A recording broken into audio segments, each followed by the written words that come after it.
Good evening, everybody. If you could please take your seats, and we have to finish up business of a meeting that just concluded, and then we'll begin with our regular council meeting tonight. We will now return to open session from our council closed session. Mr. City Attorney, is there an announcement in open session about our closed session? Yes, Mayor. As previously announced, the City Council went into closed session to discuss 3 separate items identified on the agenda. The City Council gave direction with respect to all 3 items. Thank you very much. And now we will call to order our City Council meeting. Mayor, yes, please. Thank you very much. I'm excited to move on to our regular meeting. So now I will adjourn our City Council closed session. Thank you very much, Mr. City Attorney. Anything else? He provides me with the script. I want to welcome you all and call to order our City Council regular adjourned meeting of Tuesday, April 21st, 2026. We have move on to the pledge to the flag, and tonight we have a special pledge. We have 2 Pennycamp Elementary students from the district's Deaf and Hard of Hearing program. They'll be signing the flag salute as well as saying it verbally, and then we're going to bring down the principal. So if we could invite down Kingston McLean, who's in the 5th grade, and Ian Jovel Roga, I believe that's it. Thank you.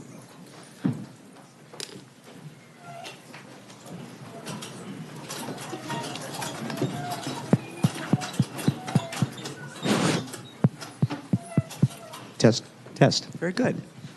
Flag's behind us. I'll hold it for you. Ready?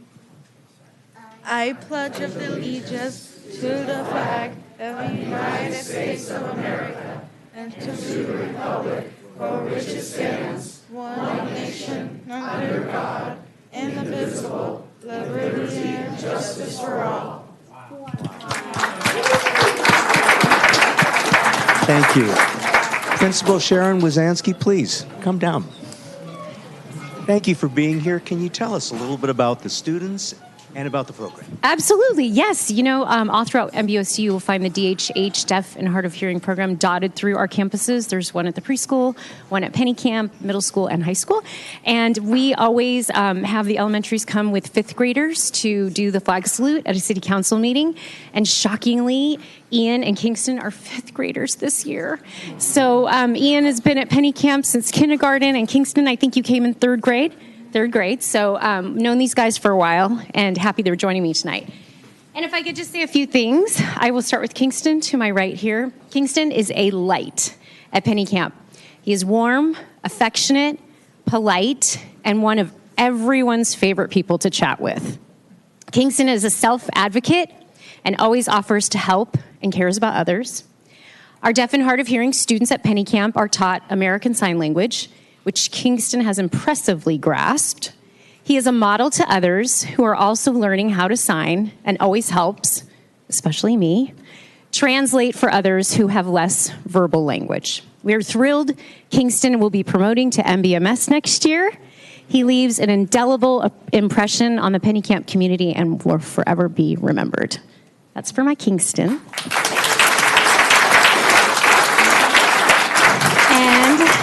Ian helps make Pennycamp the happiest place on earth.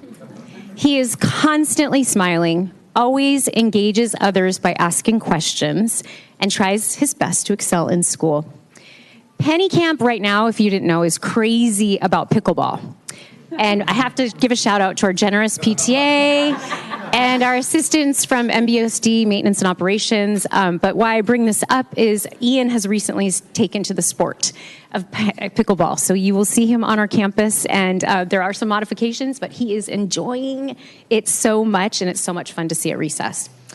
As I said, Ian's been at Pennycamp since kindergarten and has learned and taught us all so much about American Sign Language. We will miss Ian next year as he launches onto MBMS.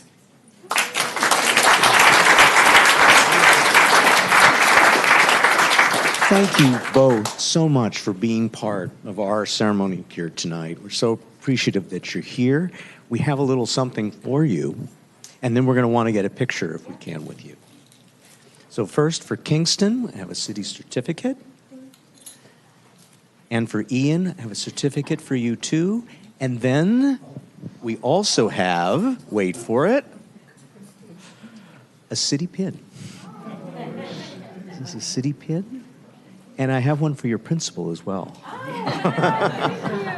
Thank you. So we'll now get a picture. Take a group picture. Yeah. We can go to that. Okay.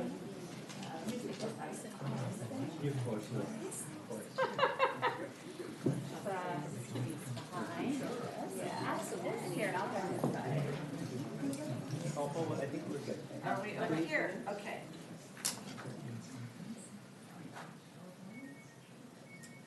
Thank you.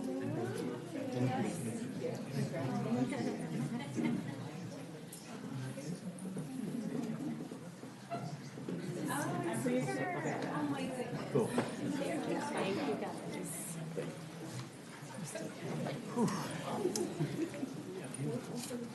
So we'll quickly take a roll call while we're standing up, and then we have two ceremonial items.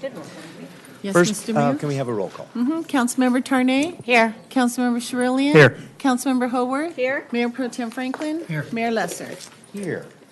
Now we're going to move on to our ceremonial calendar, and our first is a presentation of a proclamation declaring April 2026 as National Poetry Month and a presentation of certificates of recognition to the 2026 Circle Award for Excellence in Poetry winners, which is sponsored by our Parks and Recreation Department Older Adults Program. So can I have those that are part of this presentation come down, please?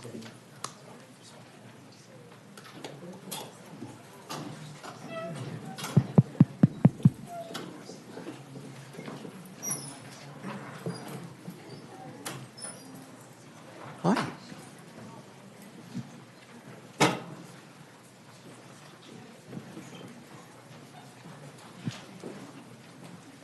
Hi there. Who wants to take the lead in maybe describing the program? Would that be you, sir? Please. Please identify yourself and talk about the program a little bit. Thank you, sir. Hi, my name is Greg Johnson, and I'm with the Poetry Circle at the Senior Center. The Poetry Circle is a program of the Manhattan Beach Parks and Recreation that provides an opportunity for poets, lyricists, and spoken word enthusiasts to come together and share their creations or the poetry of others in a supportive and stimulating circle of friendship and creativity. We meet on the second and fourth Tuesdays at Jocelyn Center from 1:30 to 3 p.m. I also like to speak about this group for a real quick moment here. We have a unique collaboration between the Poetry Circle and Ms. Shannon Vaughn's creative writing students at Miracosta. We look forward to our field trips to Miracosta to interact with the student poets, and we've thoroughly enjoyed judging the poetry submissions that the students have submitted. Congratulations to the winners of the 9th Annual Circle Award of Excellence in Poetry Competition. Thank you.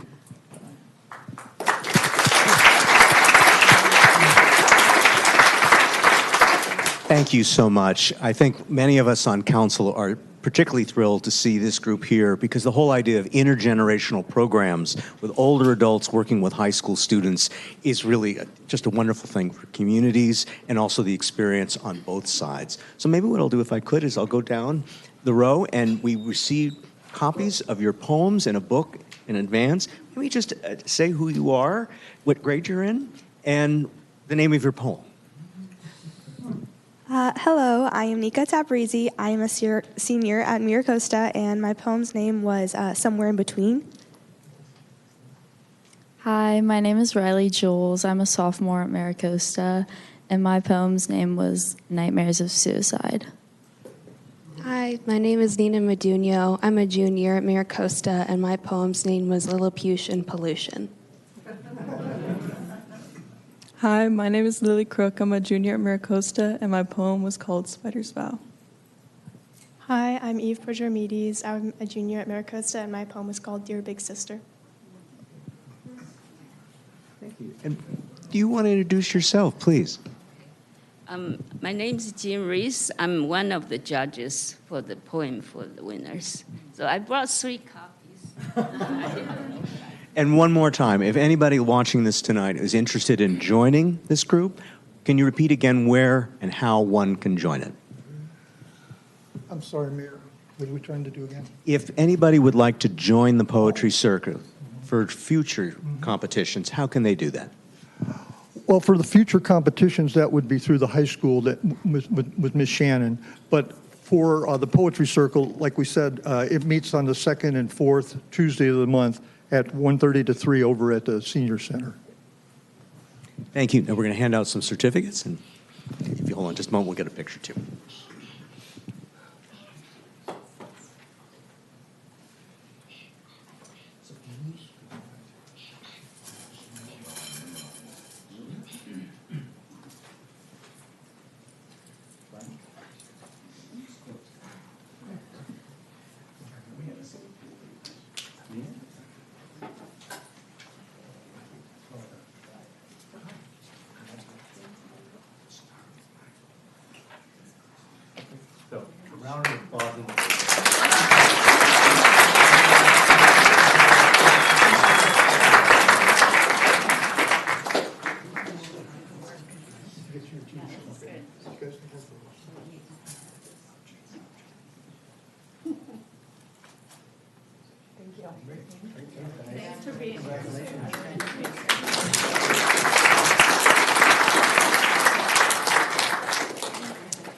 We next move on to item number 2, which is a presentation, ceremonial item, which is a presentation of a proclamation declaring April 22nd, 2026 as Earth Day, and a presentation of a certificate of recognition to the Manhattan Beach Botanical Garden in recognition of their 25th anniversary and unwavering commitment to environmental education and the preservation of California native plants.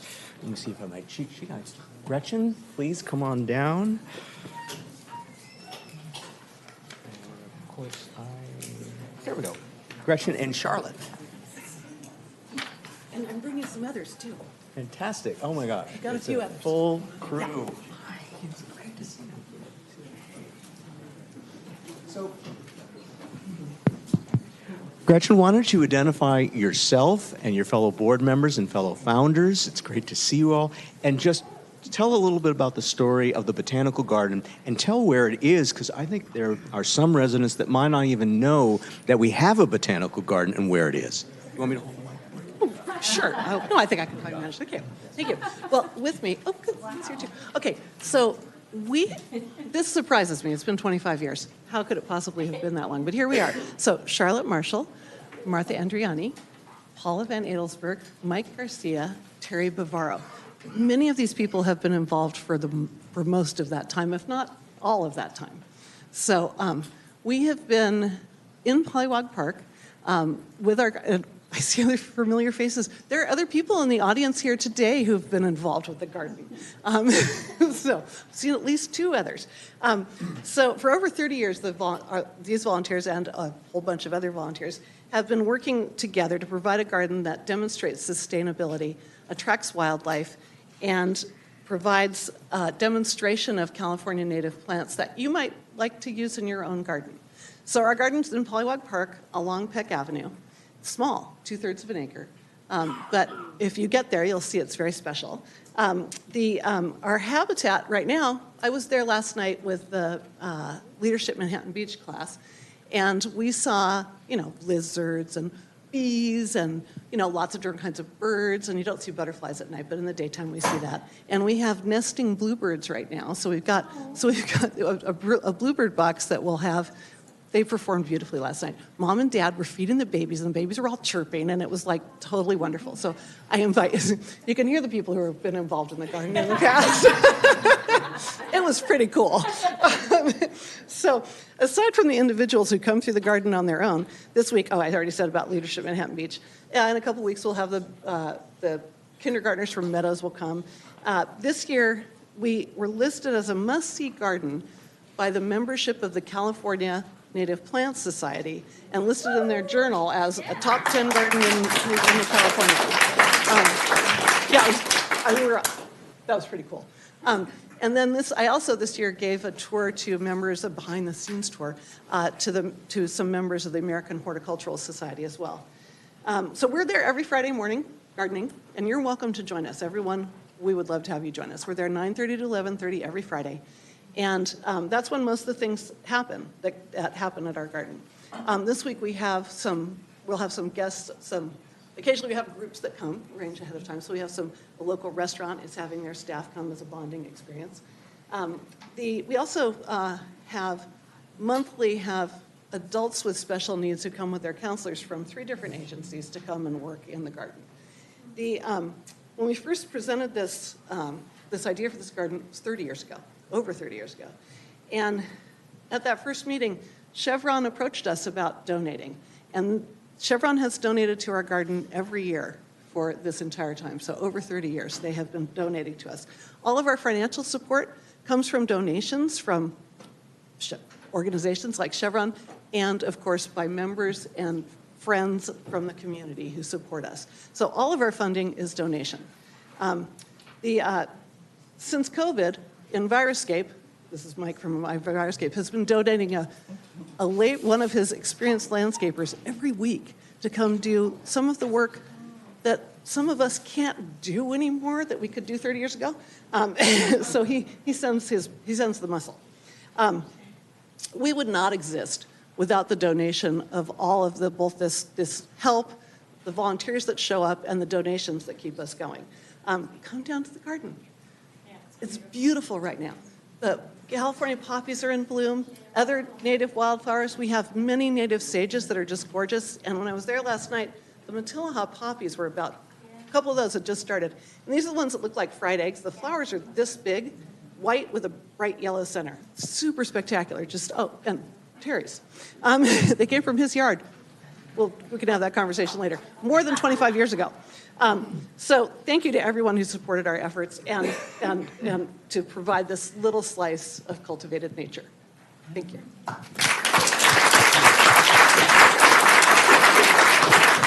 So for anybody who doesn't know where the garden is, it's on the Peck side. So it's on the west side of Pollywog Park, just south of the Beg Pool.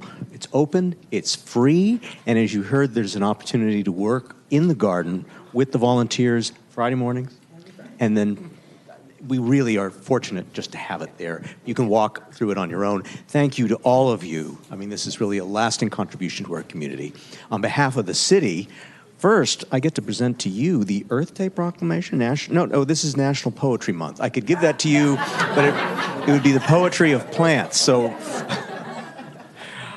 what I do have is the Manhattan Beach Botanical Garden, the 25th Anniversary Proclamation, and we also have our Earth Day Proclamation and city pins for each of you, and then we would like to get a picture.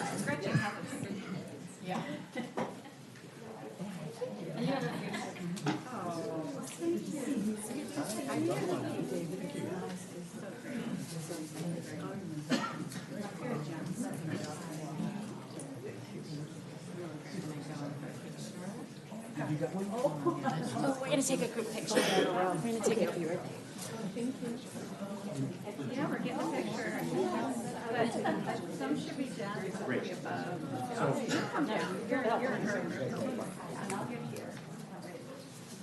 And actually, Chuck, do you want to take the Earth Day Proclamation?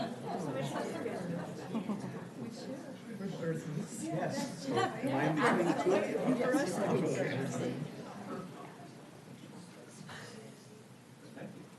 Thank you.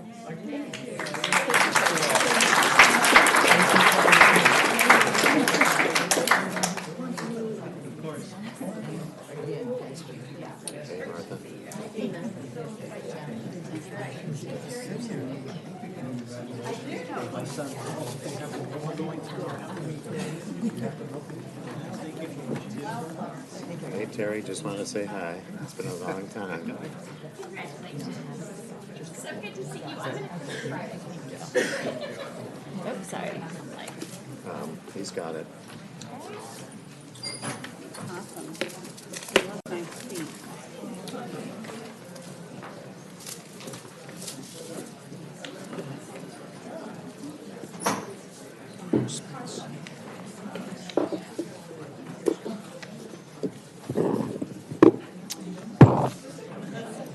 Okay, thank you all. We'll now move on to item E, approval of the agenda and waiver of full reading of ordinances. Is there a motion I see there's a motion by Mayor Pro Tem Franklin with a second by Councilmember Tarnay. Call for the question.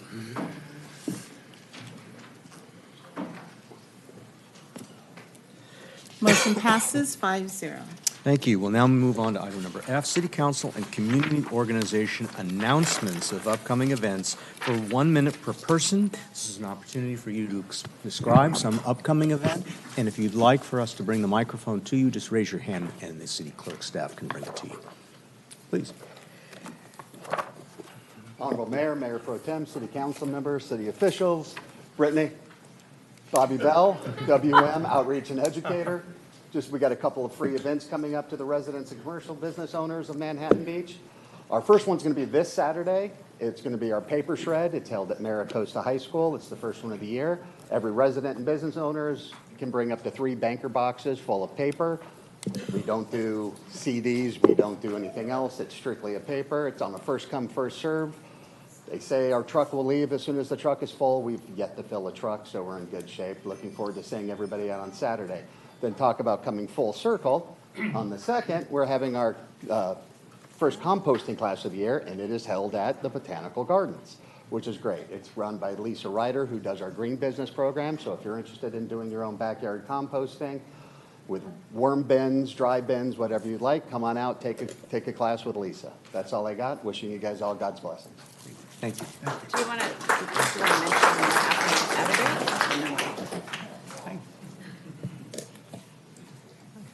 Hello, Cassandra with Manhattan Beach Library. I was just here to promote one of our programs that is happening next Wednesday, April 29th at 3:30 to 4:30. It is Rhythms and Roots with Louis Cruz Beltran. So you can bring your families down, and we'll be celebrating Dia de los Niños with a percussionist, and they'll have Latin rhythms and travel through the time into today's music. So hopefully you'll have a good time. Registrations is still open, so hopefully we'll see you there. Thank you. Thank you.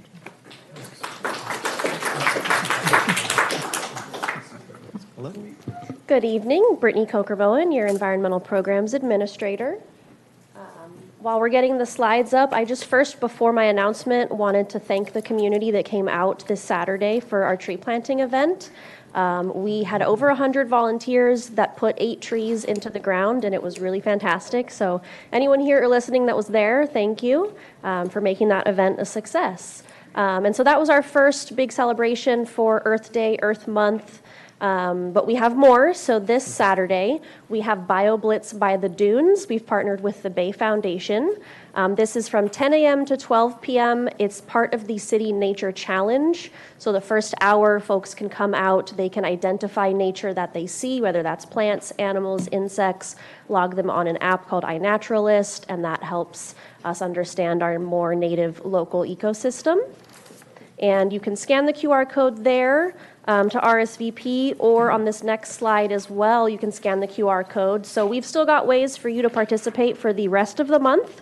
We have an Earth Month stamp card where you can go out to the community, participate in various activities, including visiting the Botanical Garden on Friday to volunteer, to get some stamps filled, and depending on how many you get, you will get 1, 2, or 3 prizes that can help you be more sustainable in your daily life. These are the cards, and there is a stack of them out on the table, as well as some upstairs in the City Hall lobby for folks that aren't here or listening online that want to pick one up as well.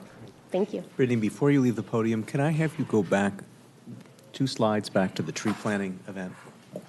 I just wanted to thank you and our urban forester, Ernest Area, and our city staff, as well as the nonprofit Grades of Green, for what was a tremendously successful community event. As you indicated, there were 100 participants, but there were kids planting western sycamores, which are a California native and in keeping with our Veterans Parkway master plan along the Veterans Parkway. I also want to appreciate my council colleagues, Councilmember Haworth, Councilmember Charelian, who brought a family member who spoke at the event, who was a student there. It was an engaging, positive way to celebrate Earth Day, Earth Month a little bit early, because Earth Day is technically tomorrow.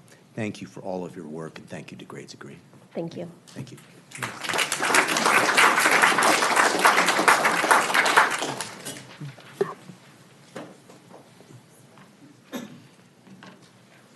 All right, good evening.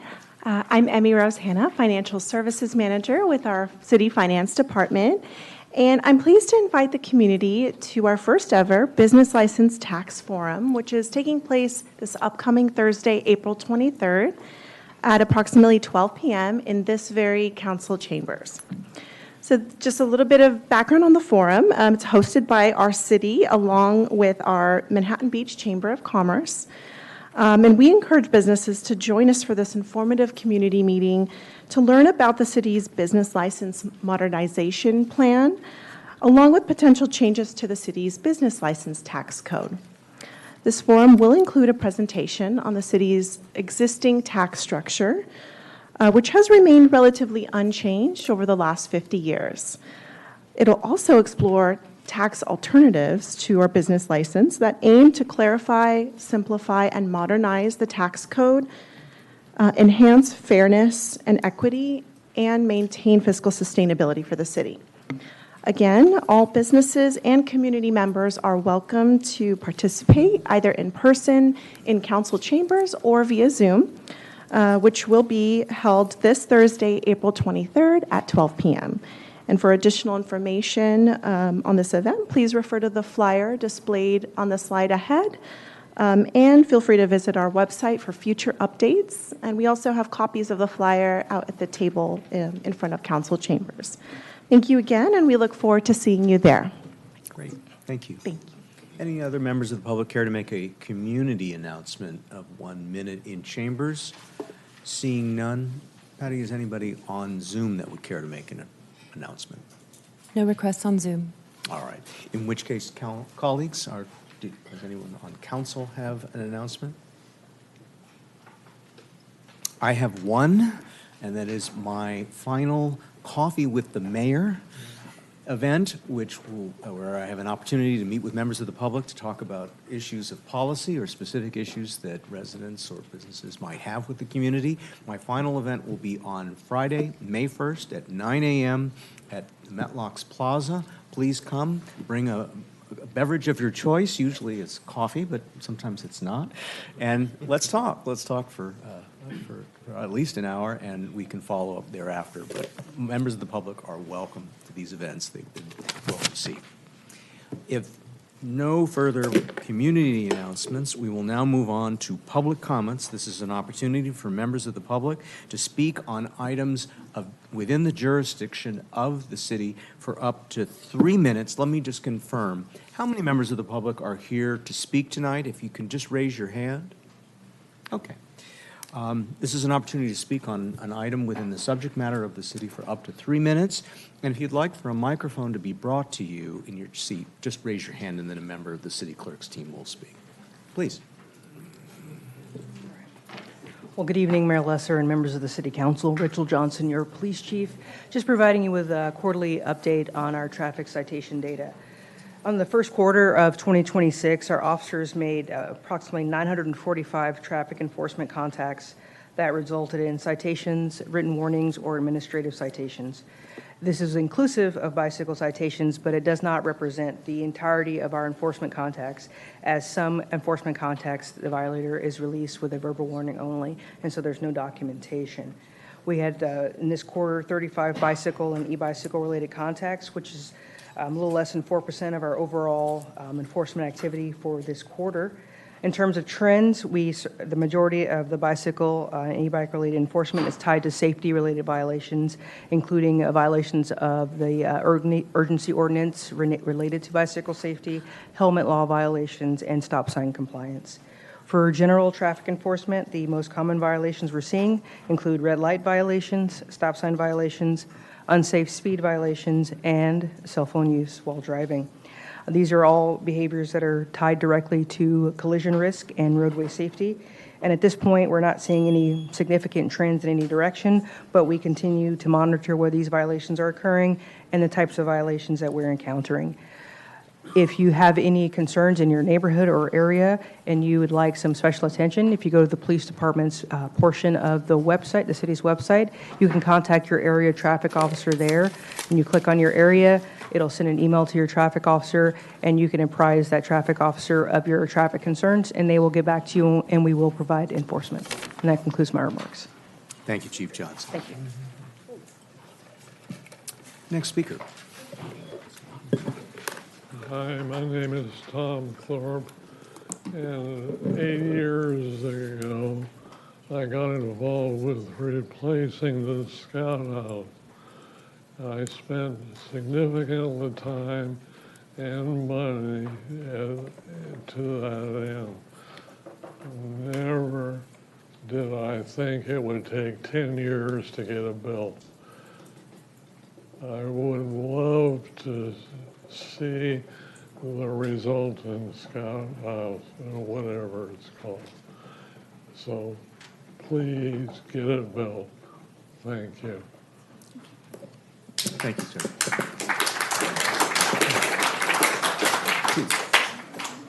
Is there another speaker in chambers that would like to address council?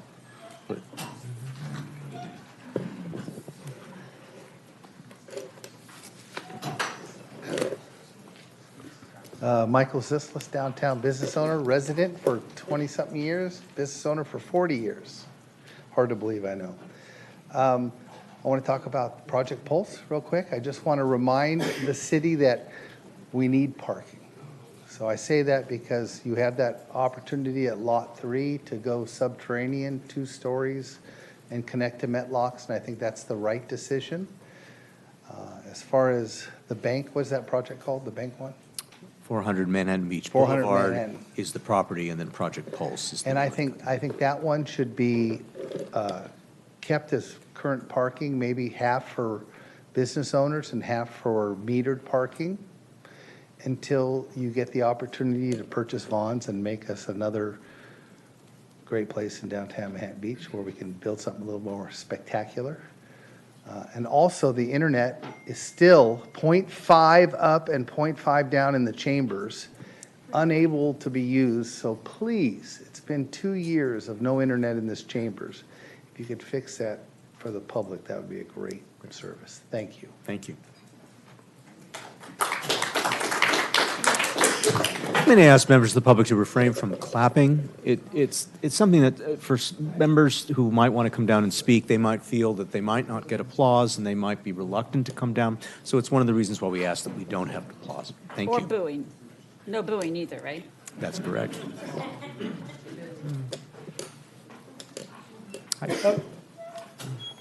Good evening, Council. My name is Phil Waugh, and I support an organization called Stop the Rise. I'm speaking for over 2,800 Manhattan Beach residents who oppose the dense housing planned on Sepulveda, and that number is growing every day. We all know that Sepulveda is not just a street. It's a high-speed, heavily trafficked, high-risk state highway. Why high risk? Because last year, 2 students lost their lives in fatal accidents on this highway. And this is not hypothetical. It's a documented tragedy. We've heard all of you say that your hands are tied. We believe you have the responsibility to act when projects create a clear safety crisis.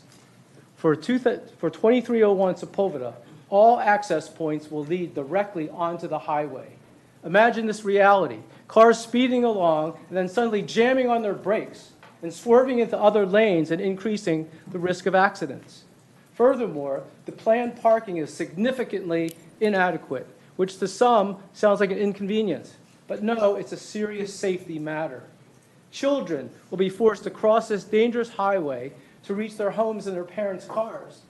What's most concerning is that these risks are being acknowledged and still ignored. Even the developer agrees that limited parking will force more pedestrians, potentially including children, to cross the hazardous highway, yet shifts the blame and ignores all of the traffic impacts. This is simply the wrong location for dense housing, which is why there's none there today. The developer doesn't live here and ignores real-life consequences of his project. He will not look at the street where tragedies are going to occur. He and his investors are prioritizing their bottom line over our lives and trading our safety for their personal profit. We are out of time. The city is out of time. Since the risks are being ignored here, we're going to take our message to the developers' businesses and the offices of their financial backers. We're going to be exposing the developers here in the South Bay in the media of their hometown and their businesses, namely Claremont and Upland, for the 2301 Sepulveda project. For this developer and all developers in the pipeline, we're going to be launching boycotts of all their properties and their investors' offices and showing the public opposition to ensure that everyone knows that the human cost of their profits. And this is going to start on Thursday, April 30th at 4 p.m. at 2301 Sepulveda. Once again, Thursday, April 30th at 4 p.m. at 2301 Sepulveda. We're going to be voicing our opposition to this project, and we encourage the council, staff, and everyone in Manhattan Beach to gather and help us save the city we love, Manhattan Beach. I thank you for your time. Thank you.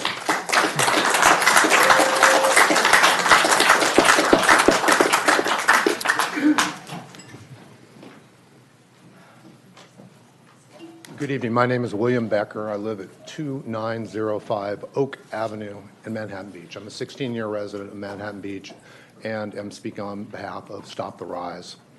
I'm also an attorney, a personal injury attorney, as a matter of fact, but I'm not here to talk about negligence or duty of care or anything like that. What I'm here to talk about is real-world things that have happened in this community and what's going to happen in increasing numbers. That is about 2 years ago. I was exiting Manhattan Village Mall with my kids in the backseat of my car. Traffic was backed up that day. There was cars stopped on Sepulveda. 2 motorcycles came through on the street at high speed. These motorcycles collided with a car that was stopped at that intersection. One of the motorcycles flew over and the passenger was tossed about 30 feet down the street. The other one careened sideways into the street. I pulled my car out immediately with my 2 kids, laid a flare pattern, while 2 other Manhattan Beach residents who I knew, neighbors of mine, also jumped out of their cars to assist the injured motorcyclist while we waited for public safety to arrive, which they did remarkably quickly. And my understanding is the 2 motorcyclists recovered from their injuries. But this story is nothing new. This is something that's taken place more and more over the years. We all know these issues. We all know these incidents. But I actually saw one in front of me, and that had a deep impact on me and on my kids. The impact on me is we don't need more traffic on Sepulveda. We need less. The impact on my kids is a little bit different. What they do is they cross the street at a crosswalk. They wait for the light to turn green. People don't do that oftentimes, and they get injured in Manhattan Beach. I live on a street, Oak Avenue, where I trust everyone on my block to make good decisions to watch after my kids and my spouse, and even my dog once in a while. It's that kind of community that we live in today. We watch out for each other. I feel that council is letting us down by approving projects such as 2301 and the incremental increase in traffic and lack of safety in this community. Council can do better. We're not that kind of community, and we need to protect our citizens and our visitors as well. Thank you. Thank you. Good evening, council members. My name is Paul WAIVER, and I've been a resident of Manhattan Beach for 40 years. You all know me as someone who writes often about fiscal responsibility. Well, I want to set that aside tonight and just talk simply about responsibility. As our elected officials, your responsibility is to listen to your residents and to act in the best interests of this community. For years, we've been told that nothing can be done, the state laws require a one-size-fits-all approach, and that these rules leave us with little control over growth or the impacts of the current residential overlay district. But responsible governance means more than accepting limitations, it means challenging them. If state laws are constraining our ability to shape thoughtful development, what actions are you taking to advocate for change? If the overlay district isn't working as intended, why hasn't it been revisited? What this community is asking for is simple: effort and leadership. We want City Council that actively works towards reasonable, balanced development that reflects the character, safety, and values of Manhattan Beach.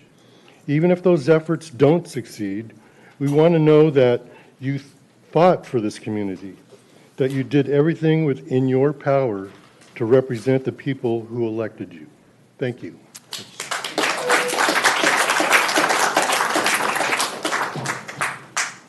Good evening, Mayor Lesser and council members. My name is Elka Warner, and I am here tonight to support Stop the Rise Manhattan Beach. I grew up in Hermosa Beach and attended Miracosta High School, so I care deeply about protecting the character and livability of our beach communities. Last year, I founded Save Hermosa after a developer wanted to build a 50-foot apartment building just a block from the beach. Most homes in North Hermosa are capped at 30 feet. But because of builder's remedy, the developer was allowed to go higher. After strong community pushback, the height was reduced. We were lucky. We may not be as lucky next time. That's why what's happening in Manhattan Beach right here matters so much. The 3 proposed projects will strain infrastructure, increase congestion, and make our streets less safe. Our beach cities were not designed for this level of density, and forcing it on us without local control is just wrong. I'm working with our neighborhood voices to restore that control locally, and I urge you to do the same. We need to do everything we can to stop the rise, not just in Manhattan and Hermosa Beach, but in communities like ours across California. Please don't make life unbearable for the residents who call our beach cities home. None of us want to move to Arizona or Florida.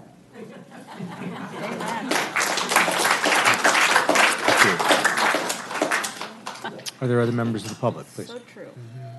Good evening, City Council. My name is Lee Phillips. The majority of the City Council voted just recently to join the South Bay Housing Trust.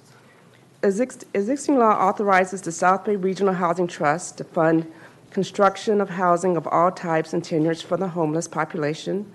That would include shelters and permanent supportive housing, and housing for persons and families of extremely low, very low, and low income. So I want to ask plainly, what is the council's actual vision for affordable housing in Manhattan Beach? How many affordable units do you believe the city should realistically provide? And where specifically should those units go? I have heard some residents suggest, often dismissively, that affordable housing should simply be put along Sepulveda or Rosecrans.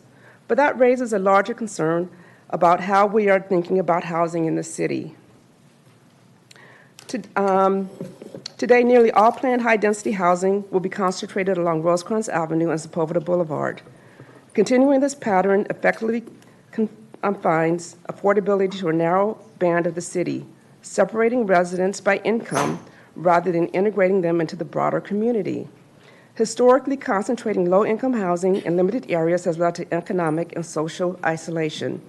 Cities across the country have spent decades and significant public resources trying to reverse exactly that kind of segregation.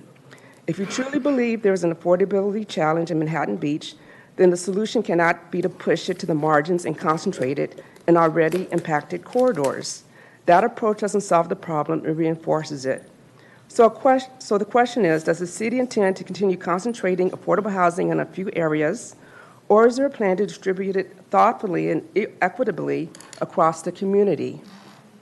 Do you believe affordable housing is a shared community responsibility or something pushed to the margins of the community?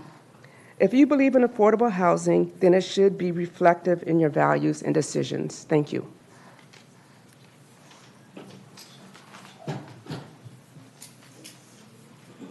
Good evening. My name is Andrea Utley, and I have lived in Manhattan Beach for 40 years. I own a home. I've lived in that home for the 40 years. I've raised 2 children, and I am very grateful for what I have lived in the last 40 years here. I am also very grateful that 3 years ago I retired. And as part of the COVID aspect, when I worked from home, in order to keep my mental state, I went out and I walked. And I continue to walk all over Manhattan Beach. You may not think building a few apartments on Sepulveda is going to matter, but let me tell you, when I walk in the neighborhoods I don't walk on Sepulveda. I have almost been hit 6 times last summer when school was out. 6 times.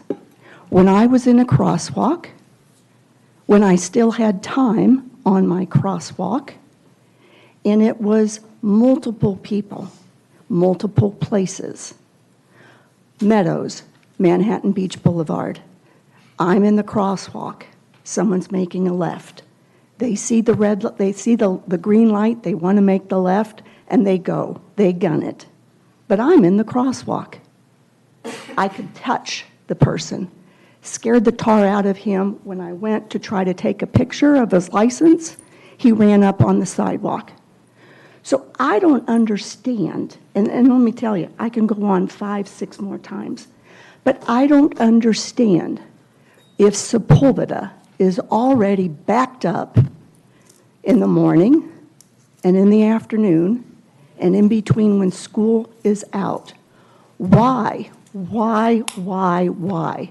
would you vote and allow this kinds of building to be done through the heart of Manhattan Beach at such a dense, and bring all of those cars into the neighborhoods when we already have a problem in our neighborhoods with suggestions of stop signs, not mandatory, suggestions, optional in a red light. So when there are problems, if you continue to allow this to build and there are problems, it's on you. It is on you. So you kiss your children, you kiss your grandchildren, and you know that we're all out there, and it's not a good place to be walking as a pedestrian. It's not a good place to be growing and raising your family if you do this. So please stop. You could stop it. Thank you.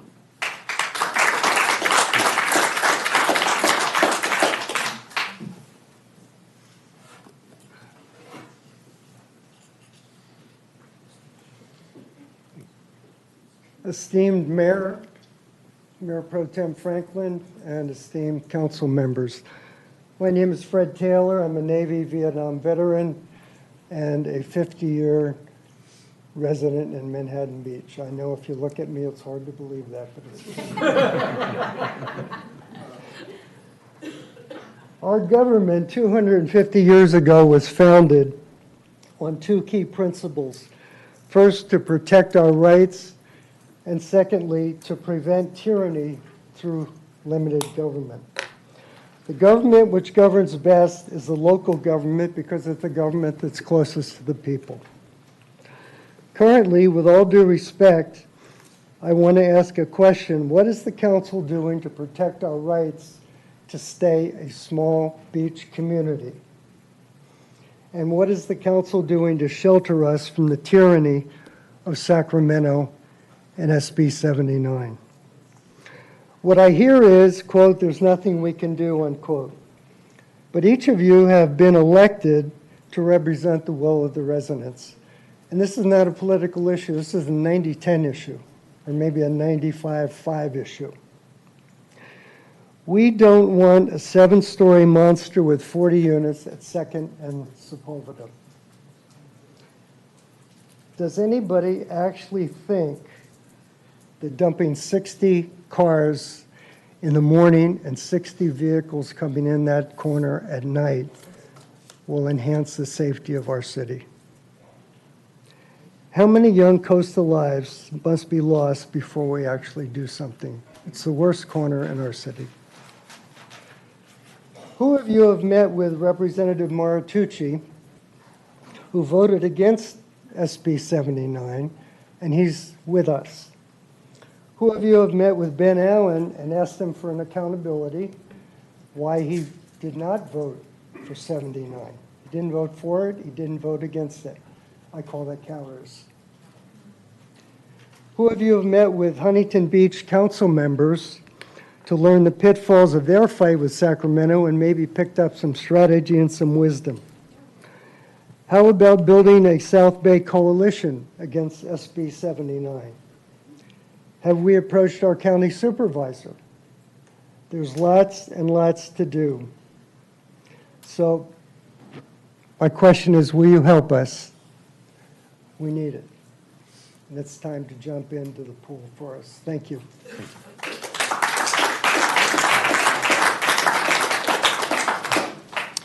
Any other members of the public in chamber that care to address council?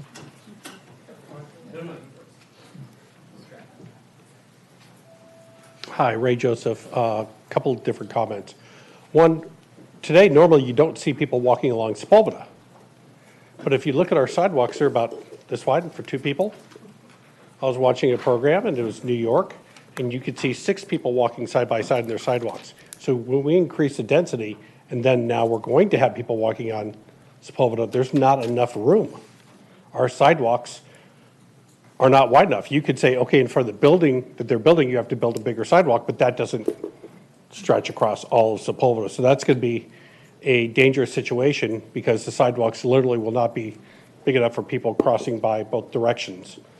And especially, you know, like if you got a family walking with a stroller or whatever, that's not going to work. So we need to really look at the public safety of all that. It's not designed for a lot of pedestrian traffic up there. My second one is I got a call from a friend last month, and her voice was shaking. It was about 11 in the morning, and she's got a secondary home here, and normally she rents it out for the time she's not here, but, you know, the place is vacant, so she went in there. It's like, oh, the lights and the TV are on. Huh, okay. She called the guy who was managing the property, and he said, no, there's no tenants there. She's like, okay. So they went to dinner and came back, and her husband went back to their primary home because he had to work, and she went to bed. It was about 1:30 in the morning. She heard people entering her house. They opened the garage door. They drove in. They had enough food for a week, and somehow they got keys and garage door openers to work and get into the property. And she was scared to death, and so 1:30 in the morning, she's calling the police. Police got there, and unfortunately, the worst thing they could charge them with is trespassing because they didn't steal anything yet.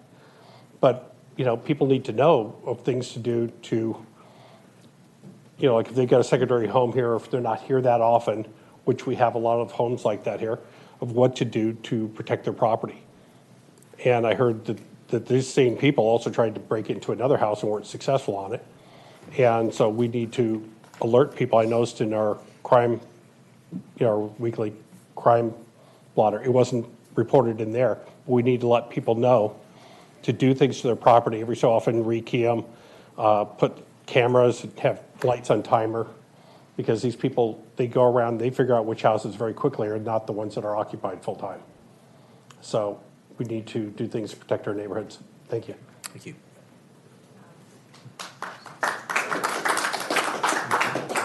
Good evening. Hello, Mayor Lesser, Mayor Pro Temp Franklin, council members. Good to see you all again. My name is Brent Estabrook. I'm your local artist. Live on 217 19th Street with my wife. We're very new here. We've been here for 2 years, but I think we all realize that we live in paradise. This is possibly the greatest place in all of California, no hyperbole. I think we all know it. And I'm very invested in keeping it that way. Now, I completely support Stop the Rise, ludicrous to me. And in regards to Lot 3 and 400 bank building, let me try to inspire an idea into people here. There's a lot of talk about parking. And if we put any more parking in either one of those lots, if we put 10,000 more spaces, 10,000 more people would be crowding this town and turning this place into a tourist trap. I hope we turn these into beautiful parks. I mean, let's be the ones that turn this into the Central Park of Manhattan Beach, a place that people here in the community, not outside people, not tourists, but here in the community will love and appreciate. And nature's healing. More parking's not going to make anybody happier here, I can tell you that. Nature will. Thank you.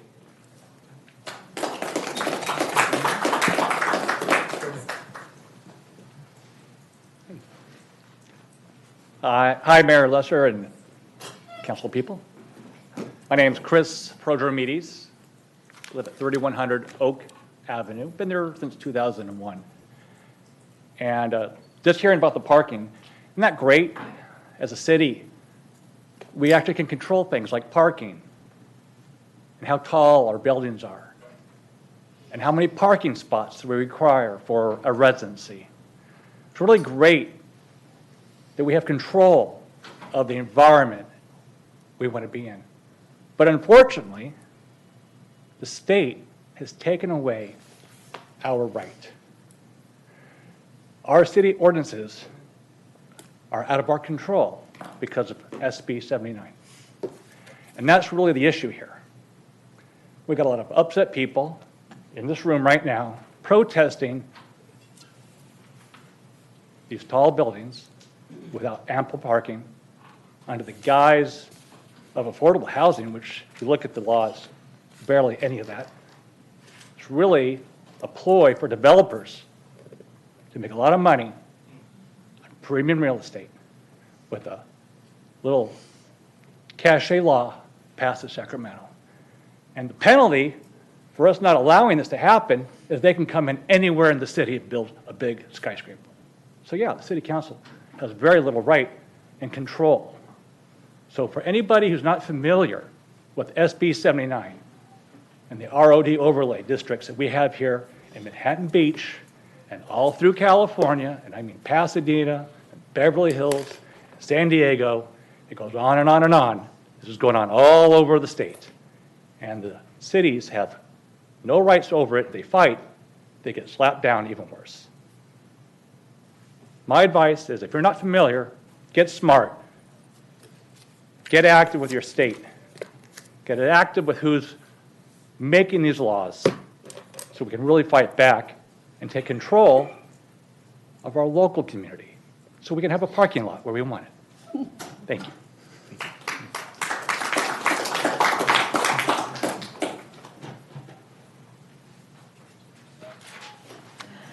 Martha Andriani, lifelong resident of downtown Manhattan Beach, and third generation. I'm speaking now on the subject of Project Pulse. And with regard to parking lot number 3, we are badly in need of parking, and I think that parking lot should remain parking and be increased parking. Subterranean, if that's possible.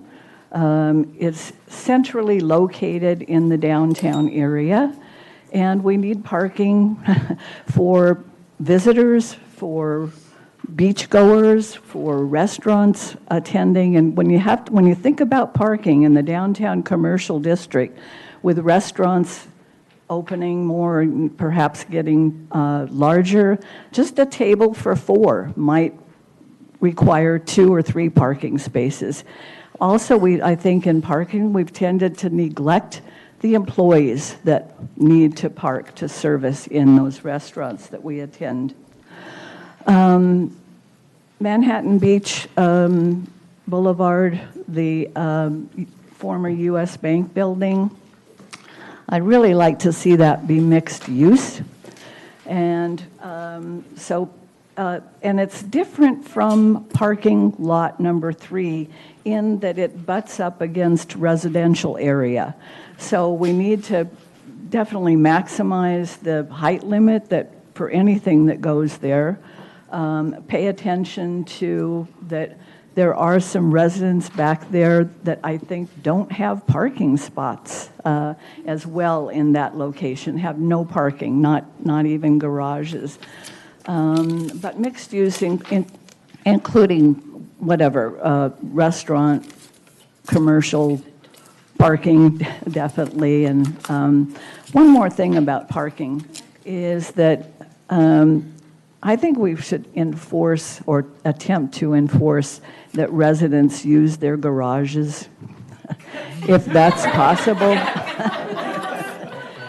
That would free up a lot more parking on our streets, on all of our streets. So let's take a look at that. Thank you. Thank you. City Attorney. She's not wrong. Hi, everyone. My name is Amir. I'm a 20-year resident of Manhattan Beach. We came down here for the small town vibes of the beach life, but this is an all front assault on the fabric of society by Sacramento. They want to change our standards. They want to change the fabric of society, and this is evident with Skechers, how many office buildings they're building, and they're all empty. They don't hire their locals. I know because I've applied to them, and I'm totally qualified, but they don't hire people like me. And also the power plant in Redondo Beach, they want to make high-density housing over there. So I feel like this is coordinated between all these South Bay cities. So I think they're going to pull eminent domain like Beverly Hills with the metro, that they build the metro under people's houses. They're going to do stuff like that here too. But I think we should look into the laws of the Coastal Commission, and we can use those laws to fight these high-density developments back. And I just want to thank you, and I hope we can stop this, because high density really changes everything, and the outcome is not going to be good for the residents of Manhattan Beach. And thank you, everybody, and have a good day. Thank you.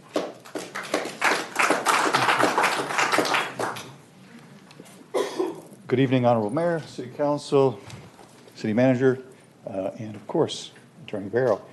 For the consent items, 3 items there. One of the Marine Mammal Care Center, I made some comments, and I'm hoping maybe the city manager can take that back to staff, and just as we look at when that gets renewed, we've taken into consideration just some of the other issues around that. I don't think you need to pull it. On the item number 7, on the street lighting, landscaping assessments, one thing that popped out to me is that the plan says there's going to be some assessments done for lots, and it looks like owners. And I just didn't fully understand that. And if so, how is the communication plan going to work with the owners there? Because that could come as a shock to those folks. Item number 8, this one caught my eye because there is it's an increase in a contract amount of $250,000 when the base was $548, which is a 46% increase. So something doesn't look right there to me. And so my interest would be is what happened there? Why? Is it recoverable? And then I don't know the status of the project. There's a $400,000 construction contingency. That wasn't used for that, so I'm scratching my head on that. But I think it's worth a conversation and some explanation to the community. Thank you. Thank you. Any other members of the public in chambers that would care to offer public comments? If not, Patty, is anybody on Zoom? Yes, we have Dana Seegers. You may proceed. Yes, hi. Can you hear me? Yes. Thank you. Thank you, Council, for taking comments. I want to address Pulse. I think we've heard a lot about parking issues and perhaps some open space issue for the bank lot. I understand the desire for balance in the approach with reducing density downtown in terms of making it available for the public. But at the same time, we want residents to be able to enjoy downtown, and if we stack the lots with 5,000, 6,000, 7,000 cars, more parking, downtown is not going to be a pleasant place to hang out.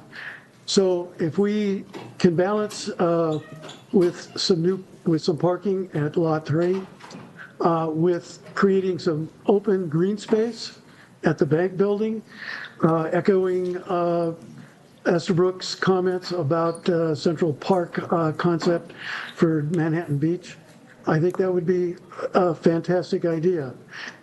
I think you have to look at how people use our public spaces downtown. And if you walk around and see where people like to be, it's typically not on the concrete plazas. It's in the wooded areas, sort of behind City Hall, for example, where there are trees and there's grass. Those areas get a lot more use. And I see a real value for creating public green space at the bank building, perhaps even blocking off the part of the Morningside block adjacent to expand the size of that park area. And I'd like to see maybe like a bandstand or something like that so that you could have small concerts, say noon concerts that the residents and visitors from outside could come and sit and have lunch, a brown bag concert.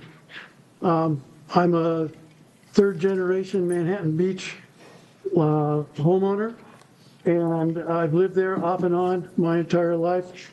And I love the town. I'd like to see it make the decisions more residential friendly than bringing in more people from outside. Thank you very much for your consideration. Have a good evening. Thank you. Thank you, Mr. Severs. Any further speakers on Zoom? No further requests on Zoom. In which case I'll close public comment. And for members of the public who may have been watching public comments, is there someone else? Apologies, we have a last-minute request from Heather. Please. I'll reopen public comment.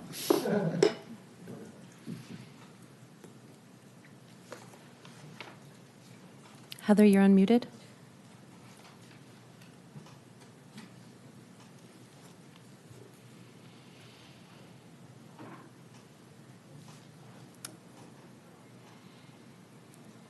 I'm not getting anything from Heather.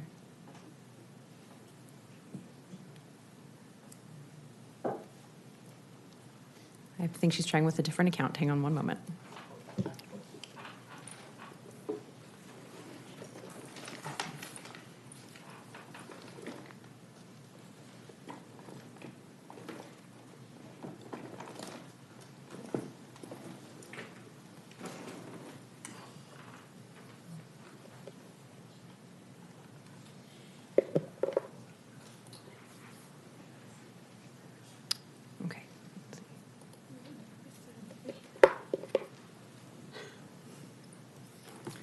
Thank you all for your patience. Hello, can you hear me? Now we can hear Hello? you. Oh my Please, gosh, you may I proceed. don't know what's going on. Sorry about that. Okay, hi. My name is Heather Kim, and I just wanted to make a couple comments about the all the housing stuff that's being proposed. Hold on. All I wanted to say was that, you know, Manhattan Beach, we are really good at drawing things out. You know, there's so much red tape, and now is the time to show how you guys are so good at that, and you guys should do that to these developers. Slow it down so much that it costs them a lot of money and time and stress. And as you know, there's already obvious safety concerns when doing this type of projects. I'm not going to go into that. I think a lot of other people already spoke about that. But I wanted to mention that I heard the original scope of at least one of the buildings was really huge. And then by the time you guys came up with some brilliant solutions, such as creating residential parking permits, that forced them to make their project a lot smaller, because now they can't just say to their residents, "Oh, you can park, in the neighborhood." They can't do that anymore, and so it's going to cost them millions of dollars to build underground parking, and so now the developer has, on his own, made the scope of his project a lot smaller. So you guys have proven to be really brilliant. That's why we elected you guys. And I would love to see more ideas like that will slow these people down until we have some real leadership change in Sacramento. So it really does matter who we vote for here, because this new administration might actually cause all of this to really go away. So I urge you guys to keep doing what you're doing. I'm glad that people are seeing your hands are not just tied, and you guys are not acting like your hands are tied. You guys are doing something about it. So continue along that path. I encourage you to come up with other ideas, because everybody knows that this is not a good idea. On Sepulveda, which is like a freeway, and even if it was in some other areas, Manhattan Beach, I'm sorry, is not a place that you can dump affordable housing in. If you go way east, like when I was driving out to Vegas, there was so much land out there. So that's the kind of thing that we need to think about in terms of affordable housing. The dirt here is so expensive, it's just not affordable, even for for us folks. So how, it just doesn't make any sense. We need to bring some common sense into this. And I just urge you guys to continue with that and not just say that your hands are tied, because everybody hates hearing that. Thank you. Great, thank you. Patty, is anybody else on Zoom that would like to be heard during public comment? No further requests on Zoom. In which case, I will close public comment. And for members of the public, we under state law are not allowed to respond to comments that come to council during public comment for items that are not on the agenda. So that is why we sit here, we say mute, we may have opinions, but we're not allowed to speak to those points during public comment and afterwards. But I do have the ability to ask the city attorney to at least define some general principles here. And that has to do with multi-tenant housing, which is what many speakers have spoken about. Can you confirm what role we have as a council as it relates to these projects?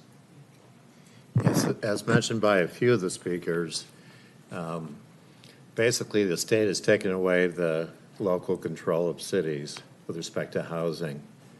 And so what this particular city council has done is they've reached out to the state, they've tried, meetings, and you've had some success, but still, it's, as mentioned by one of the speakers, it's very difficult to deal with Sacramento because they do apply, someone said this, one size fits all.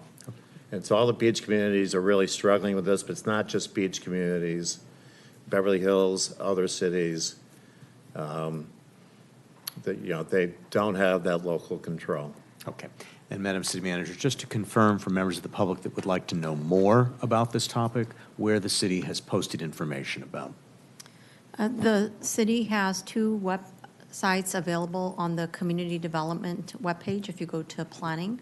And I also wanted to let the community know that on May 5th we are going to be speaking about Sepulveda safety if they're interested in attending that. But if you put in ROD in the search or density bonus, both of those web pages will come up. Okay. And then just to repeat what you said is that our council meeting on May 5th is going to include an item related to safety issues on Sepulveda Boulevard. Correct. And potential measures that the city can take in coordination with Caltrans, which has jurisdiction for Cal State Route Correct. 1. Okay. Thank you very much. In which case, we'll now move on to item H, our consent calendar. Is there a motion? Or is it, there's a motion by Mayor Pro Tem Franklin, and the motion is? If you desire to pull an item, we would need to go back and we would need to, I believe, look to the city attorney for guidance with regard to the approval of the agenda. I'll pass. Which we can do if there's an item you'd like to have a question I about. must have missed it with all the comments, but I'll work with the city manager. I'm good. Okay, in which case there is a motion by Mayor Pro Tem Franklin, and the motion is, I presume, to approve the consent calendar. That's been seconded by Councilmember Haworth. Call for the question. Motion passes 5-0.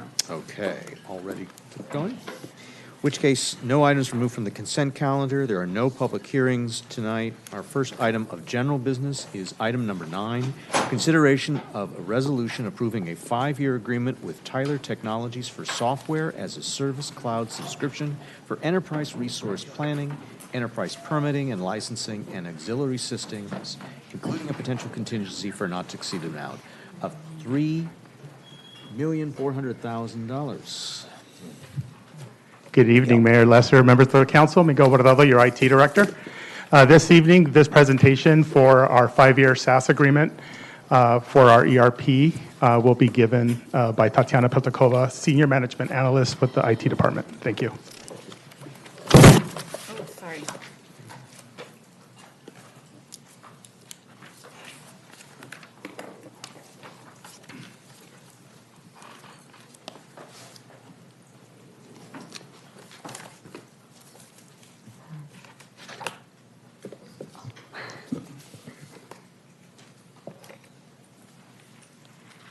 Good evening, Honorable Mayor and members of the City Council.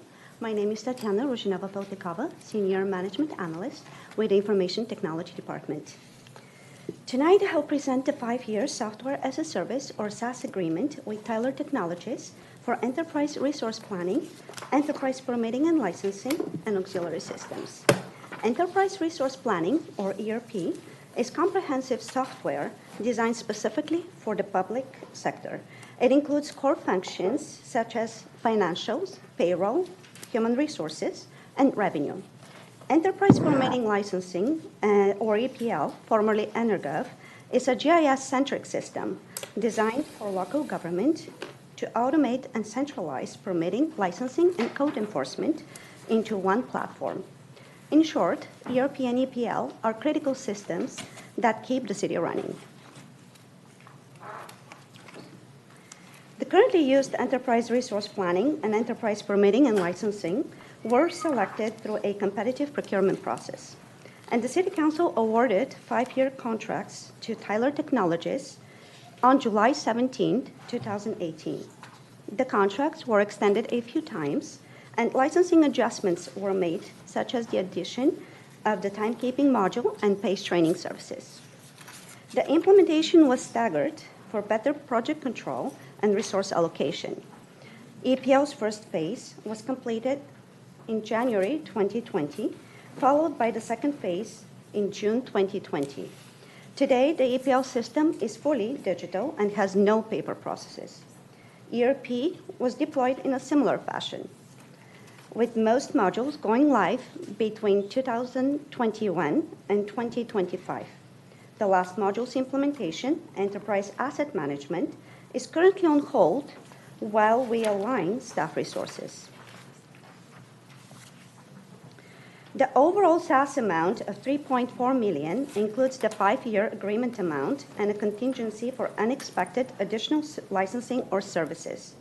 As technology advances, we will continue to make strides in automating manual processes, streamlining operations, and implementing greater efficiencies. The SaaS 5-year contract amount includes the subscription cost with a $17,677 discount, plus 5% annual increases for years 2 through 5. The cost also includes annual training services, one-time project planning services, and the addition of 4 new modules: AP automation, employee expense reimbursement, content management, core access web portal, and fraud, risk, and compliance. The agreement also includes an $88,000 transfer of already allocated implementation service hours from the current on-premises contract to the new SaaS, securing a lower hourly rate of $175 or $200 instead of the current $225 for future implementations. I want to point out that part of the SaaS costs are offset by the technology fee collected for EPL activities. The City Council increased the technology fee from 3% to 13% as part of the updated citywide user fee schedule and cost allocation plan in April 2025. For fiscal year 2026, and by the time of this report, the EPL revenue designated for the Information Technology Fund is $317,985. Based on building permits in progress, locked in at the previous 3% fee. For fiscal year 2027, the estimated cost revenue is expected to be much higher, $608,788, due to the primary use of the newly approved 13% technology fee rate. The technology fee's annual revenue will most likely be around $600,000 in future years, helping offset the SaaS costs. So, why migrate to SaaS? Moving to the cloud provides the city with long-term efficiency, reliability, and modernization benefits. For several years now, the industry has been aggressively shifting to software as a service. The SaaS subscription enables the city to adopt the latest software features and technologies faster. Starting with the 2027 ERP software version, certain features will be available exclusively to SaaS clients, and the trend will most likely continue. Remaining on premises would eventually limit features, fixes, and support, forcing a vendor-dependent transition down the line. Furthermore, cloud migration removes 10 on-premises servers, switching the responsibility for server maintenance from the Information Technology Department to Tyler. This allows IT staff to focus on other priorities, such as cybersecurity and data governance. We estimate that staff time for maintenance-related tasks is approximately 22,800 annually, or 114,000 over 5 years at today's rates. SaaS includes built-in Tyler system management, cybersecurity, and disaster recovery. Systems should be accessible 24/7 as guaranteed by Tyler's service level agreement, and supported 24/7 for critical SaaS outages if any occur. This adds another layer to the city's multifaceted recovery strategy in the event of man-made or natural disasters. Finally, the SaaS transition enhances overall service delivery to the public by improving online services such as permitting and payments, increasing systems reliability and transparency through ongoing innovation without requiring major infrastructure investments. Therefore, staff recommends that the City Council approves Resolution Number 26-0025 for a 5-year agreement with Tyler Technologies for software as a service, cloud subscription for enterprise resource planning, enterprise permitting and licensing, and auxiliary systems, including a potential contingency for a not to exceed budgeted amount of $3.4 million. This concludes my presentation, and I'm available for any questions. We also have Karen Grosset, our Tyler account manager, in Zoom to answer any further inquiries. Thank you, Tatiana. Questions from colleagues. Councilmember Charelian. Thank you, Mayor. Thank you, Tatiana. Thank you, Miguel. This is near and dear to my heart. This is something my former finance director in 2018 we kicked off. So it's nice to see that we've gone through a full cycle of our first agreement. So thank you for that. IT. So quick question, Tatiana or Miguel. So our annual subscription is $3.2 million. So it's a little bit over $600,000 a year. Is that correct? Or thereabouts? Yeah, Okay. it has Give or take. 5%, yeah, give or take. Got you. Okay, thank you for that. And then you mentioned something very important, and I want to repeat it. Remind me again what the tech fee collection would be for a full year next year? 617, excuse me. So roughly covering the cost of the annual subscription. So that, to me, is very impressive, because you found a mechanism to be able to sustain a system of this magnitude and be able to pay for it.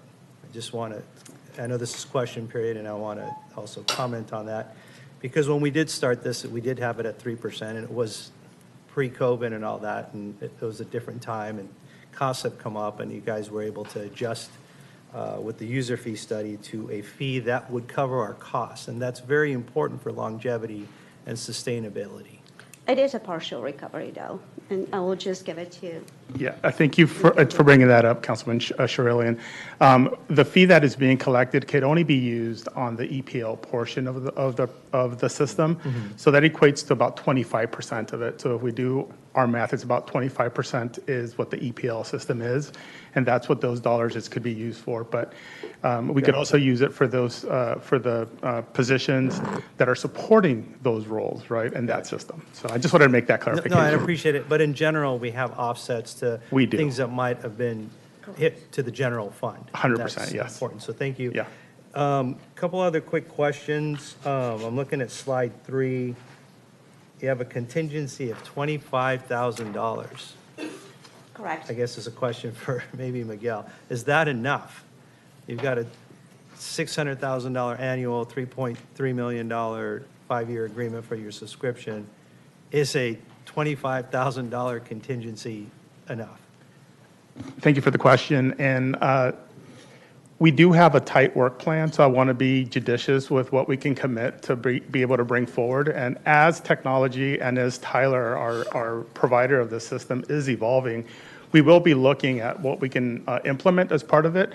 But I didn't want to make a commitment to say, hey, I need this much money to do it, because I also have a very aggressive work plan that I want to stick to maintain other systems. So the $25,000 I thought was fair with what the team could actually accomplish during that tenure. I just want to make sure you have enough. I know how important this is, the engine behind the service. It is, yeah. And then one last question. The 5% annual uplift, it seems to me that it's just a round number out there. Isn't it usually somewhat of a range, or are you just taking an average of 2 to 5%? It's Or 5%. 2 to 5 years? It's 5%. With Tyler Technologies, the standard has been 5%. Fair enough. No more questions. Thank you. Thank you. Mayor Pro Tem Franklin. Yes, thank you. And also, too, congratulations on a great job of bringing this in. I'm very, very familiar with software as a service. It brings to bear a lot more help in case of cyber threats and things like that, a broader base of expertise outside of the city. So, with the company that we're going to be using. So, good job there. Can you just define EPL for people who doesn't? Enterprise Permitting and Licensing, formerly EnerGov, and it has been rebranded as Enterprise Permitting and Licensing. But initially, when we purchased it, it was named EnerGov. Oh, EnerGov, so that now they've Now changed. it's Enterprise Permitting and Licensing due to Oh, rebranding okay. by Tyler.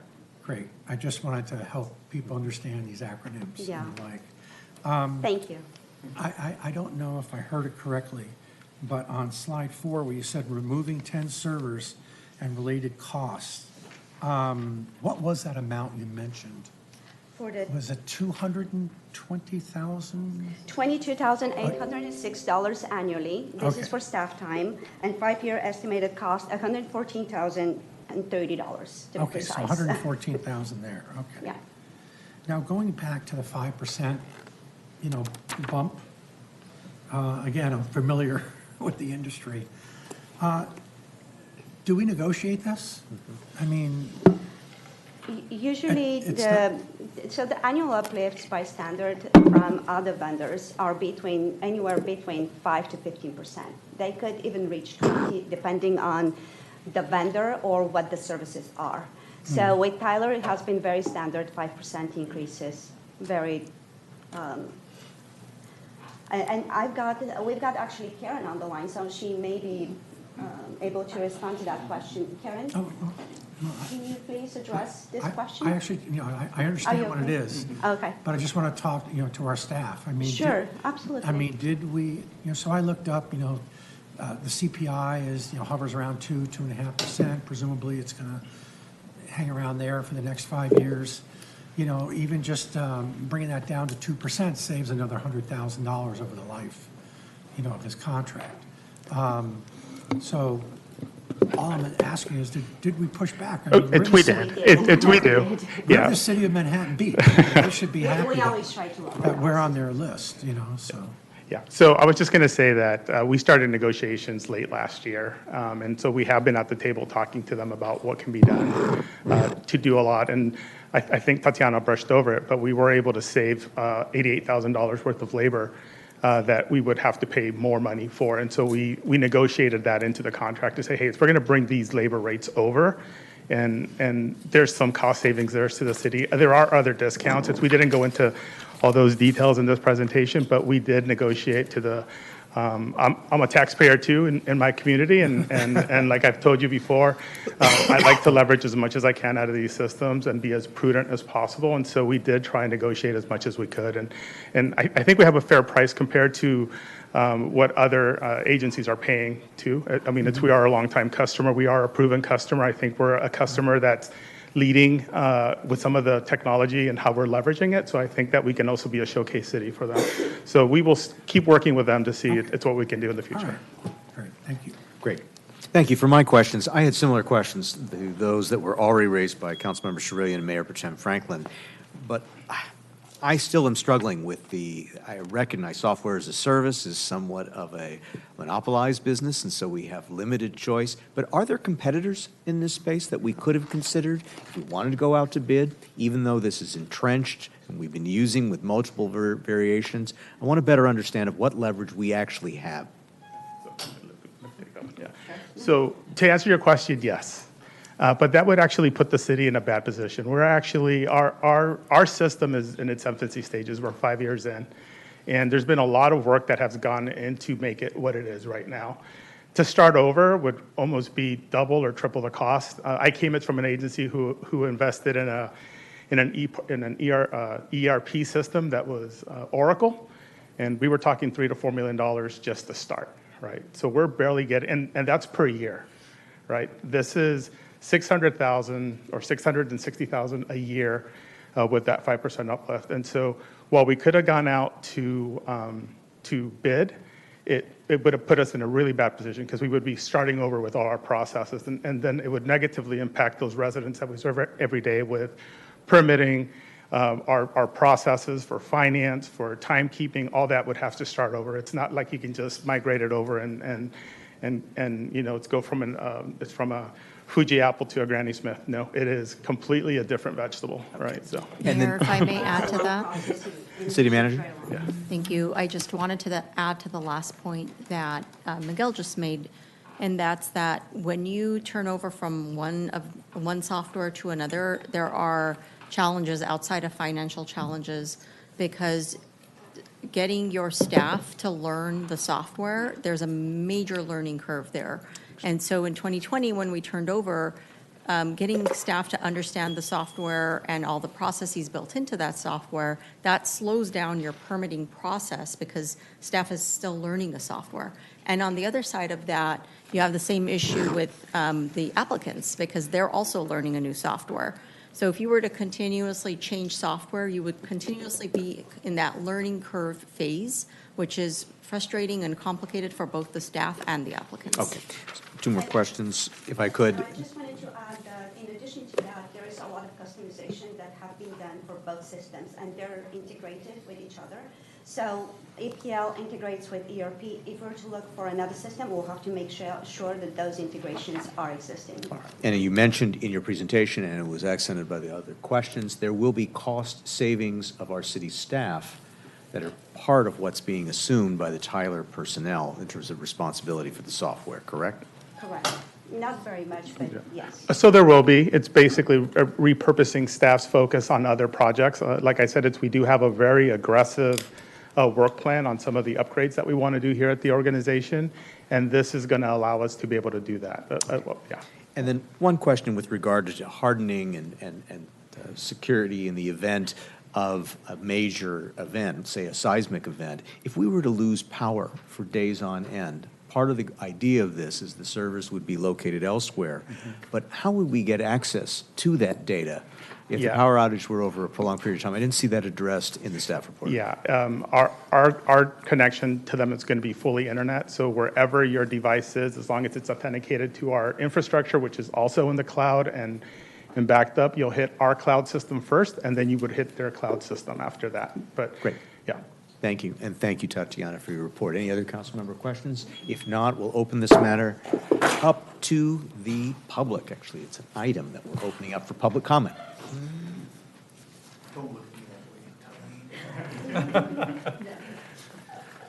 Good evening again. Stefan Kampa here. You know, I put in ERP systems for Fortune 500 companies for 20 plus years, so very familiar with this. And it's absolutely critical system that you have here. Worked with several SaaS companies as well. It's a great direction to go into, so really support where you're going to. I do think it's important that you talk a little bit about the comment vendor-dependent migration. I don't want to explain that. I think I'd like to hear their explanation so you know the impact and the risk of that downstream. What I saw tonight was a fund request. I didn't see a business case for this. I just saw the funds, and we talked about kind of the offsets.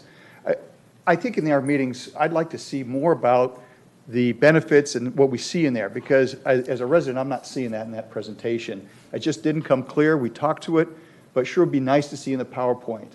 If I was presenting this to an executive board at a company, this would not have flown as a presentation. I would have been kicked out and asked to do it again.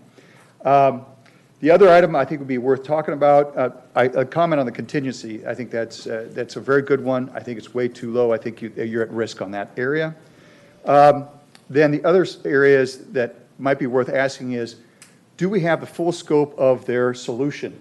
Or do we see that expanding over the years downstream and affecting the scope of what they're going to provide for us? Thank you for your time. Thank you. Any other comments? Please come down.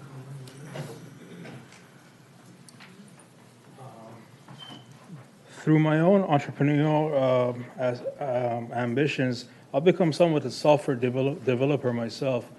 And I'm wondering, like, the savings comes in the form of removing staff from the city and then offloading all of it to the software company, or how does the saving actually work, like in simple English terms? Because I don't think it benefits the people that are working here right now and then offload it to some data center overseas. That doesn't sound right, because we have to provide for the people that are here and are part of the team and the staff. And then it's always better to have data on hand. Like, you have to own your own data instead of offloading it to the cloud.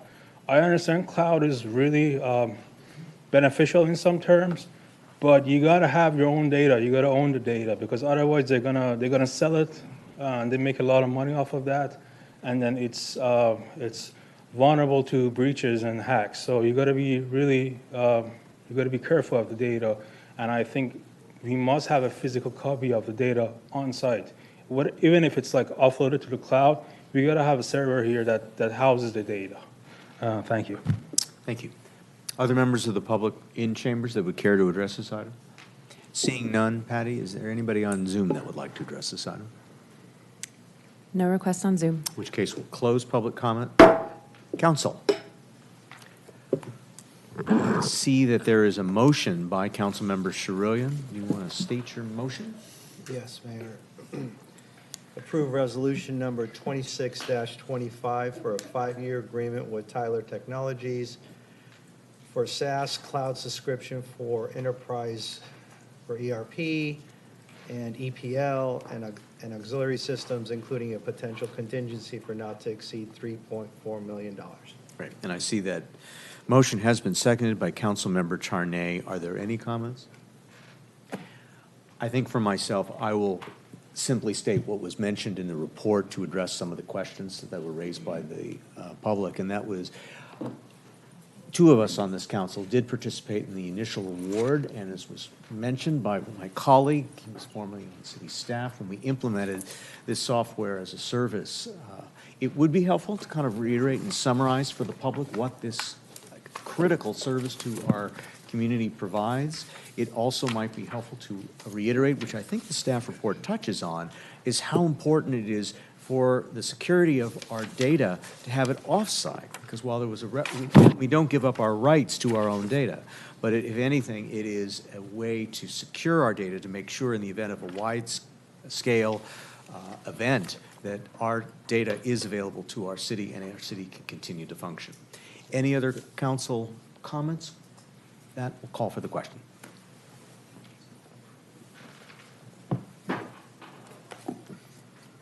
Motion passes 5-0. Okay, which case we will take a 5-minute break, stand in recess. Thank you.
Pegasus, we're ready to go live. Thank you. We'll call back to order our City Council meeting of April 21st, and we'll move on now to item number 10, which is to receive the results from the Library Community Needs Assessment Report and direct the Library Commission to develop options for future City Council consideration. Honorable Mayor Lesser, members of the City Council, Mark Lehman, your Parks and Recreation Director. I will be introducing Grace Nadell as the President of Arroyo Associates to present this item, and then I will be returning requesting direction on 3 items from City Council this evening. So I turn it over to Grace. Thank you. Thank you.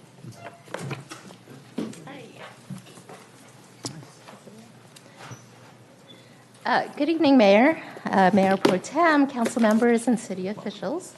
My name is Grace Nadell. I am president and owner of Arroyo Associates, a public management consulting firm based in LA County. And I'm pleased to be presenting the work from the Manhattan Beach Library Needs Assessment, Community Needs Assessment that we've undertaken over this past year in partnership with the library and the city. We began this process by doing research.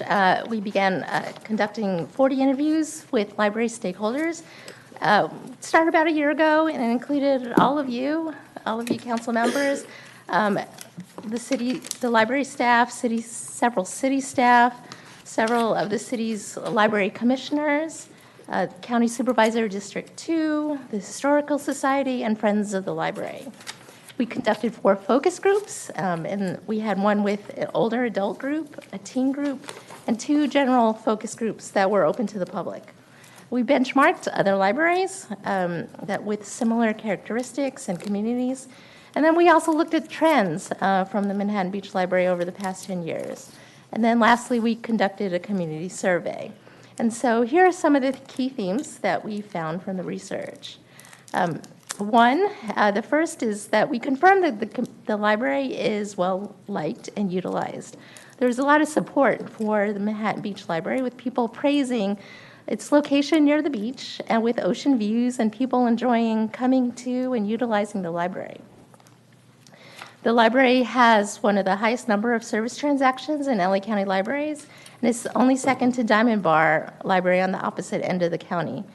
Many of the interviews, focus groups, and surveys noted this popularity. The second theme we noticed was this idea of more, that people wanted more. They wanted more books, programs, events, seating, study rooms. And the research found that while people wanted more books, more programs and events, more seating, and more study rooms, the survey noted that they wanted books to be available, more books to be available in the library's physical collection. People wanted more diverse programs and events. And they noted that children's programs were often closed when it reached its maximum capacity. If they weren't on it right away, a lot of them times there was comments that they weren't able to get in. People requested more seating on the second floor and more study room availability, since the 4 study rooms that were there were almost always booked. There were building maintenance challenges that were noticed by staff and by patrons, that the building itself was, the heat in the building during the summer months, where the air conditioning became apparent that the air conditioning was inadequate, with the glass building quickly heating up, particularly on the second floor. Patrons noticed that the glass often looked dirty, even when they were just cleaned from the sand and the salt in the air. And staff noted that there were often issues with the entrance doors, often needing repairs. More community space is needed within the community. This was kind of a general comment, that people wanted more space to be available for public use, including for the library and also for community events. The one meeting room in the library was often utilized with library programs, as well as other community meetings. And there was also a note that there was limited space in city facilities in general for large meetings and gatherings. And then, as you heard tonight, limited parking affects the access to the library during particular times. Parking was particularly difficult to manage during the weekends and much of the summer, when those visiting downtown Manhattan Beach compete with the library patrons for parking. And identifying that this issue was that the issue was access, about parking, and not necessarily the distance. That access to the library wasn't about the distance. It was just about parking. It made it easier to move beyond the community's ongoing conversation about having an East Side Library location and focus. It could take the focus on what could be done at the current library location. And then there was an increasing interest in alternative spaces. So while it wasn't necessarily an issue at the forefront of people's minds, when asked about the possibility of alternative library space, such as a makerspace with technology or sewing machines, test kitchens or test gardens, there was enthusiasm about having this possibility of a learning space. So interestingly, just kind of to show you some of the survey results, just to note that a third of the library survey responses were not from the city of Manhattan Beach, indicating that people that care about this particular library also come from Redondo Beach, El Segundo, and other areas of the county. And 42% said that they were not interested or saw no need for another library, with that increasing to 49% of people who said that they were not interested or no need for Manhattan Beach residents only. And then these were just some suggestions that we heard from interviews and focus groups of alternative library spaces that people wanted. The top very interested library spaces included a makerspace or kitchens, gardens where they can learn or there's demos. Things that people were not as interested in a new library space were AV podcasting studios or a cafe or a bookmobile. So after we did this research, we presented this research in 2 design workshops for the community. At the first design workshop in October, we first presented the research, and then we asked them about the community's vision for the library. We had about 20 participants from the city and from the library, and we worked in small tables with sticky boards asking people to respond to prompts. And what came out of it was that the community would like the library to develop dynamic, innovative, and enriching programs that recognize a diverse community, that the library would provide flexible, functional, and safe spaces for the community to connect and engage, that the library would be informational, technological, and a cultural resource for the community, and that the library would outreach to the community to facilitate access to resources and conversations. At the second design workshop in December, the participants moved from the vision to develop strategic priorities for the library and the city. The group developed 4 priorities, and the first strategic priority is to develop the library as a place where people in the community can come, gather, and share ideas. And the other 3 strategic priorities serve to ensure that the first priority is able to succeed. So this bigger priority is that people wanted more programming. The programs should be developed that address different interests among those in the community. And there was a lot of discussion about staffing levels, but adequate staffing levels should ensure that the library can manage the increased programming needs, and not just to add staffing just for the sake of adding staff, but really needed people to be able to support the programs that they desired. The second priority is that the library should be maintained as in top-notch condition to reflect its status as a county's flagship library. The third is to work on parking access limitations, that there was a recognition that the library had access issues due to limited parking availability in the downtown Manhattan Beach. And it takes partnership with the city to develop improvements for access to the library. And then lastly, to increase community outreach, that community members often are not aware of what's going on at the library, but they should be made more aware and in consistent communication with the city and community partners about the things that are going on. And so we developed some recommendations, basically steps that we can take to be able to move these priorities forward. So for priority number 1, some of the steps that we could take is to add more diverse programming, and partnering with city civic and community groups, such as the deaf and hard of hearing programs that we saw here tonight. We can ensure that the library should ensure that staff can support additional programming levels, but then also to realize there is an issue with staff space within the library, that the staff are kind of crammed in their office right now, but some of the space upgrades need to take place in order to accommodate more people. Priority 2, some of the steps that we can take include replacement of furniture and making sure that the upgrading of the HVAC system is going to occur, and the furniture is already in right now. If you haven't seen it, it's great. And then the HVAC system is currently being worked on and should be installed soon.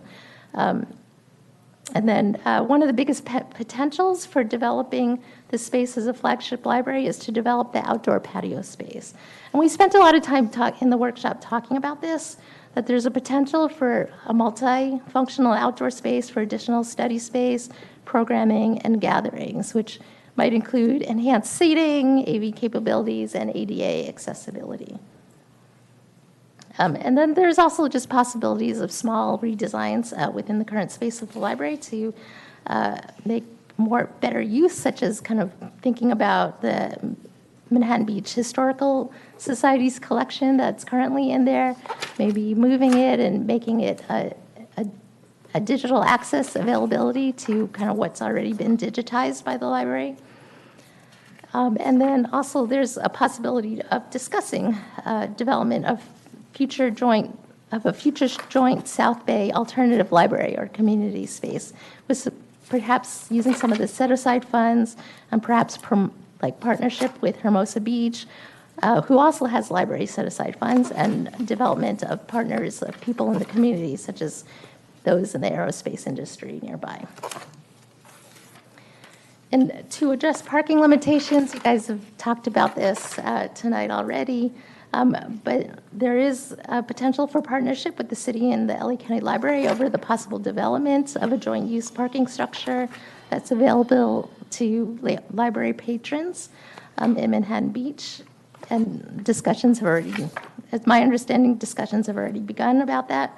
But there's also the possibility of thinking about the development of a community shuttle or a circular for Manhattan Beach downtown. So during peak times, it can take people from the east side over to downtown area without bringing their cars in. Priority 4, in increasing community outreach, we talked about partnership with the city, but also with the Manhattan Beach Unified School District, public information officer, and as well as other community and business members to talk about the library and things going on there. And then we also discussed continuing to develop a social media marketing presence for the library. And so then after we developed the priorities, we did a spatial assessment. Basically, the questions we were asking is, are we meeting library guidelines for space in the library? And then do we have adequate space to do the things that they would like to do from these strategic priorities? And so we took a look at that. We measured kind of from the plans counted the number of seats, counted the shelving space, looked at and asked a lot of people during our research. People made comments and observations and comments during our research. And so what we came out with, kind of some of the findings. We end up using guidelines from Connecticut and Wisconsin because these days most states don't have specific library guidelines because they've basically left it up to the communities themselves to establish those. LA County Library has a few guidelines. So we did note that the current size of the Manhattan Beach Library collection is approximately 35% below the county's library guidelines. We did note, too, that the public computers were below library guidelines as well, but post-COVID, we also noted that the people coming into the library came in with their own devices and didn't necessarily use the library's computers. And then for public seating, LA County doesn't have guidelines, but with Connecticut's guidelines and Wisconsin's guidelines, we noted that it's below the Connecticut library guidelines, but it's above the minimum of the Wisconsin library guidelines. And that just goes to show that there are different guidelines from different states, and people decided it's basically up to the community. So during the course of our research, we asked people about the libraries. We also asked about the library space, and we developed these following recommendations. The first is to develop the outdoor patio space, perhaps for additional seating, programming, and a community space.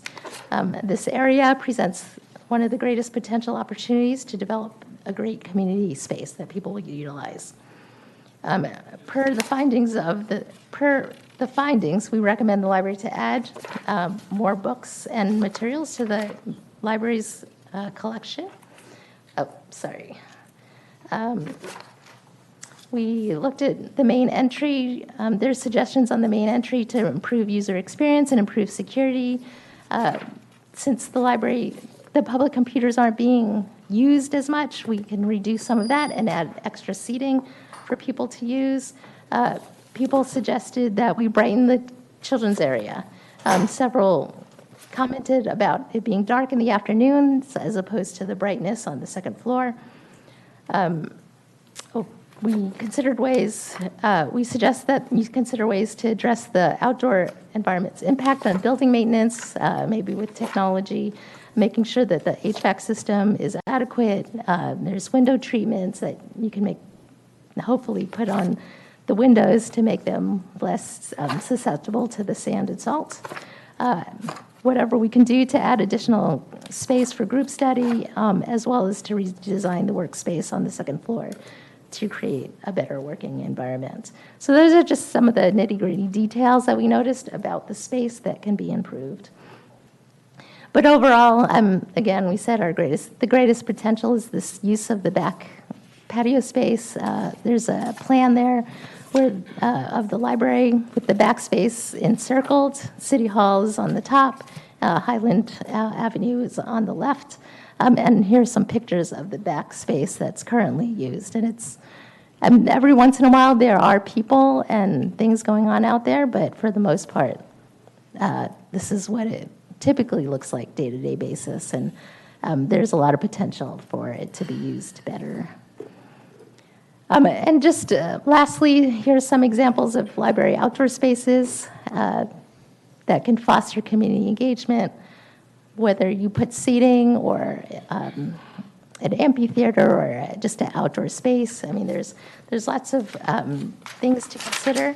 And we're actually recommend one of the next steps would be to work with the library, have the city work with the library and an architect to further design the spaces. So as an outdoor space is designed, there's questions that should be asked, like should we put more tables and chairs outside so people can sit there and study or work during the day? Should we enclose the space so that the children's area can spill out into the outside area and not get lost in or run away kind of from their guardians? Should there be an amphitheater in there for bigger programs? And just in general, can we design the space for multiple uses to accommodate the strategic priorities that we mentioned? There's a lot of great things to happen with the Manhattan Beach Library that will take continued partnership with the city and the county library. I'm excited to see what happens in the library in the near future. Thank you. Thank you, Grace.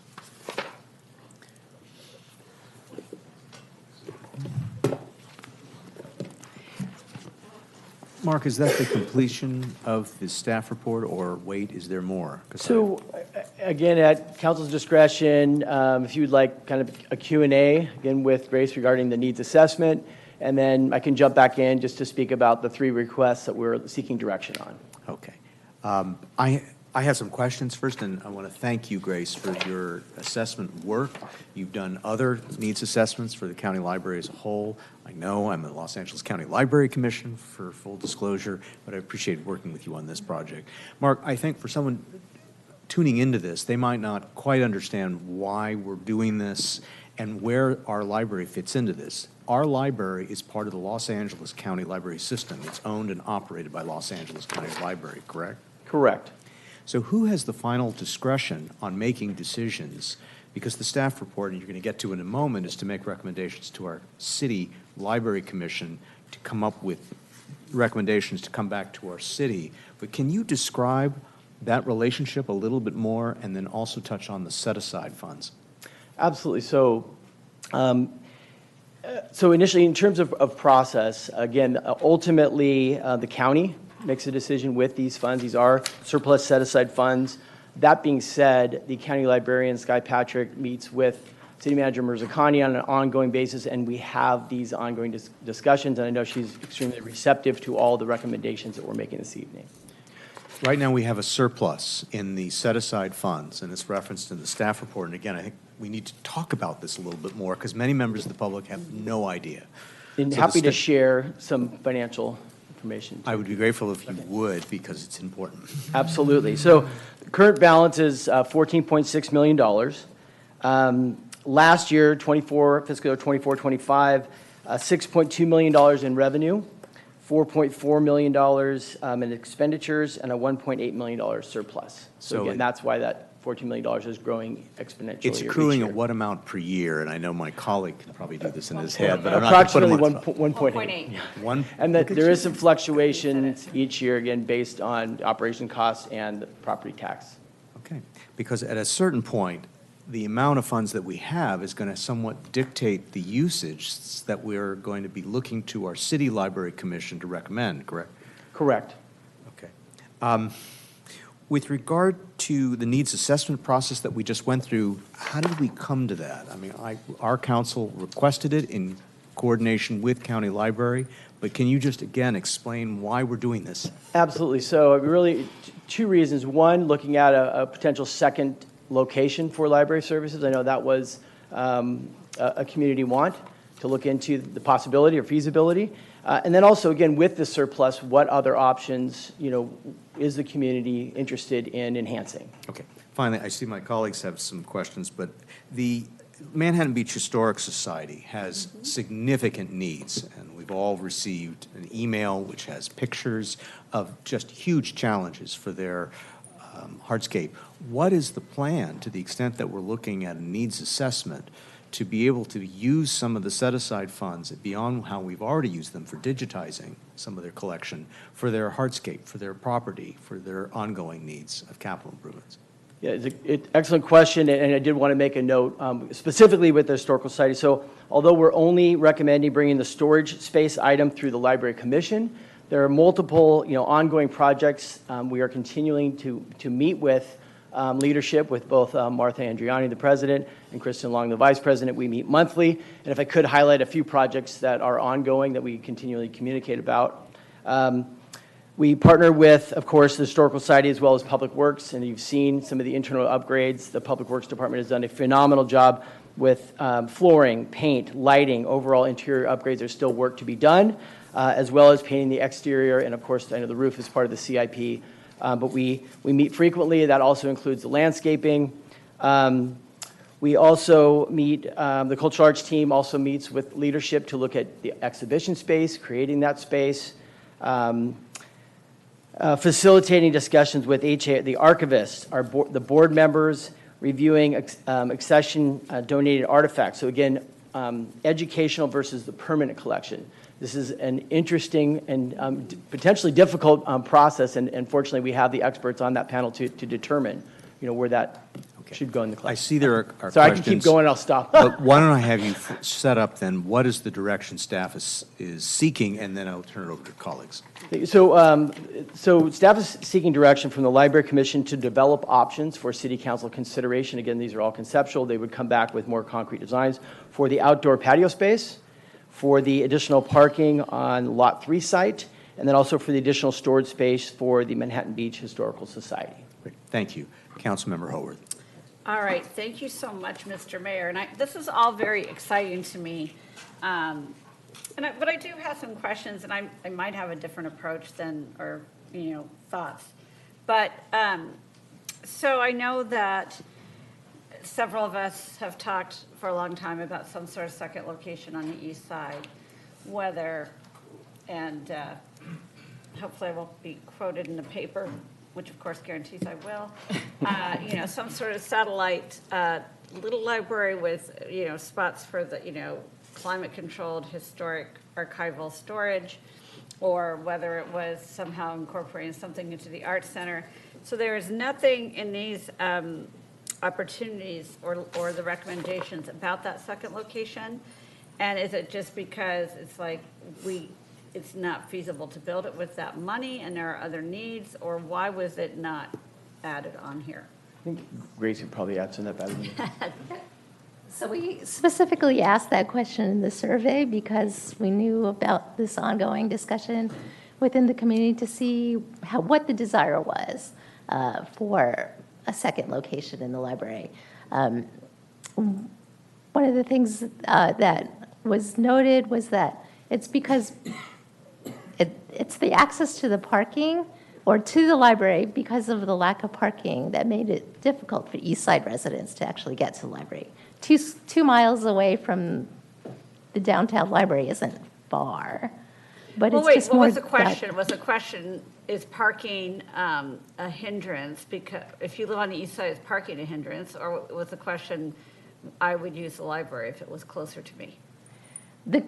Well, there wasn't a specific question about the parking access in Okay. the survey. So, the question in the don't wanna hear survey about was, that.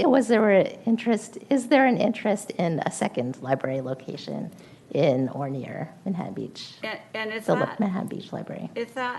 so that question went out to the focus groups or to the general? So with the focus groups, we asked if they wanted a one, we did ask in the focus groups and in the, it's to some of the interviewees, we asked if parking was I don't want to hear about parking. That's not what I'm asking. Yeah. I'm asking. If they wanted, Well, we asked if there was. Let me ask Excuse me, the I'd like to question. let Councilmember Haworth ask her Let me ask question the first. question. You talk about this survey. Mm-hmm. What survey and where did it go? Who did it go to? It went to all of the Manhattan Beach Library, the people that said that this was their home library, as well as to the city of Manhattan Beach. The city sent it out for us. Okay. To the So residents. the city sent it out to the residents. And do you know what the question was? about this?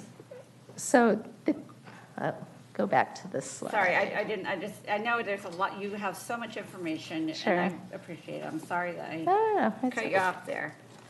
It's on slide 3. And this is slide 3.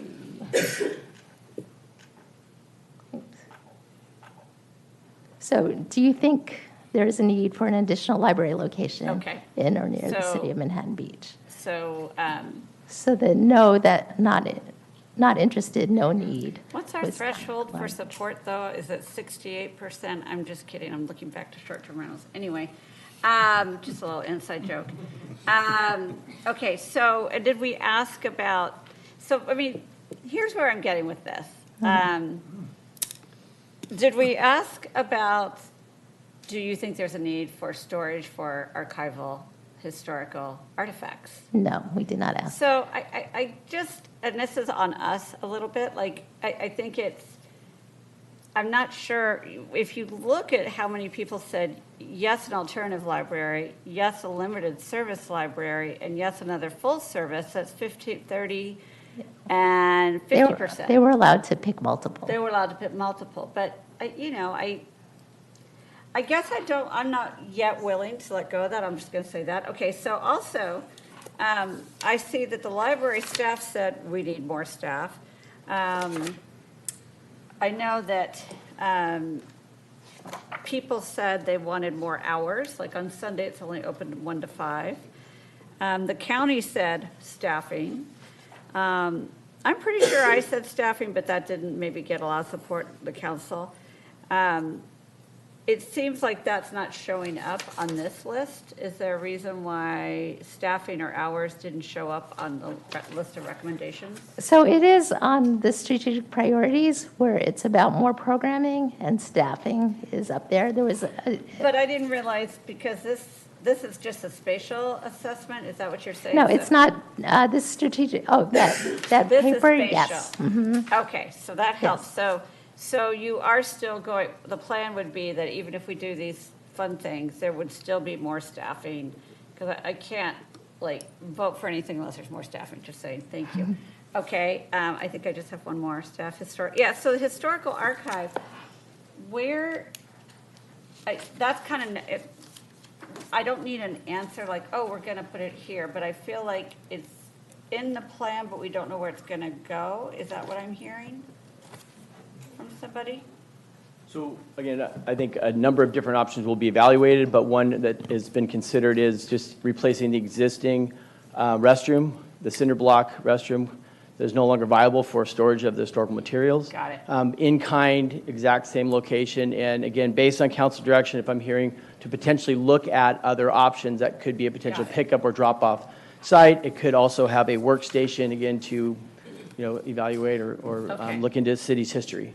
All right, I appreciate it. And again, I apologize, Grace, that I was just trying to really get into that specific answer, so thank you. Great, thank you. Councilmember Tarnay. All right, thank you. Thank you, Grace, for the presentation, and Mark, I think I'm going to start with you, Mark, since you're up there. I'm really sad that I don't have little kids anymore, but that space, that outdoor space behind the library that, I see kids rolling down the grass, do we ever have programming scheduled for that space at all? We have. It's been limited. I know we've had, in partnership with the county library, from some performances, but not heavily activated. Yes, it's like underutilized, you would say. Okay. And then, let's see. I'm going to ask Grace this question, please. Grace, I was super excited that you had a shuttle service on there because we just approved a shuttle service and we could use some funds.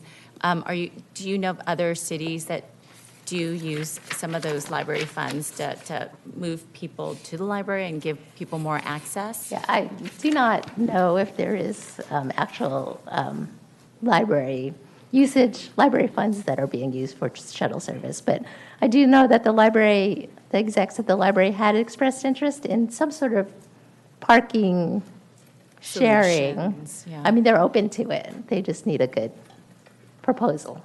Okay. And so this would be something, like if the city wanted to, like how would we go about setting aside some of those funds for shuttling and creating more access to the people on the east side to come without having to bring their cars?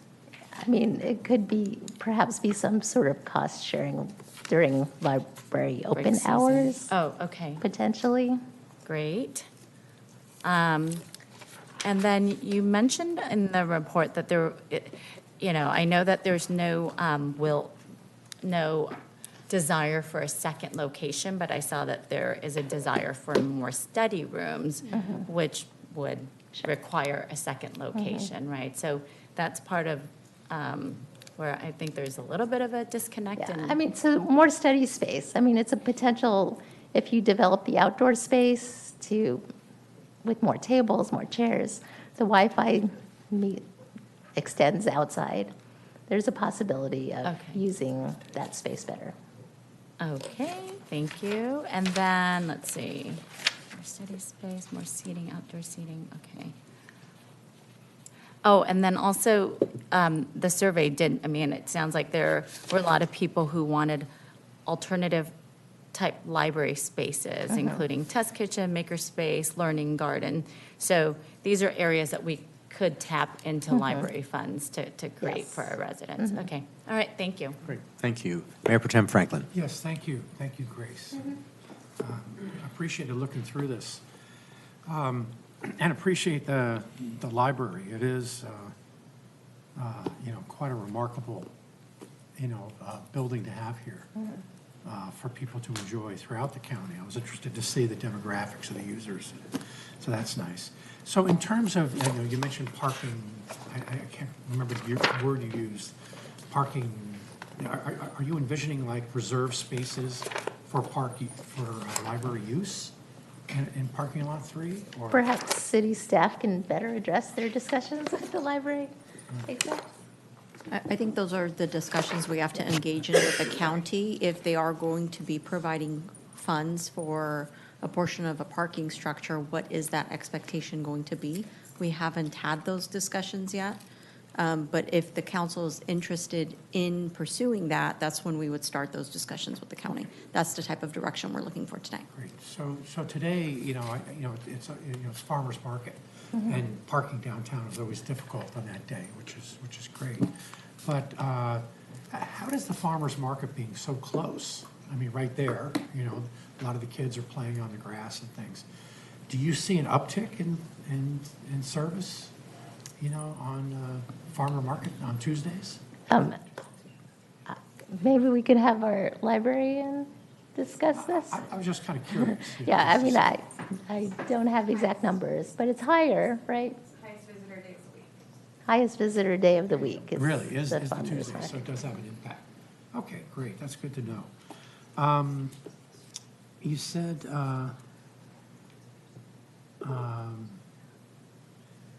the property tax allocation program, or what's the official property tax allocation?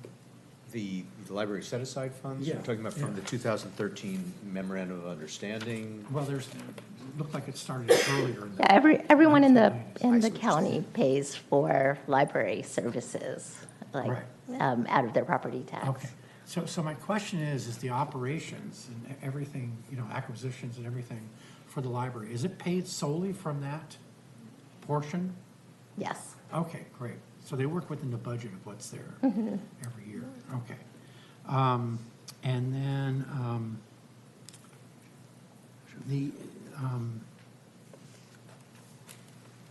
I think, I know what I wanted to ask. So here we are.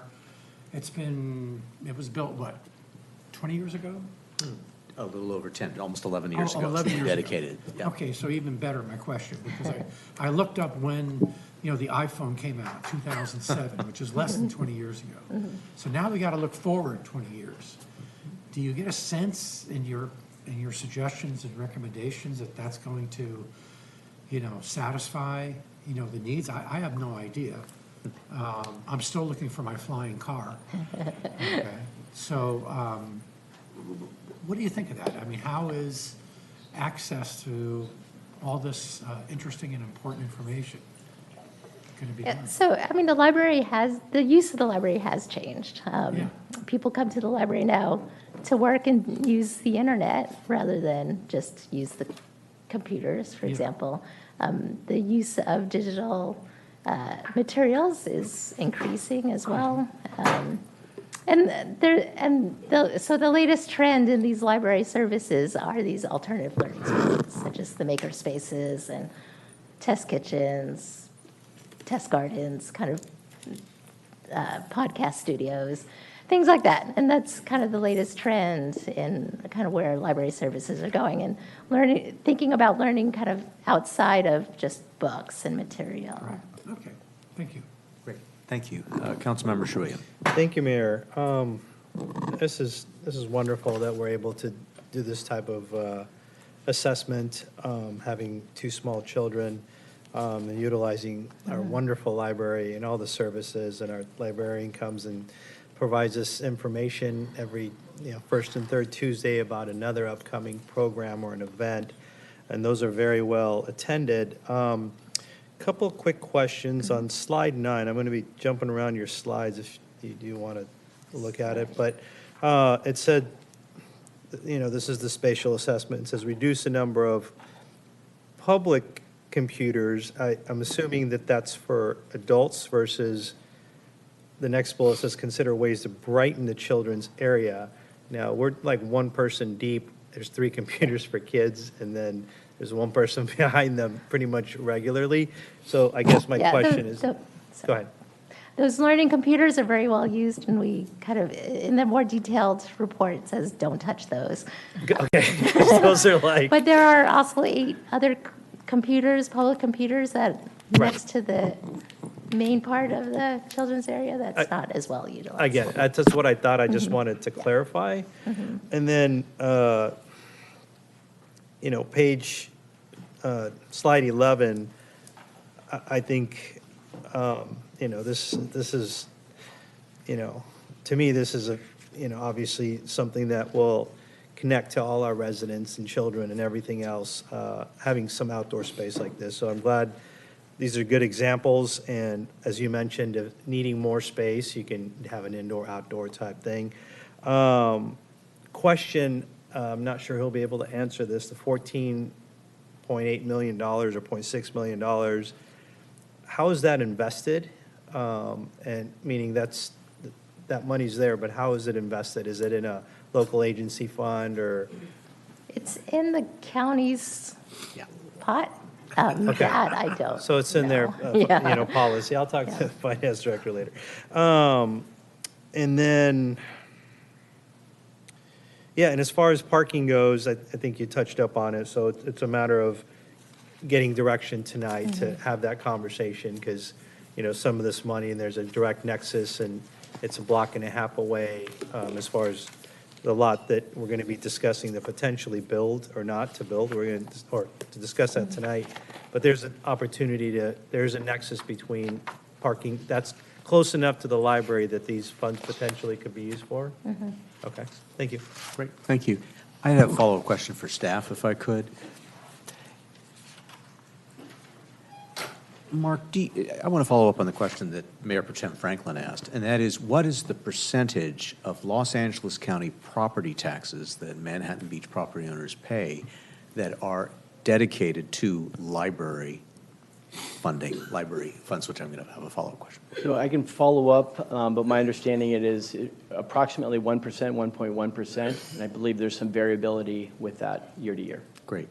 And then the set-aside funds, which have to do with what, the revenue, the difference between the revenue and the costs, and then those funds are set aside pursuant to the 2013 Memorandum of Understanding between the city and the county. Those funds can be used for either capital expenditures or operations, right? Correct. Okay, I think it's important to get that out there for the public to understand that we can use it to build something tangible, or it can be used to supplement the costs for programming or other expenses. Thank you. All right, any other council member questions? Sorry, I have Yes, a quick please. one for Mark. I'm going to push my button real quick. So what you're talking about for archival and all the, place for those things, I'm looking at slide 10 of 11. So looking at, that would be incorporated into the footprint of the current library? Or For just the digital collection, the digitization. digital part. So that we're working with the library, just the database. So Just the searchable, correct. And then they So could be look more at a monitor, like a dedicated monitor to look at, or? Both, just again, via the web, logging in through the county website, and also with digitizing our collection with the Historical Society and HAI, that will be new material that will also be searchable and accessible. Wonderful, thank you. Great. Any other questions? If not, we'll open this item up for public comment. Any members of the public in chambers care to comment on this item? Please come on down.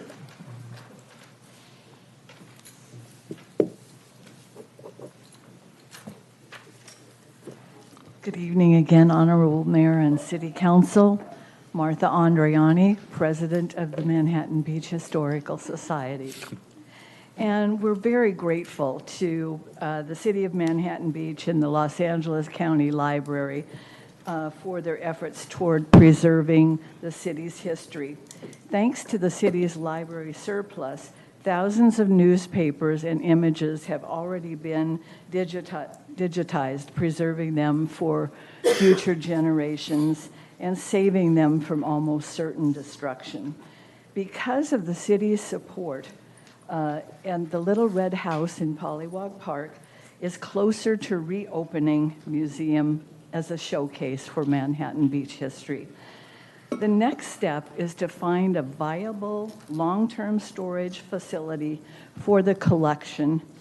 This is not a new issue, but now that the collection is properly organized and digitized, cleaned and inventoried, it's even more pressing that we find a viable storage spot to preserve it indefinitely.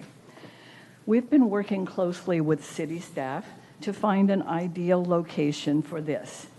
And Kristen Long sent you an email today. It was from both Kristen and me that I think is very explanatory about what we've been through for in looking for that space. So tonight we're seeking your approval to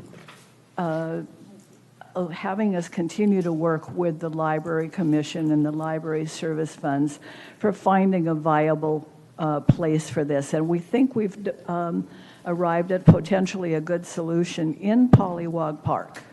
So that would repurpose the old restrooms of Pollywog Park, not increasing the footprint, that's there, anything, but allowing the library to come in and people to be access our digitized records from that location. Thank you. Thank you, Martha.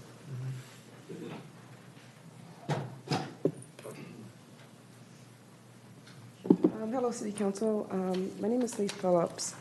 I think I would like more community outreach, especially in regards to any changes to library services in Pollywog Park. That's always been a very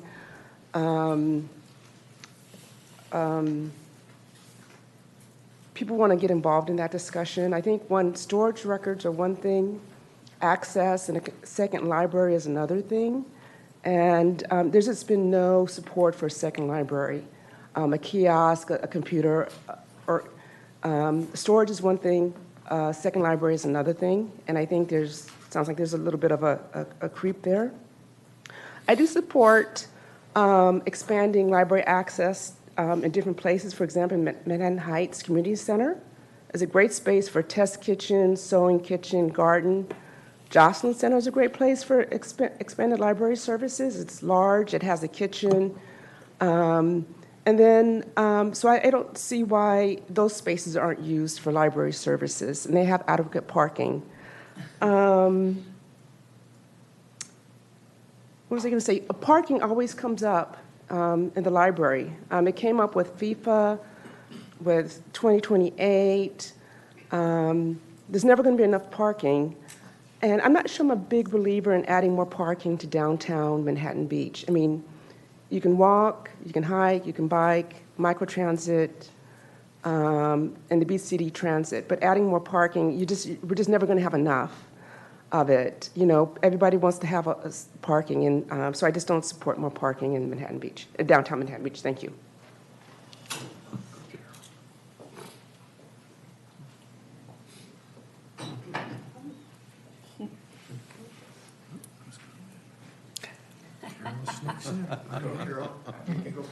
Carol Patterson, Manhattan Beach Boulevard. Good evening, Mayor Pro Tem, and City Council. The question about the second branch, if you will, library, was something that I was very interested in when it was discussed before. And tonight, in looking at that survey, it asked everybody, do you think we need another library? And the base of the people they sent it to were library users. Well, if they're coming downtown, they're probably okay with that. But the east side, I feel, is very underserved. And I think that we could do something, and there were some conversations about how that would function and what services it would supply. Would it just be a pickup spot for families on the east side to come and pick up a book they ordered?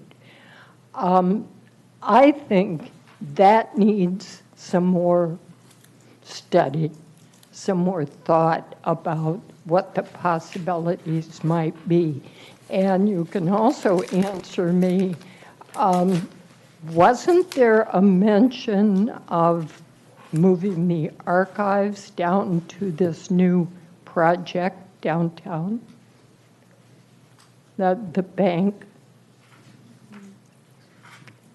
It seems to me that that was in the discussion at some point. No? Okay, I'm having strange nightmares. Thank you. Wow, it sounds like you're on counselor's list. That's what we dream about. Great job, Carol. Stefan, once again, to full disclosure, my wife's on the Library Commission. She's also a member of NB Safe. I did not have any conversations with her before I prepared for this, so these are my thoughts. 4 points, if I can get to them real quickly. Mayor Lesser, since you're with the Downtown Public Library, you probably see this more than anybody else. I was there doing a self-guided tour last week, and 75% of the people in the library were homeless. And I'm just wondering if we have a homeless issue and how we address that in our public library. I think that's worth just bringing up a little bit. The survey number confounded me a little bit. It said it went out to all the users. It was like 40,000. I don't recall seeing it coming to me. I'd be interested in knowing how many respondents we got out of that 40,000. Did we really poll everybody? Something's missing there. And I just don't see where the respondent level was and who all got the survey. The property, you know, I love that backyard area. It's a lot of space. I see it open all the time. I'm hoping that maybe we can give guidance to the Library Commission and to work with the library, downtown library, to talk about could we expand maybe the public building itself. If we need more space, could we expand it in that area? It seems like we'd be big enough and still have space for outdoor, events and things of that sort. I really like the idea of asking the funds to also go to some of the parking, so please reinforce that once again so we can get that considered. Thank you. Thank you.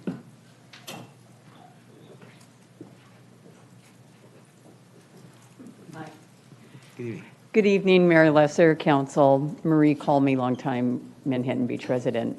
I'd just like to say, please include in any requests for more information a public art component for any of these spaces, because it's a great opportunity, no matter what proposals are being considered or ultimately decided upon. Thank you. Thank you. Any other members of the public that would care to comment on this item in chamber? If not, Patty, is there anybody on Zoom that would like to comment on this item? No requests on Zoom. Okay, so close public comment, turn over to my colleagues. Councilmember Howard. Thank you, Mr. Mayor. I have sort of a couple of different holistic comments, then I'm going to make opine a bit on some specifics, and I'm sure we all have different priorities, and I look forward to hearing about those. So I want to give some credit to a lot of different people, to staff, to the library staff, to the county, to consultants, to our team for doing outreach. I really, when I said in the beginning, I really am excited. I, love libraries, love books, and so think that this is a main asset for our community. And I remember I was on the original, when I was on the school board, I was on the original Facility Strategic Master Planning Committee, and the librarian or the library representative from the county who was helping us said, listen, here's what's going to happen. The day you open your new library, you double in capacity in the number of books checked out and people who use it. And it's true. And that was that was 2005 or 6 or 7.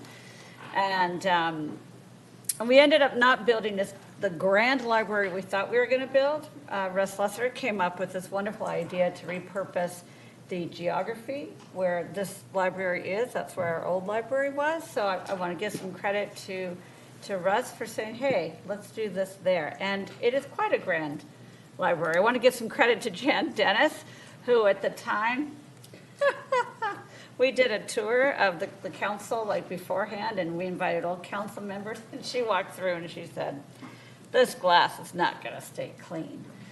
And we said, oh no, Jan, the architects have a plan for it. So Jan, you're right. And so I do appreciate that there's money allocated for maintenance needs. I want to give credit to Steve Napolitano, who a couple of us served with on council, who prior to when we left in 2019, he was so adamant that we think about our historical artifacts and create a digital archive, and wisely said why we could probably use some county funds for this, because this is part of an archive, part of a library.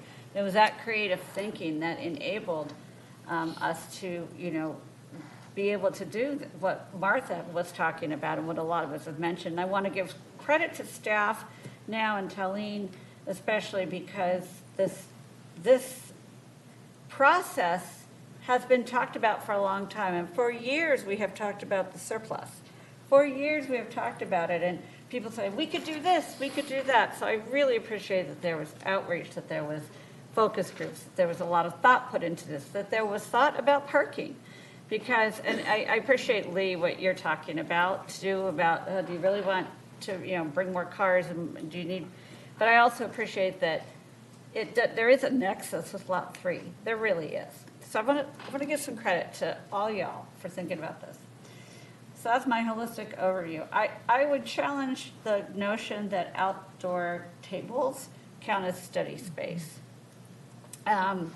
When the library was first getting designed, I was helping run Mayor's Youth Council, and the architects came in and met with some of the kids. And at that time, the county said, we're going to put a game room up in the teen area. And, we're going to have a video console, we're going to have video games. And the kids, our high school kids, said, ew, no, we have that at home, which that's our community, but we want places to study. We need and they like the group study areas a lot, but they also, the individual study areas, yes, but they really, those group spaces. So my strong preference, and if I could convince, for consensus, would be to not consider that outdoor space a study space, but look for indoor study space. Otherwise, I support the outdoor environmental impact and the building maintenance. Again, additional space for group study inside. Staff workspace, absolutely. Reduce number of public computers. Improve the main entry. Absolutely add to the collection. So here's a thought. With the outdoor patio space, I'm not sure. I do think we can improve upon that so it can be more programmable. Through my work, I travel to a lot of other communities, and often the meetings I facilitate are held in libraries. And there's always, because we're California, this outdoor space that then connects to the downtown, connects to the city hall, connects to a coffee shop. So, and it's, again, if you build it, it will be used. But again, I'm not necessarily wed to the outdoor patio space. I still want to consider, well, we were talking about alternative library uses. And there was a mention of the test kitchen. So here's a thought, and I'm going to throw this out there, and I am not on the, I'm pointing back here, I am not on the Scout and Community Committee. I don't know if they know what's going on, but like they're putting a kitchen in their new facility. Could library funds be used to help pay for that if that was programmable at times for, library events? So that would be a question I would want answered. And it seems like, we could do that. And I'm glad that adding staff to increase hours is considered as part of it. It's just not part of the spatial assessment recommendations. So the other thing I'll say I'm in favor of, what Martha was talking about, or somebody was talking about, same footprint as the old bathrooms in Polywog. I mean, to be clear, that will be demolished and it will be an all-new building that could securely and with climate control be good storage for our historical archives. And if it's more than that, I don't know, but I mean, Lee is right, that's a little bit spicy, so definitely support that. That's it. Thank you. Councilmember Tarnay. Thank you. And I will echo Councilwoman Haworth on her thanks of everybody who's worked on this to get us to where we are. I'm very excited about planning what's ahead, and I think we have a great opportunity to leverage some huge projects that we have around town right now, and really being creative with the way that we use our funding. So, you know, based on the assessment and the fact that I've had kids who've gone through the system, and there is a huge shortage for study spaces, especially around finals and group projects. So more study spaces definitely needed. More community spaces where, you know, we can hold bigger, like, I know that there isn't enough space for the seniors. I know that the middle school, the high school, the elementary school, they could use additional space, community space, and then just the public in general. I do think even though I don't support like adding a ton of parking, I do think we have a parking shortage. And as much as I'm forward-looking, like you, Lee, I want all of us to move. Oh, and you're really fit, so I know you get out there and you bike. But as we move towards that direction, I do also think there is still a need for parking. Unfortunately, a lot of people are still in their cars. I love the idea of alternative library spaces like test kitchen, makerspace, learning garden, and leveraging dollars to explore those options, including over at Manhattan Heights, and maybe using that as an ancillary, not a full library, but for library services. I like Carol's idea of people being able to order books being dropped off, and maybe revamping some of those spaces for study spaces for the students on the east side of town, because that's right by the middle school, so they would definitely use that space. And so this all takes me to tying into our Project Pulse.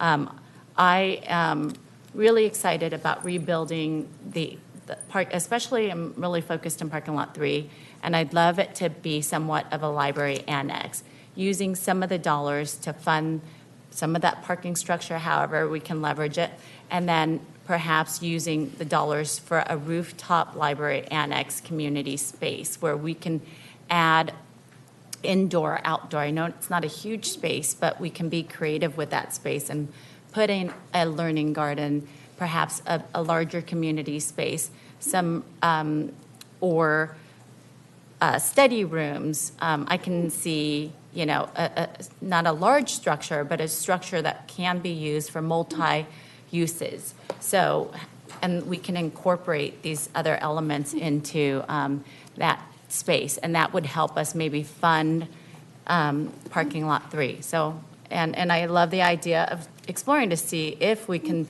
help pay for the test kitchen over at the Scout House. I think it's just being creative and thinking out of the box, and we don't have to spend all that money in one space, but really seeing how we can best leverage and make our usage efficient. And because we will be creating more spaces, I do think we'll need more staffing, and it sounds like these funds can be used for that, so I would support that. Thank you. For my comments, I want to first thank Grace and her firm, Arroyo Associates, for their library needs assessment. It provides us with data. It provides us with analytics to better understand what our needs and desires are as a community, and gives us something to have our city library commission look at in terms of taking this the next step, to further analyze some of the issues that our community has talked about this evening and what council members are talking about. I had the privilege of working on the library when I was on council before. Linda Demarest was our library consultant, and she very much stated exactly what Councilmember Haworth indicated, that as soon as we open this library, it would be a victim of its own success in a way. Space, programming. It's what libraries are about today. They're not just about books. Obviously, I'm biased. I have the privilege of serving on the County Library Commission. But let me just bring up a comment that I didn't see acknowledged in the analysis, and that is the outdoor space. There's a desire for more programming. Well, back when this library was designed, coming out of the facility strategic plan, there was a desire for more open space. Mm-hmm. The mantra of that committee and on many of council of that day was, we are over-programmed as a city. There's so little open space that here we are all these years later, and we have this open space, and it's not programmed fully, and we want to use it better. I want to keep in mind that there is a value in having that open space, whereas was mentioned in passing by Mayor Pro Tem Franklin.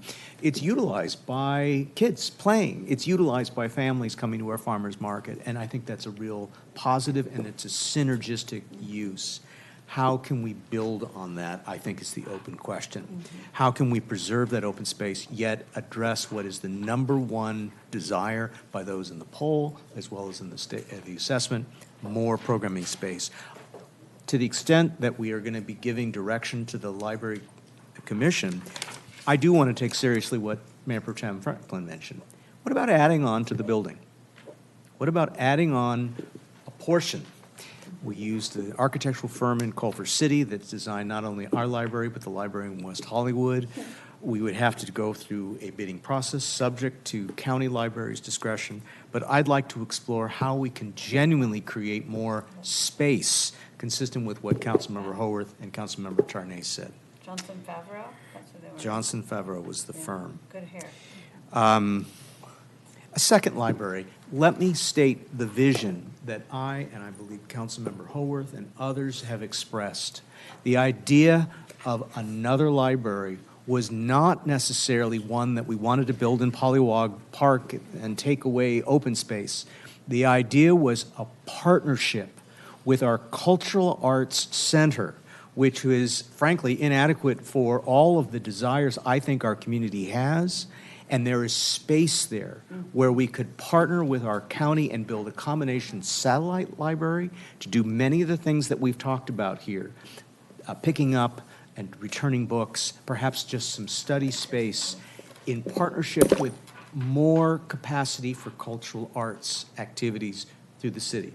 How the city will pay for this, how our capital improvement project plan is already taxed, but this is the vision that I think has somehow gotten lost here, particularly when a survey question just simply asks, do you want another library? I think the comment was made earlier about our East Manhattan Beach residents being underserved. That Cultural Arts Center used to be our second library. That's what it was until it closed and the city bought it. The idea, the vision is to try and rebuild that facility in partnership with the county. For parking, at a minimum, I would welcome our county library, our city library commission to explore some combination with Project Pulse, as was indicated. I think it would be helpful to talk with the county to see what they'd be willing to consider and how that would actually work, given that it's an open parking lot. And then storage and archive and historic collections. I think we need to be realistic about the pushback in the community of touching Pollywog Park. As much as there might be a vision for making use of a retired restroom in the park that's used for storage, frankly, that's what activated the community about 2-3 years ago and killed the possibility of the vision that I just indicated. People are opposed to building in Pollywog Park, and as a result, that's why I would like to explore the Cultural Arts Center and perhaps Manhattan Heights and see what we could accommodate there. So I was prepared to make a motion to collect all of the thoughts we've heard, but we've not heard from Mayor Pro Tem Franklin or from Councilmember Charelian, so let me withhold the motion until I hear from them. Mayor Pro Tem Franklin, sorry for those long remarks. Okay, Ms. Patterson, thank you for what I think was the most enlightening observation this evening, and it never occurred, to me, was the survey. They're already using the downtown library, so they're. If I may just add some information to that. So what Grace was mentioning earlier is that the survey was initially sent out to the library users, right, but it was subsequently sent out to the whole city, our city email list, and a lot of people from that list also filled it out. So it wasn't just the library users. I just wanted to make that clarification. But still, even when you add up, I think, was it you, Councilmember Haworth, you added up the other percentages, and it sort of did indicate desire for the east side.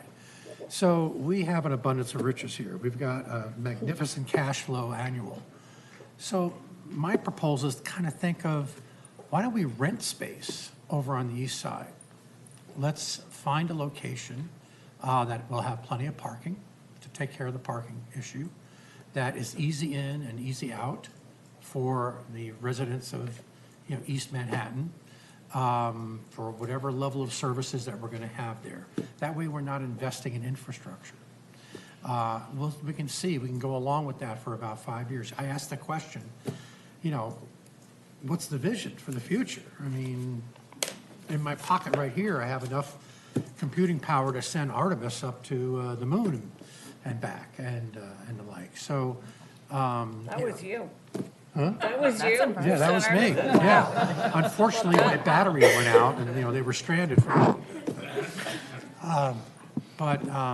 That way, if we do that, we can go ahead and put whatever we want in there. We can put in the test kitchen. We can put in study centers.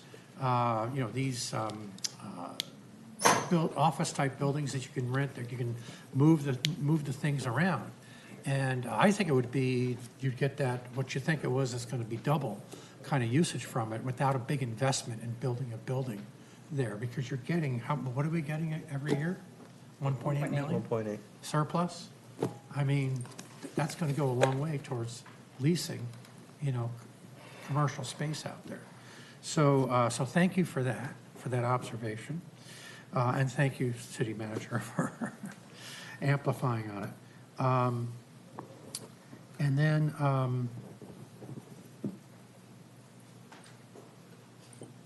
I'm going to just leave it at that, and then we can go ahead and piece together, any of the things I agree with you on. One of those observations you made about what was it? Not the storage, the historical. So I'd support that. Thank you, Mayor Pro Tem. Councilmember Charelian. Thank you. I'll make this fast and some definitely repeat. I typically don't go last, but I agree with a lot that I've heard tonight. The challenge is going to be capturing it all in the design. I do like what the mayor said about extending this library. There's so much opportunity there, not just doing outdoor space, but finding the opportunity to work with the architect. We have the land is there, and if we build it, they will come. Again, East is underserved. We know that, and I'm not advocating for a second library, but again, with the middle school there that I've heard from my colleagues and next to Heights, we used to actually have a physical library where the art center was. Everybody knows that. So some kind of hybrid out there on the east side, whatever that might be. And then, parking, not too much, tie it to Lot 3, try to get that nexus going, as well as I heard some other things about potentially on Lot 3 with library and outdoor type uses. But that's it. I'll just stop with that. Thank you.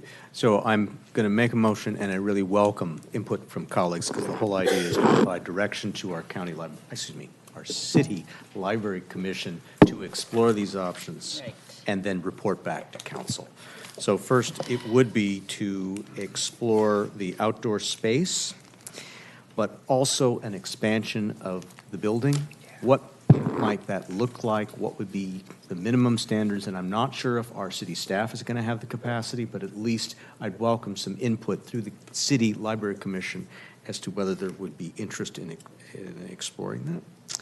That's part one. Second would be just as an alternative, what an outdoor space might look like at a minimum, which is consistent with what Arroyo Associates suggests. And I see Councilmember Howard. Did you want to talk about that first part? Just please.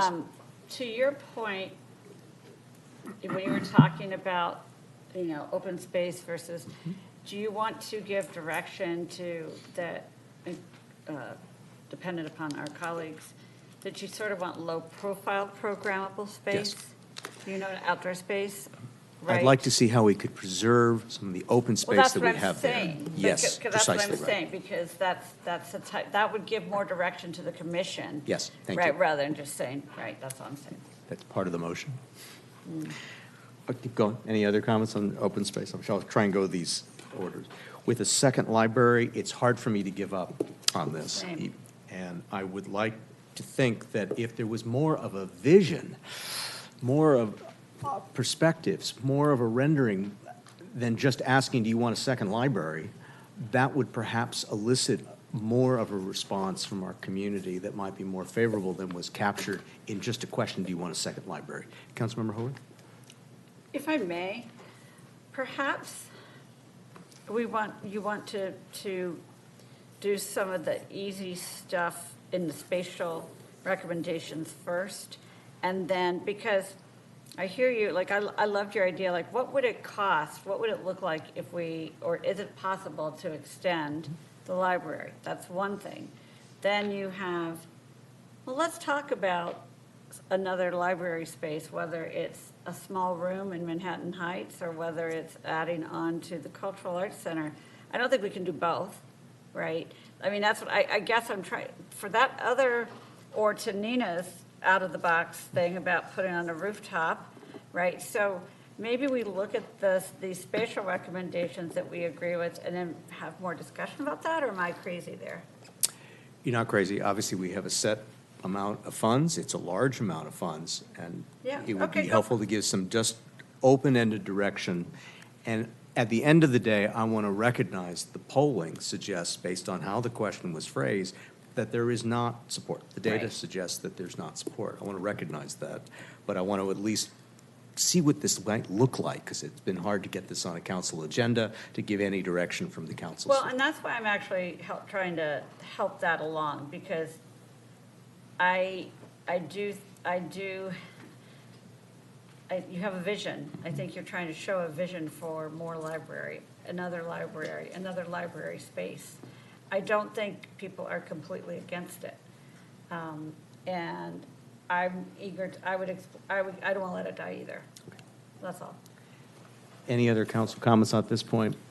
Councilmember Tarnay? Yes, I'm just, just on, as we're are we asking staff to kind of give us each scenario and kind of a rough budget? Just because if we do the expansion, then we wouldn't do the rooftop. Right. Right? If we do the rooftop and whatever it costs, then we probably might not do the expansion and we would leave that open space. So there's like some balance that I'm. So my understanding is what staff is looking for is for us as a council to give direction to the City Library Commission to further study these ideas and take public input and then report back to council once these are packaged and maybe prioritize a little further beyond what Arroyo Associates had already done. So forgive me, I'm the one who's sort of talking this longer than it should. No. But we need to give direction, I think, to the City Library Commission. Should I keep going, just down the list? Go And then for we it, can yes. then Please decide whether or not we Go for it, second. yeah. Next, storage, archive, historic resources, where they should go. I know the Historic Society president mentioned that they may have an idea. I'd like to have the City Library Commission explore different options. If the recommendation is for Pollywog Park, I would suggest we look at other locations as well, given the experience that we've had when there was a proposal to make use of just a small decommissioned cinder block old restroom that's no longer used. That elicited quite a response from the community. See, I'm framing it in the negative, am I? yeah, and that, when we proposed it before, and it was on the master plan for the arts, it wasn't just a storage facility, it was a small satellite library, which was a little bit larger than that. So I think what you're saying is have the library commission direct, or we should direct staff to study how much it would cost to turn that same footprint into a little storage area only, because that is not creating more use. That's fine. Right? So let's look at that and look at other locations as well. Sure. Next, parking. I think we do want to direct staff to explore with our county partners how we might be able to work with them for parking, for our Project Pulse and Lot 3 replacement. And then I want to make sure I'm capturing some of the other ideas that were mentioned. What else? Kitchen? Yeah, and possibly adding space on the rooftop when we rebuild parking lot 3. That would be an option for funding. Mayor, I'd like to ask a question to maybe the city manager. City manager, we have an item after this to talk about Project Pulse, and that's on a timeline and trajectory. How would this work if we had an item to look at Lot 3 or adding this concept and going to the commission, waiting for concepts. And can you please talk about that? I can, yes. Thank you for that question. I mean, if we were to get direction from council tonight that they want that, that's one thing. But going back and forth with the library commission, we just don't have the time for that in the timeline. That's a good point. Maybe we can discuss that with the next item that's coming up, which is Project Pulse, or do you? I just don't, I mean, just logistically, I'm not sure how we tie these two. I think we have an opportunity, and I don't want to miss out on that opportunity. We have an opportunity to have a rooftop, ocean view, property, or whatever we develop that is being paid by somebody else, or not somebody else, that is being paid out of different funds. So, you know, that, and we can use our general fund dollars or CPI dollars for other things. So it's just leveraging. So I don't know how, you know, we can tie those. I think the leveraging and a nexus, I don't think it depends on having a rooftop library or a rooftop adjacent library. It's about, does the library require more parking? If so, there's a nexus to parking lot 3. And I mean, that's kind of how I see it. I'm looking at librarians and I'm looking at city staff. I think as much, I thought it was a really cool idea, but if we're gonna build study corrals or study rooms, I would rather put one on the east side, or, you know, put it in the expansion with the library. I don't think that would be the best use of the rooftop deck of the parking lot. If we have a nexus already, I think we go with that, but because of what Councilmember Charelian asked, which I thought was the key question, like if we throw that into it now, it just kind of maybe muddles up the whole thing. I don't know. Is there an opportunity, if the expansion comes back, like where the current library is, to do something? I know you won't get the ocean view, but to do some, like a rooftop on the expansion? I don't know if that. I mean, yeah, that, Just trying to. yeah, I mean, I wouldn't be opposed to that. I just think, you know, again, I'm just trying to think of ways that we can leverage our dollars to use it on a project that we know we're already going to engage in. So we would be leveraging it without the added cost of the library on top. We're leveraging it for the parking. Well, I would say both. I would say that, I would argue that we would be trying to do both. And it wouldn't be just, you know, study rooms. It could be, you know, multi-use spaces. So. Mayor Pro Tem Franklin? I would just like to have us take a serious look at leasing a space, building it out. We've got the need. We now, I forgot about the archiving. We could do the archiving there.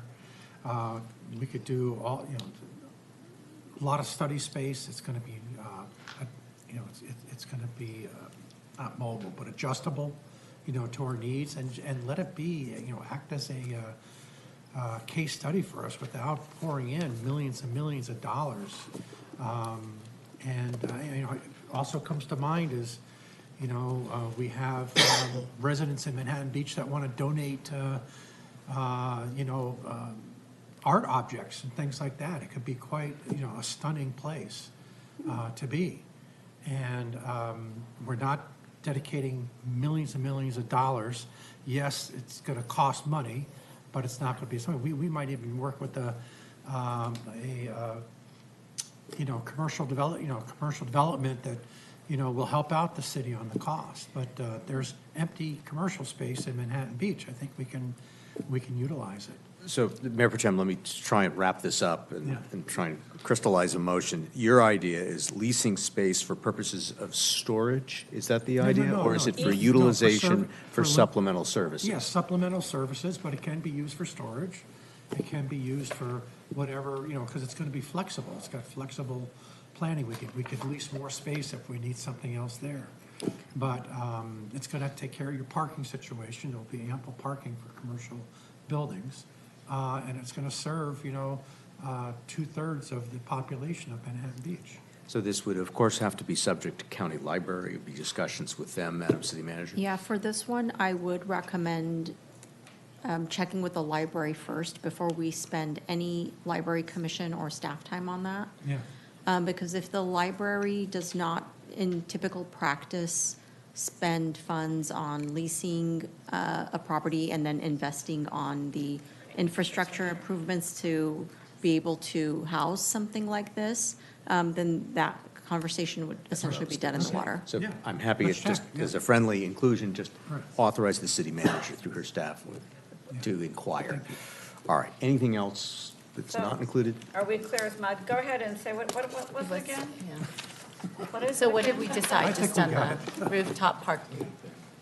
We got on tape. You'd like to include it, even though that would be I- subject to the county as well. And I Okay, do so we'll share- just include parking then for parking lot I think 3? so. Yeah. I think so, or allow the city manager, and I want to make sure your comments are heard. So, Madam City Manager, I wanted to somehow, if we can, incorporate the comments of Councilmember Tarnay, and that has to do with how we can utilize the parking lot 3 as part of Project Pulse with any library funds. That would also be subject to county library discussion, correct? That's correct. Yeah. So perhaps we That's can the thing. include a question about whether the funds could be so used. Is that consistent with what you're getting at? Yes. Okay. I think we would want to start there for all of these recommendations. First, before, again, expending time, library commission or staff time on that. Okay. Just understand from the county, what are they open to before we start investing the time into it. Okay. Mayor Pro Tem Franklin, do you want to say anything else before I Nope, call that's for the good. question? Thanks. I see that you second that less than efficient motion. Thank you all for your patience. This is the first time I think we've talked about this You're learning. this is the first time in almost 3 years that we've had a chance to talk about this, or maybe 2.5. Call for the question.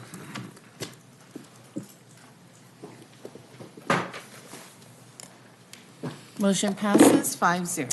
Thank you, and thank you to members of the public for your patience. Thank you, Chris. Ready to move on, Council Collins? Thank you, in which case we move on to item number 11, which is Project Pulse status update related to public engagement, the public engagement program, and redevelopment options for city-owned properties located at 400 Manhattan Beach Boulevard, former U.S. Bank Building, and 1155 Morningside Drive, parking lot 3. Well, good evening, Mayor Lesser and members of the City Council. My name is Masa Alkar. I'm the Community Development Director. Associate Planner Tari Kahubengua. I'm sorry. I'm still working on that. I'm sorry about that, Tari. But yes, she'll be providing this interim check-in on Project Pulse. I just want to reiterate that we are on track for bringing decision-making back to the council in late August so that some decisions can be made about the forward progress of this project. And this is not slowing down that pace. And a couple of key things have happened. We've gone to Planning Commission. There's been a survey that's gone out, and we're at a key point where the community engagement through the design charrette process is about to happen, and we've engaged a consultant. So we thought it was an appropriate time to come back to you to check in. And I also wanted to note that in this item is a question about engaging with the Coastal Commission about this outstanding question that was previously discussed by the council last August about potentially raising the height limit from 26 to 30 feet on these sites. And we wanted to check in if there was a desire for the council, for staff to engage with that. So with that, sorry, Tari, and yes.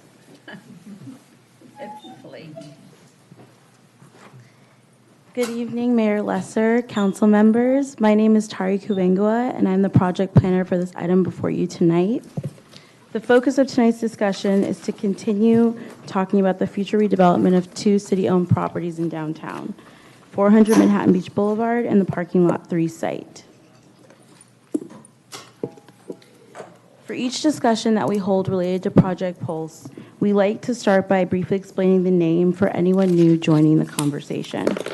After purchasing 400 Manhattan Beach Boulevard, or 400 MBB, as we may refer to it tonight, city staff established Project Pulse as a coordinated approach to the redevelopment of that site and parking lot 3. This effort is centered around a comprehensive public engagement program where we are working with the community and city council to identify the preferred uses for both downtown properties.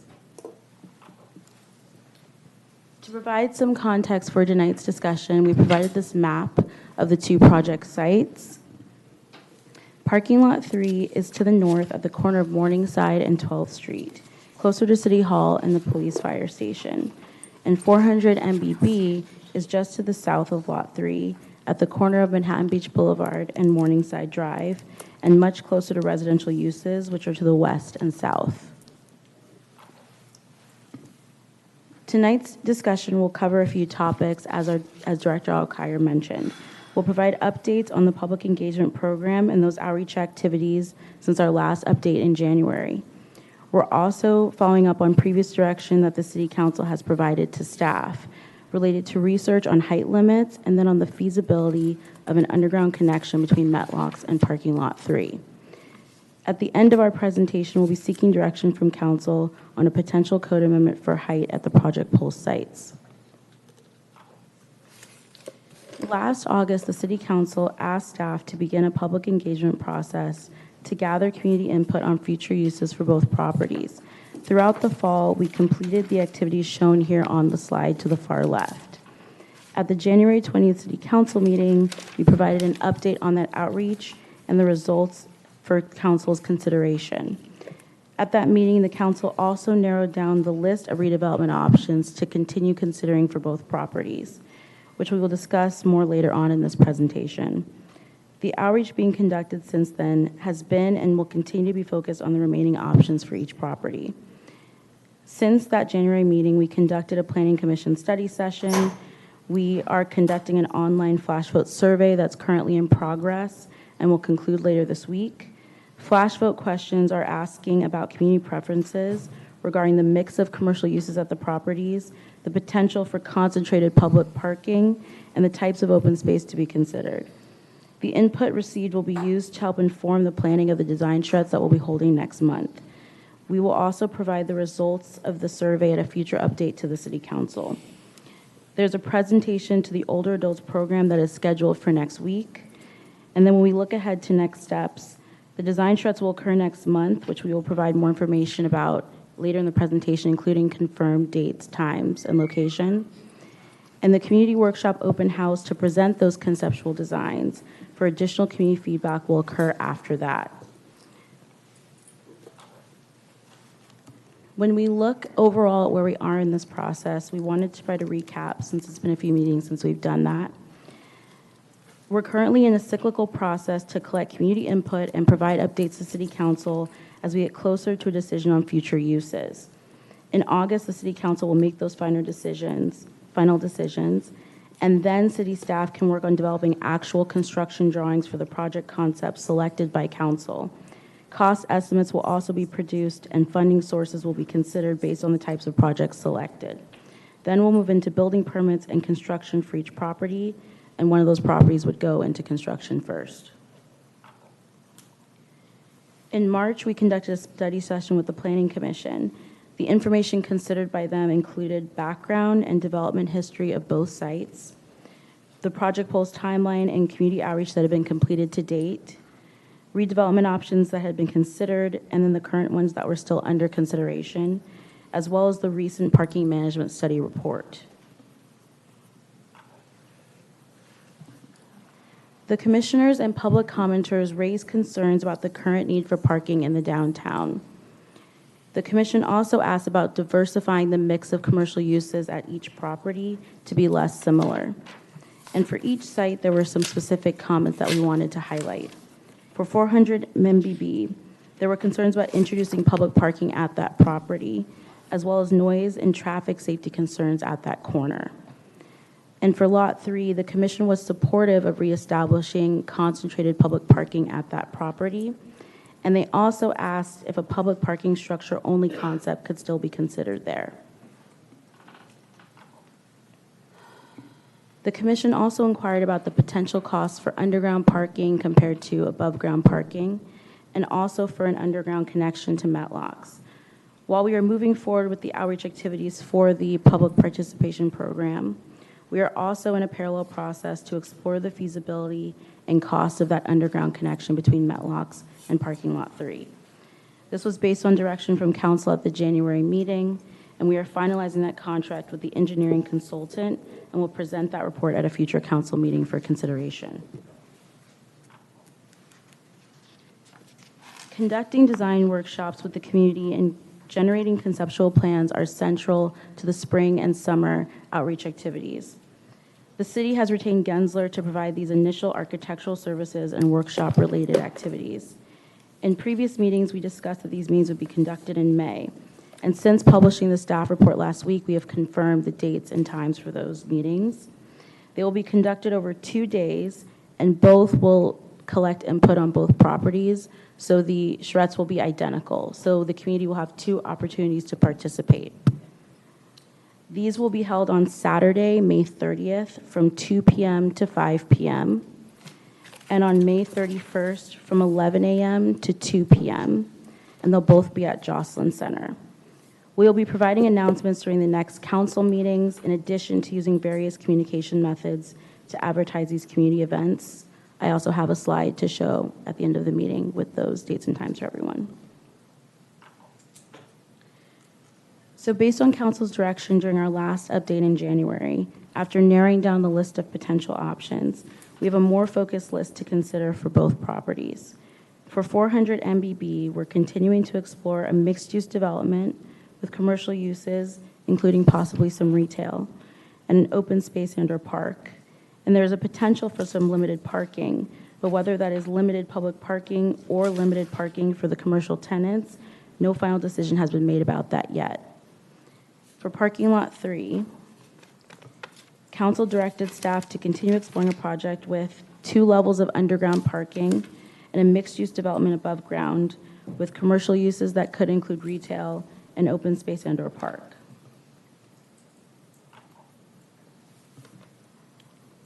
Based on comments received at the Planning Commission study session, staff thinks it's appropriate to consider an all-parking option for the parking lot 3 site, in addition to the parking and mixed-use development concept that council identified in January. For that reason, 2 concepts will be explored for parking lot 3 at the design charrettes next month. We will return to council for further direction after the design workshops so that one of these 2 options can be selected. And this would be before the design consultant starts producing the conceptual package that you all will be presented in August.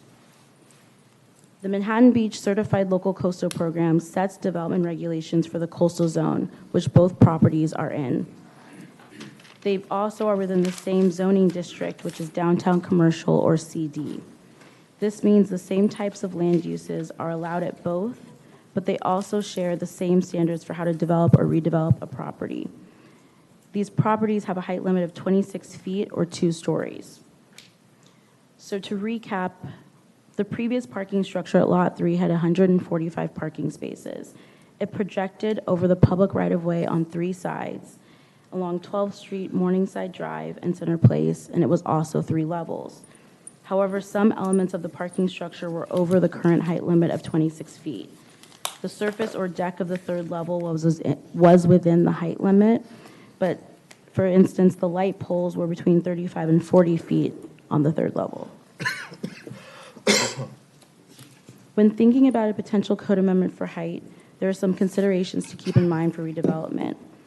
To construct a modern parking structure within the current height limit, either with or without a commercial component, the structure would be limited to 2 stories, and based on a previous analysis, this would limit the structure to approximately 105 spaces, which falls short of replacing the previous amount of parking that Lot 3 used to provide. And lastly, modern code requirements overall must be met now, which can include providing an elevator, which the previous parking structure didn't have. The Manhattan Beach Certified Local Coastal Program, or LCP, allows for 3 different height limits within the CD zone: 22 feet with a flat roof, 26 feet or 2 stories, 30 feet or 3 stories under certain conditions. You have to provide a ground level parking structure or an underground parking structure, or the building needs to have a pitched roof. So we've provided this map here to essentially give some site context to the existing height limits for some commercial properties around Lot 3 and 400 MBB. So in the top left, you can see Lot 3 is labeled with a 26-foot height limit, which is its current height. But right to the north, you see some properties that actually have a 30-foot height limit, and they are actually built to 3 stories. And then to the east, Metlocks actually has a 30-foot height limit as well, and that's across from both Project Pulse sites. We initiated conversations with Coastal Commission staff last year to gauge their level of support for potential code amendments at both Project Pulse properties. Specifically, we identified a possible change in the maximum height limit from 26 feet to 30 feet, and for allowing height exceedances for some elements such as elevator shafts and lighting. Coastal Commission staff was generally supportive of those types of amendments, though the Coastal Commission itself would make the final decision. For tonight's meeting, we used a combination of methods to notify the public of this discussion topic, which included a courtesy notice, email to interested parties, an ad in the newspaper. We also mailed postcards to properties within 300 feet of both sites, and we posted on the city's social media. We received 7 public comments, and copies of those have been provided to you. There are 2 questions we have for the City Council tonight, which both relate to code amendments to accommodate the redevelopment of both sites. The first question is, should the height limit for these 2 properties in the CD zone be increased from 26 feet to 30 feet on the condition that an on-site parking structure is provided? And the second question is, should limited exceedances of the height limit be allowed for minor elements such as elevator shafts and lighting? Before we transition into the discussion, we just wanted to highlight once again that we have a dedicated webpage for Project Pulse. We have information about upcoming meetings. There's also a link to sign up for email updates. And if there are any questions in between meetings or events, the community is always welcome to reach out to city staff in the planning division. That concludes my presentation. I and other city staff are available for any questions. Thank you. Great. Thank you. Thank you for that staff report. Councilmember Charelian. Thank you, Mayor. Tarnay, great job. I'm on slide 17.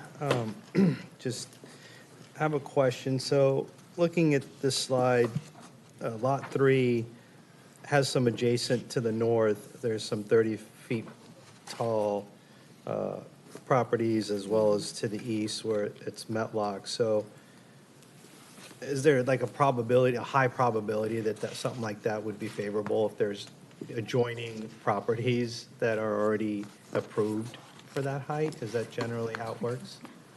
Thank you for that question, Sure. Councilmember Charelian.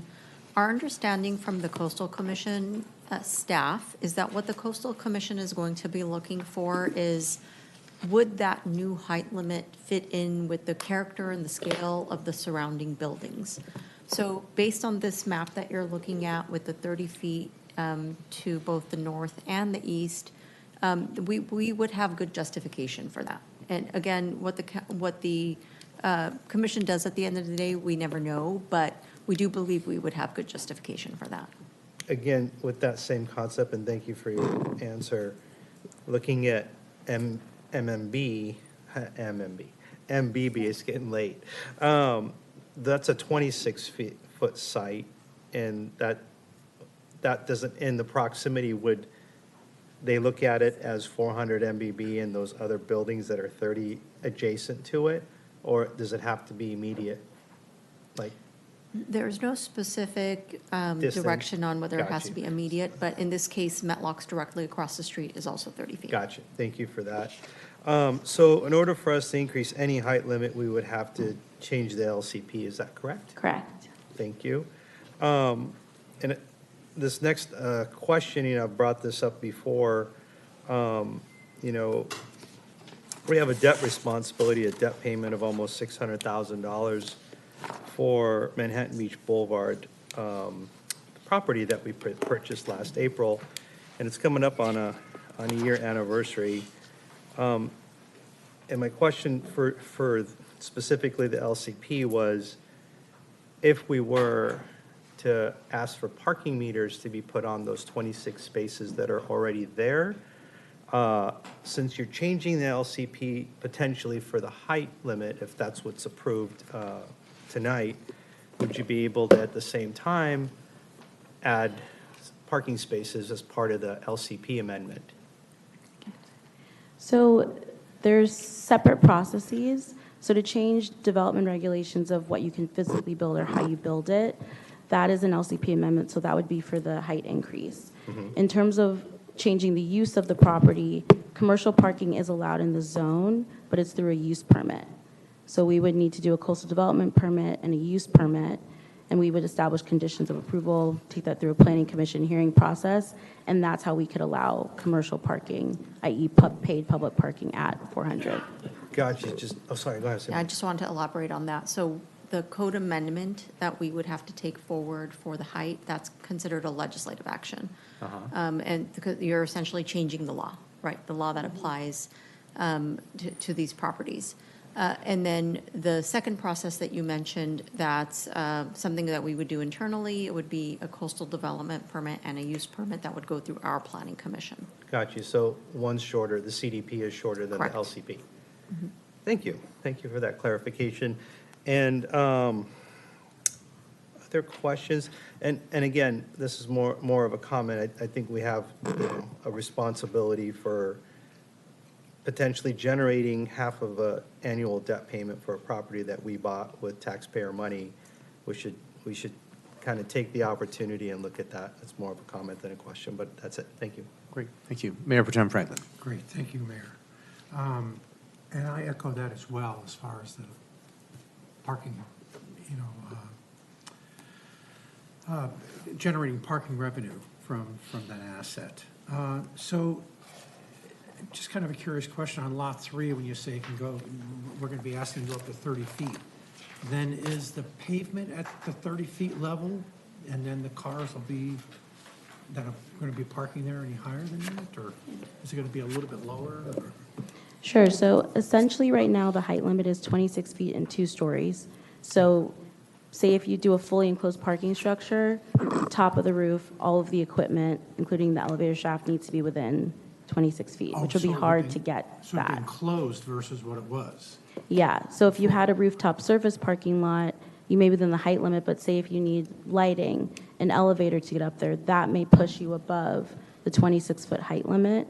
So there's still a restriction with trying to get more parking with the current 2-story height limit. Say if you were trying to go above ground to get at least 2 full stories, you need to leave a gap to address stuff like maybe an elevator and lighting up there.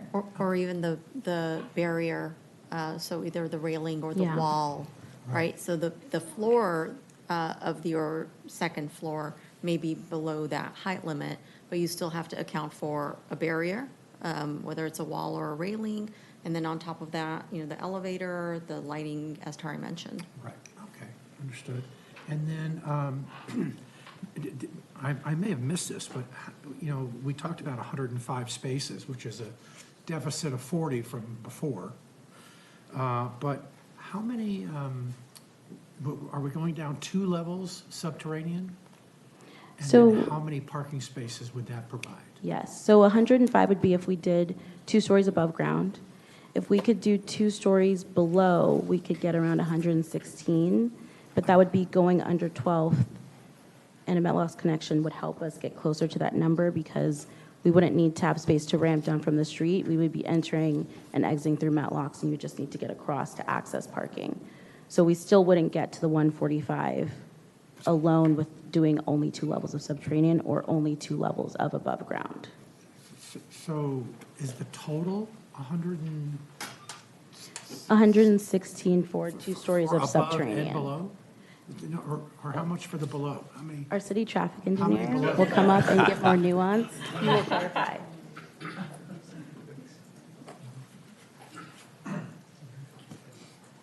Sure. The simple math that you can probably attribute to this is that you can get about 50 parking spaces per level. Okay. So if you do 2 levels above ground and 2 levels below ground, you're at 400. 400, but it's a little less than that because you have to have ramping and elevators. 200, sorry. Yeah, 50, 50, 50. 50, 50, 50. Oh, yeah, 200. Yeah. Mm-hmm. And So if you try for a third level above ground with a 5-level parking structure altogether, 2 levels below, then you'll be at 250. But we can't do a 3-level. Not at this time. Yeah. Got it. And just to be clear too, a 2-level parking structure is surface level plus 1. A 3-level parking structure is surface level plus 2 levels of parking above that. Okay. And then we've always talked about this before, how much is above ground parking multi-level, per space, and then how much is subterranean? And can you give us a scale or? It's very expensive to go below ground, and it's almost twice as much per parking space. So if you're talking $75,000 to $100,000 per space to go down.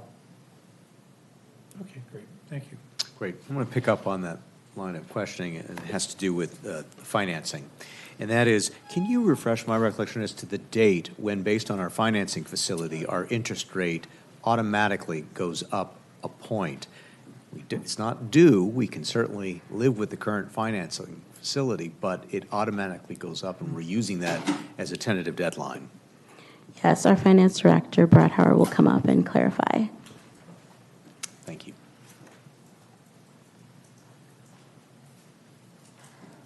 Good evening, Libby Brethauer, Finance Director. So if I understand your question correctly, it's not necessarily our interest rate goes up, but our payment goes The interest rate is what I'm asking. When is that deadline?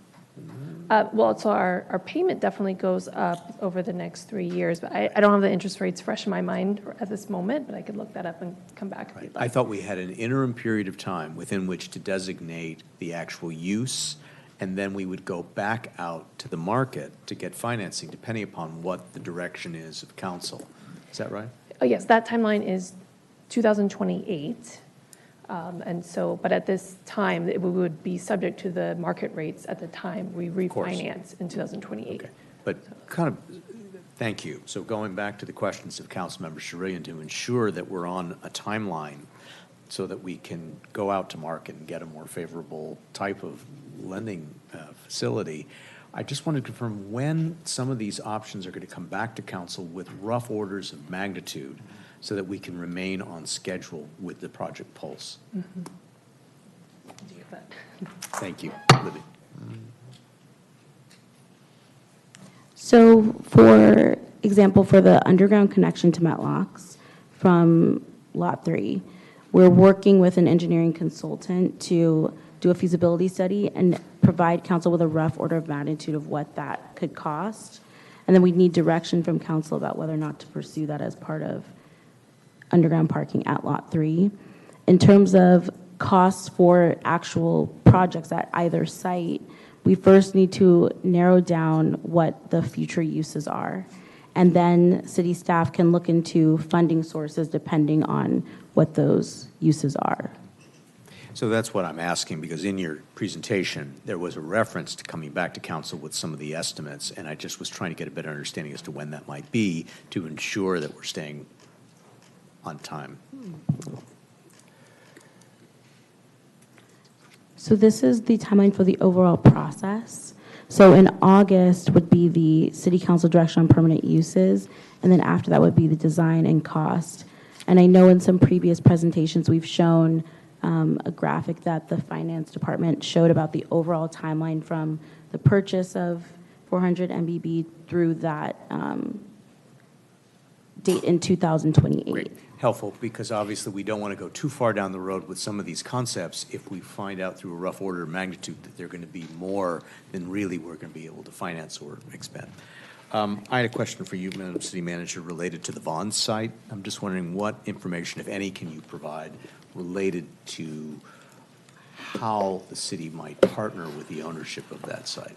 Sure, thank you for that question, Mayor. The council did give staff direction in a previous meeting to attempt to reach out to the Vaughn site owners and engage them in their potential interest to partner with us in a public-private project on both properties now that we are their new neighbors.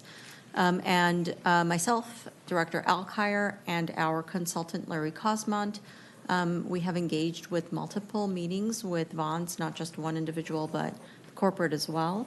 Probably more than 5 meetings at this point. And the latest meeting took place in mid-March. At that time, they committed to continuing to contemplate our request and getting back some feedback to us by May.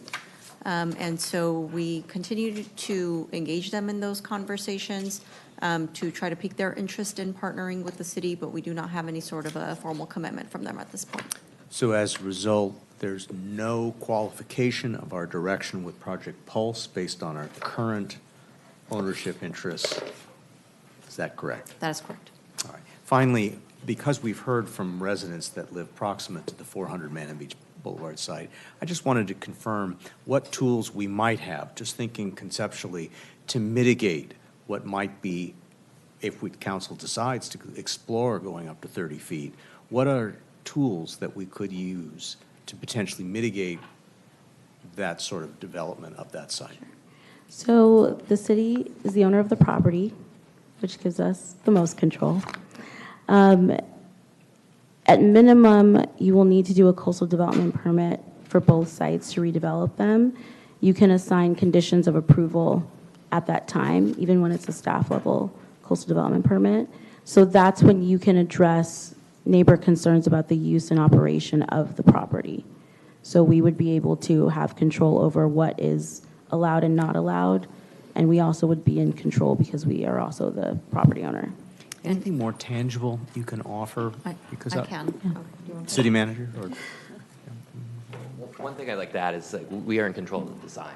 So we can place the structure in a way that is very substantial setbacks from the property. We can make sure that any uses or any activities that occur in that area in between the structure and the residences are controlled and are of low impact. I mean, we have complete control over this. It's not like approving a development project. Helpful. Thank you. In terms of more tangible, Mayor, one of the comments that Tari made in her presentation was that the Planning Commission did consider that in their discussions, which is why one of the suggestions they're making is not to have a parking structure on that site, because that traffic and noise on that corner would perpetuate any noise or traffic issues for those residents. Thank you. Councilmember Charelian. Thank you. And good questions, and it kind of sparked some ideas in my mind, Mayor. So, Tari, on, let me go to slide.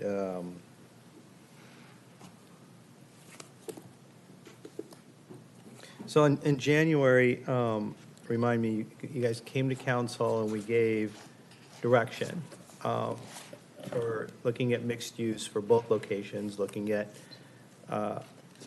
again, I thought we said look at underground parking at Lot 3, look for opportunities for mixed use, like facing Morningside and facing MBB, so you're away from the residential areas that the mayor, that was my takeaway, and we were like, here we go. And then, so I guess I'm just trying to understand the structure. Then we have, then it went to Planning Commission. I haven't seen those minutes yet, but I'm eager to see those minutes because I've heard a few things from that meeting. So it goes to Planning Commission, and now it's back to council to take a recommendation. Our recommendation for it was mixed use. Now we got something back from the Planning Commission to talk about all parking on Lot 3.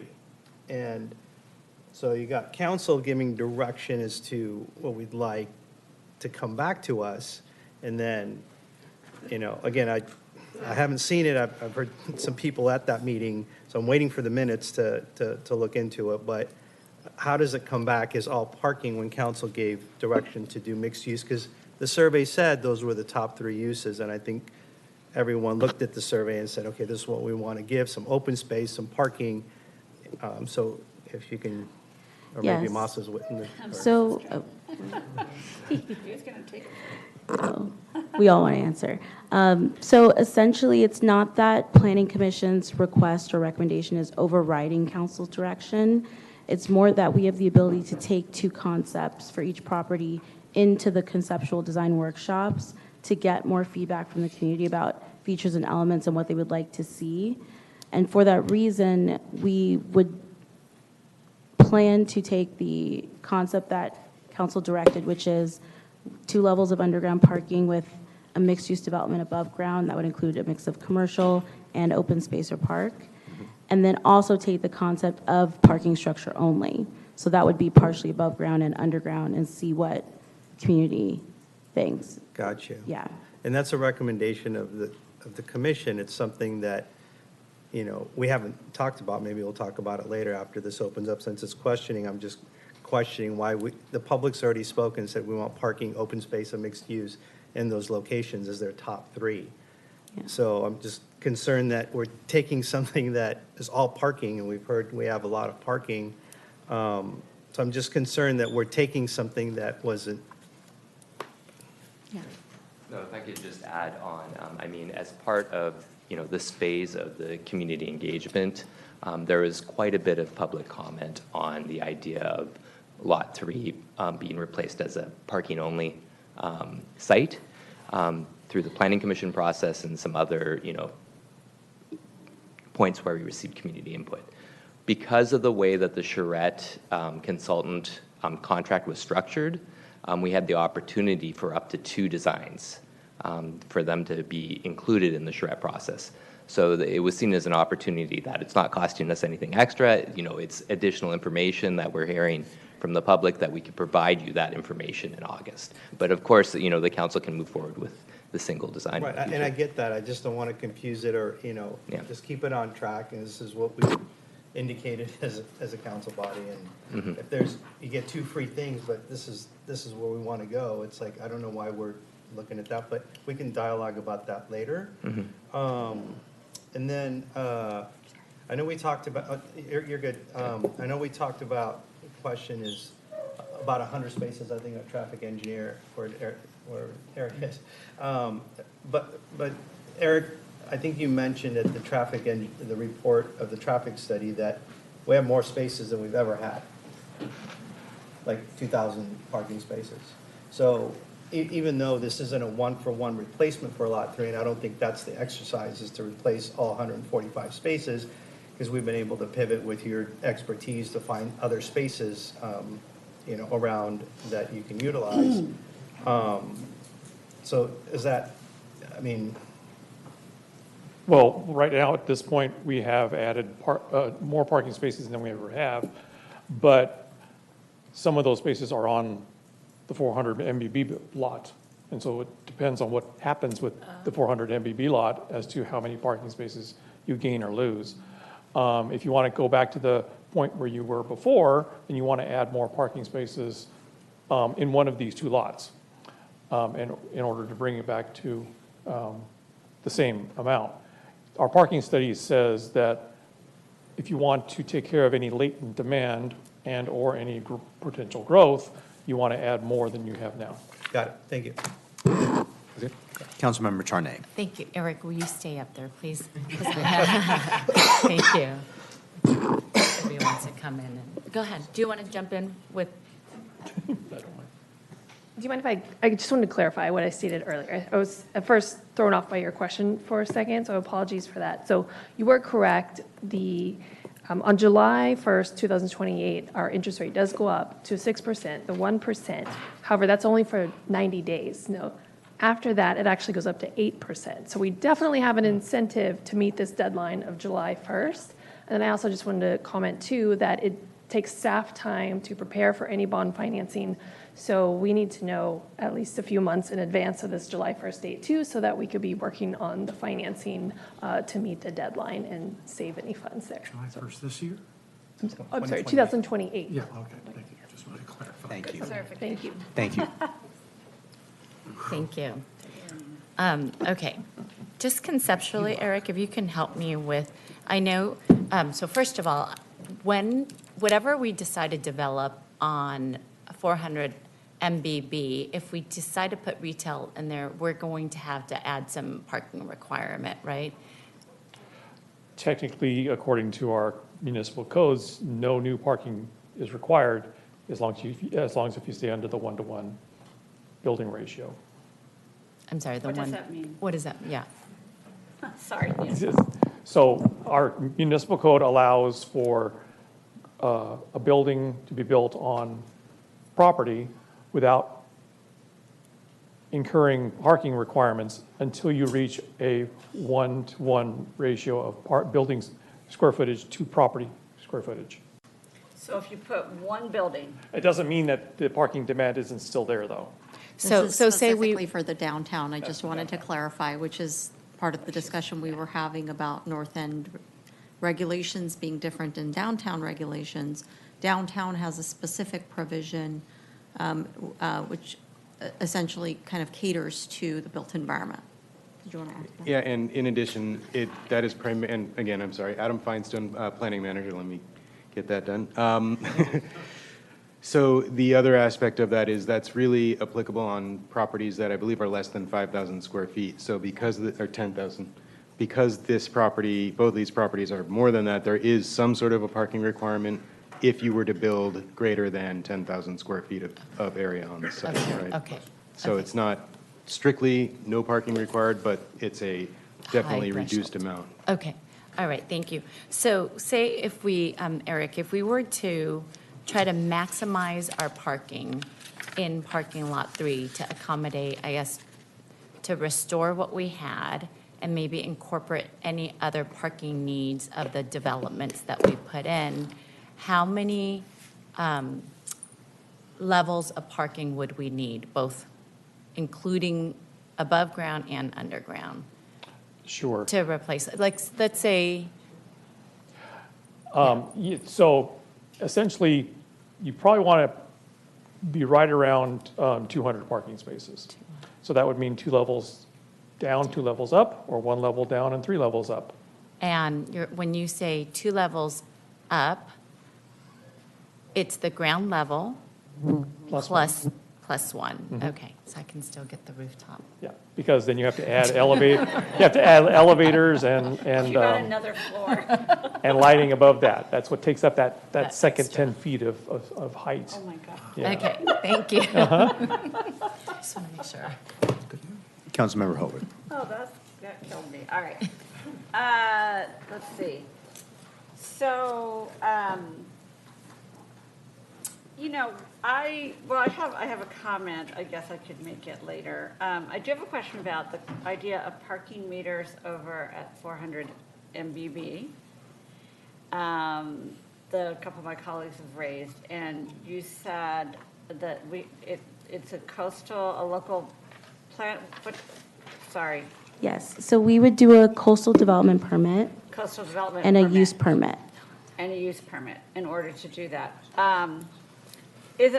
Would we still have to do that? Let's say we wanted to, much like we do here at City Hall, where 9 to whatever, Monday through Friday is staff parking only, but then after 5, residents or visitors can park. Could we do something like that over at 400 MBB? Would we still have to get to go through that? We would because of the commercial parking or the public parking Okay, but component. so I guess I'm introducing the idea of, like a staggered or, time uses there. I have, let's see, parking meters, lot 3. Oh, I think that I remember, I thought one of the directions we gave is that explore mixed use, but we also were interested in parking only at lot 3. Remember, that didn't seem inconsistent to me whatever we end up with, I'm agnostic right now, but I just didn't think so. I have a comment, but I'll wait for later. So one thing, if I can clarify also, the issue that as far as, a parking only option there, that really came out of not necessarily just the Planning Commission's desire, but what we heard at the Planning Commission meeting from the public. There was strong support amongst the members of the public who attended for a parking only solution at that lot. Okay. I have, do you want to go first, please? Yeah. So just a quick question. If we're considering mixed use on some of this.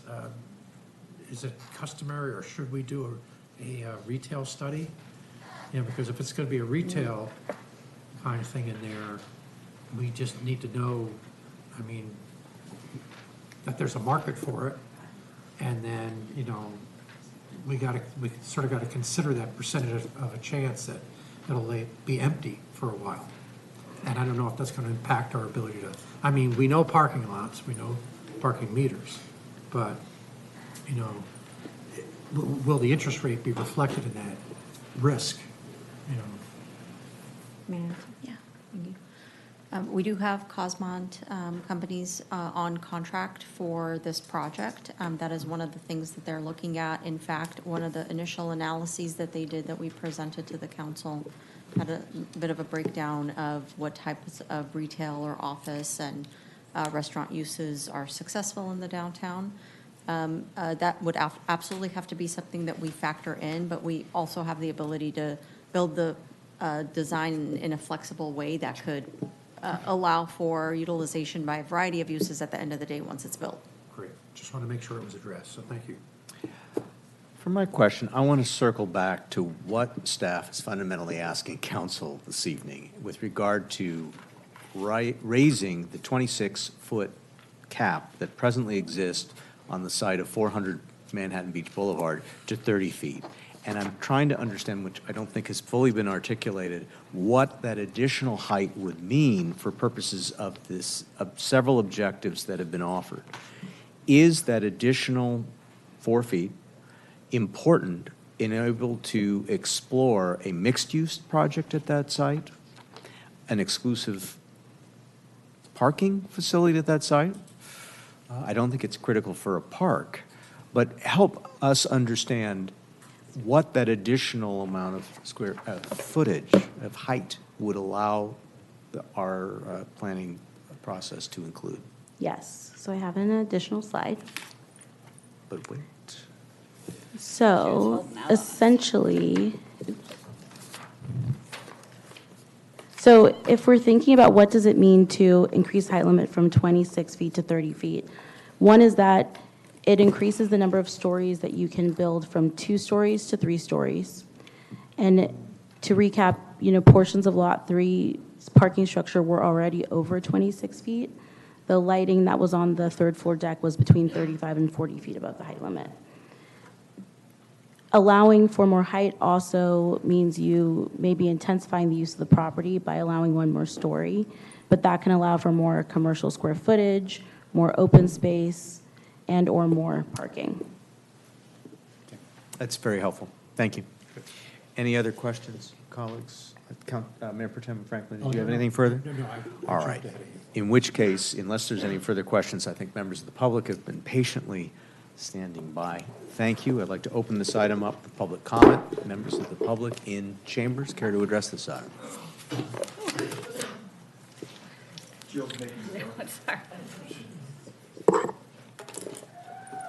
Good evening once again. Stefan Kumpa here. Just one thought on this 26-foot versus 30-foot.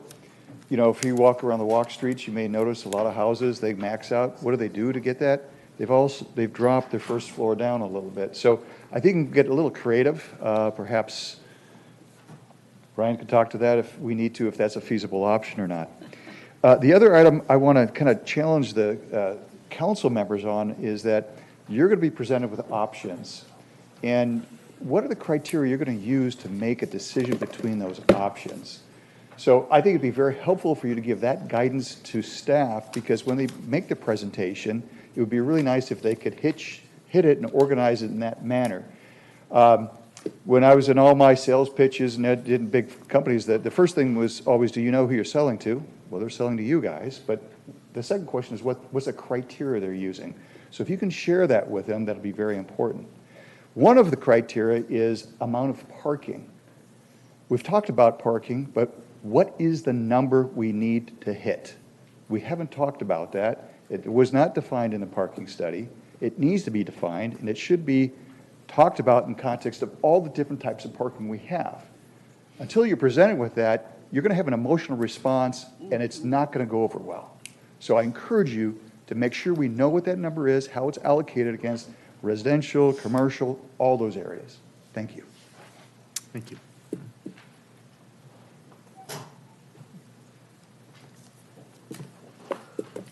Good evening, Kelly Stroman, Executive Director for Downtown Manhattan Beach. Just a couple comments. Parking.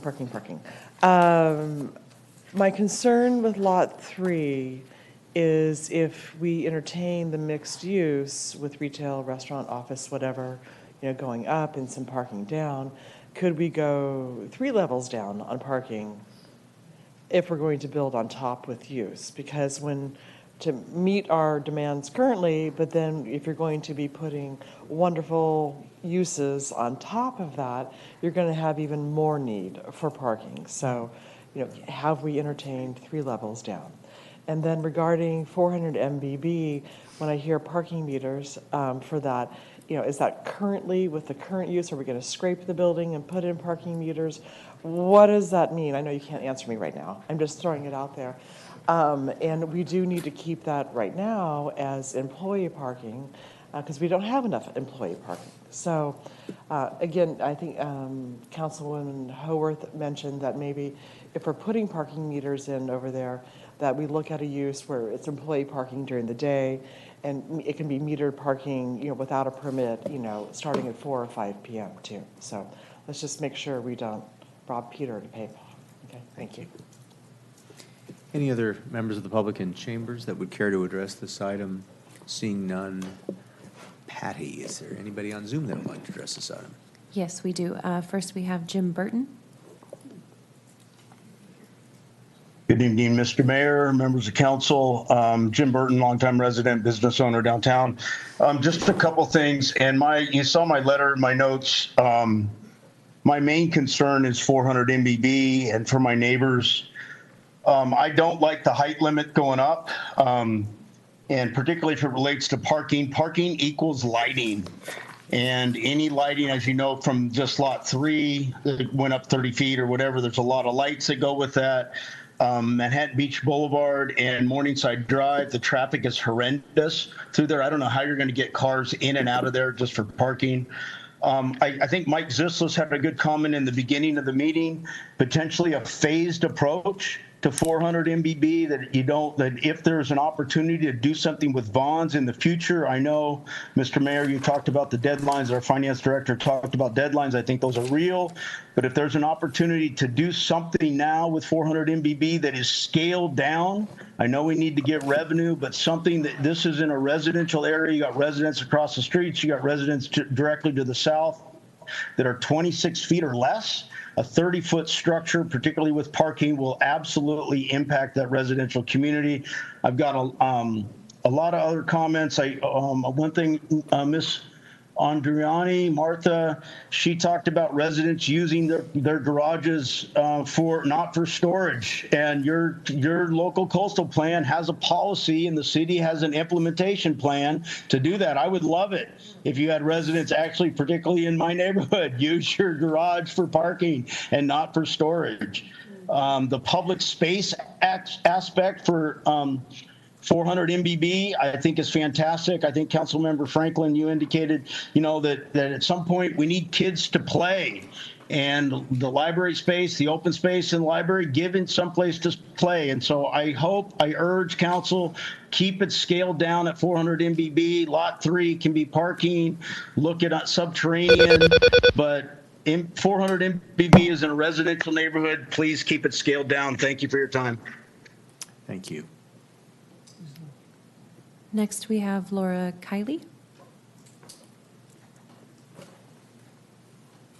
Yes, hello. I'm a Manhattan Beach resident since 1994, and I'd like to thank everyone for all the hard work on council and the city for looking into how best to use these opportunities for parking and perhaps retail. I would just like to say I would love so much to see underground parking connected to Metlocks for the use of Lot 3, and then having perhaps retail above and a rooftop area that residents and visitors could use. perhaps even having some kind of an indoor space that people could rent out for special events that would generate some revenue for the city, if that's possible. Maybe that space would be glass to see ocean views.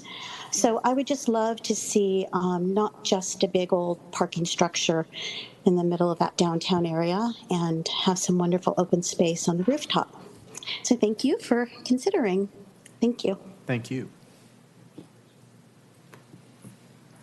Next, we have Carrie Wetch.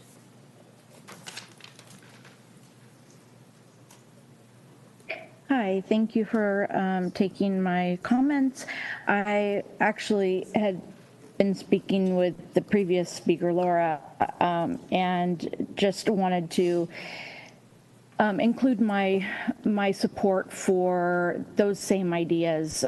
Basically, the underground connection for Metlocks, and I think a rooftop green space that could also have enclosed area for library, connecting it to the library funds and library uses for the community, for local organizations to use as meeting spaces.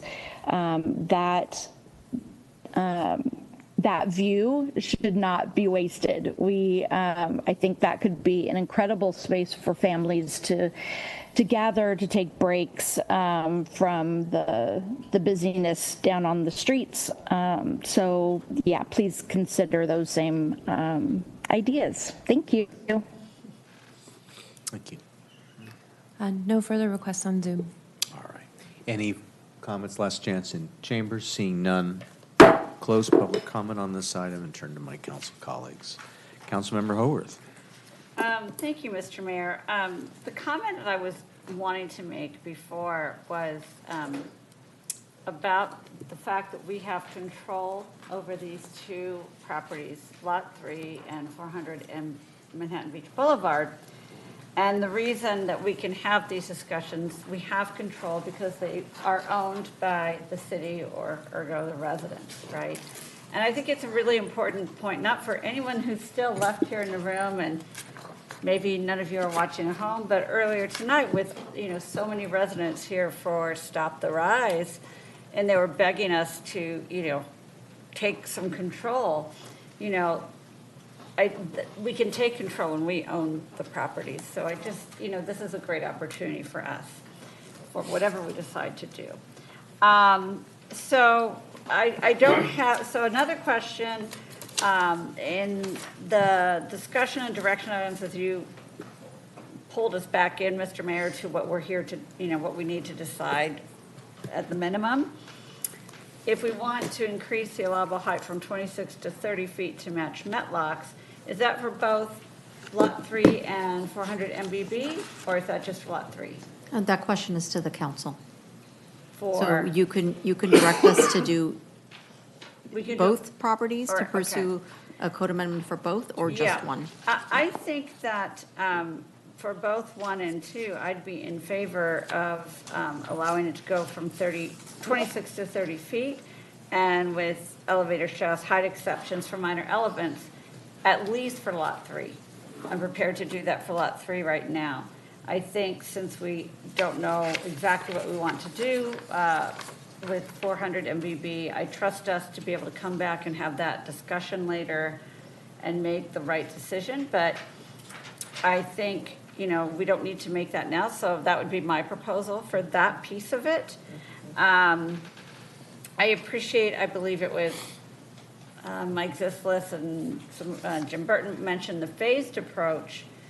And in my mind, I've always been focusing on Lot 3 first, right?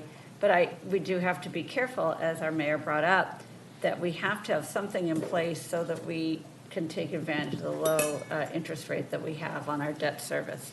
So just a caution there.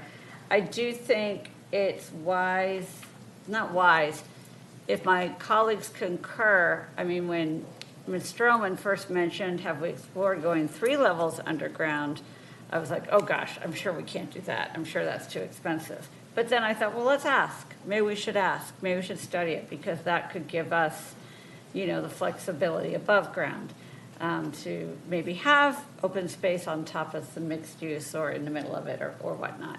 So if my colleagues like that idea, maybe, but that's where I come on the code amendments and the other comments. Thank you. Councilmember Charelian. Thank you, Mayor. I concur. I think both lots should be 30 feet. And then I really feel strongly, I appreciate what, and I'm also for exploring the 3 levels.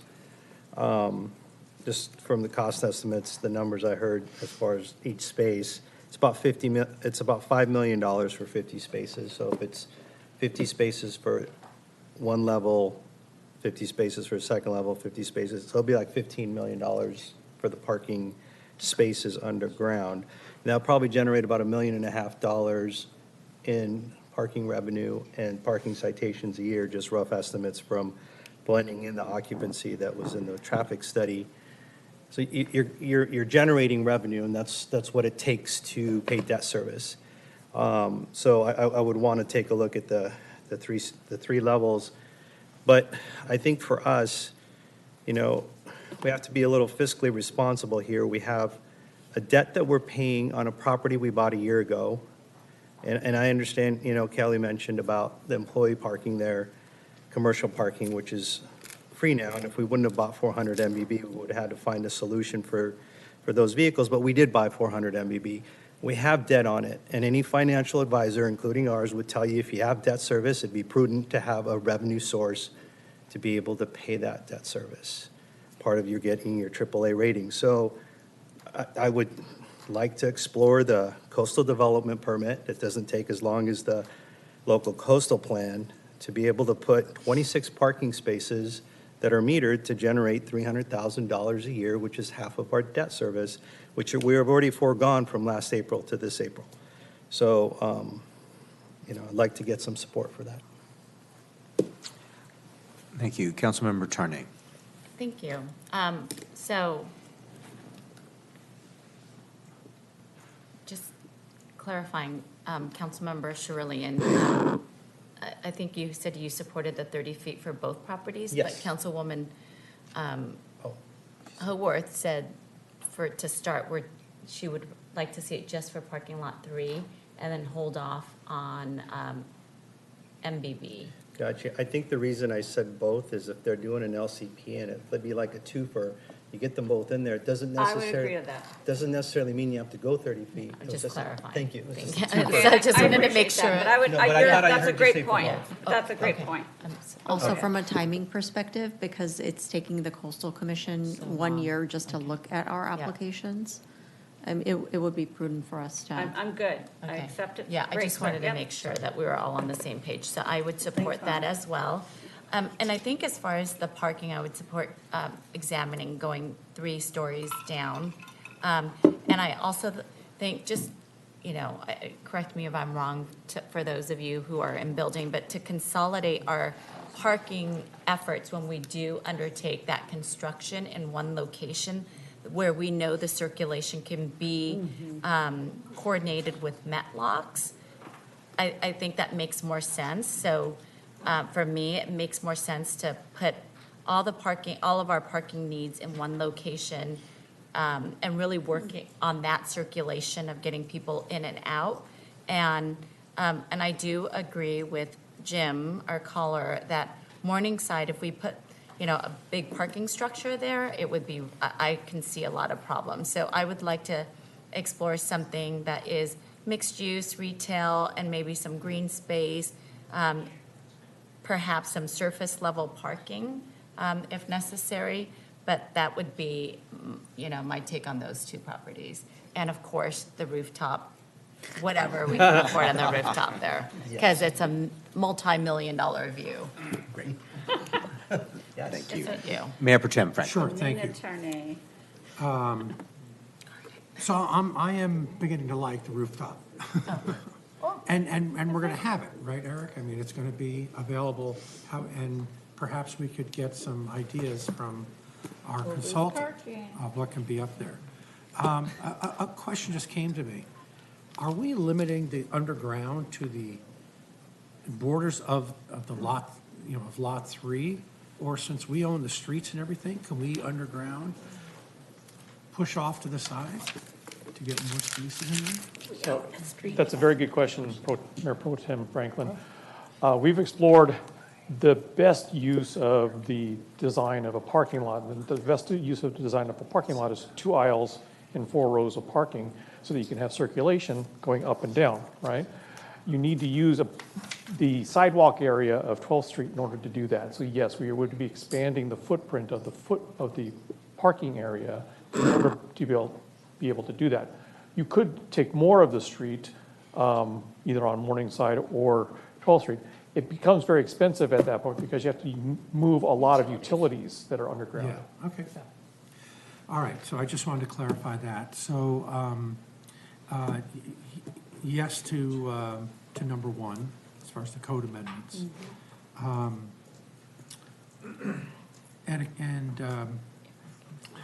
Boy, I mean, I made a quick comment earlier. We know parking meters, we don't necessarily, know retail, for multi-use. I mean, we do in a sense, we're involved because of Metlocks, but still, if there's an empty spot, do we still get the same amount of money, like say at Metlocks? I mean, is it based upon the gross rents or do we get a fixed fee from the developer and operator? It's not, because we have a profit sharing model, it's not a fixed fee. Right, okay.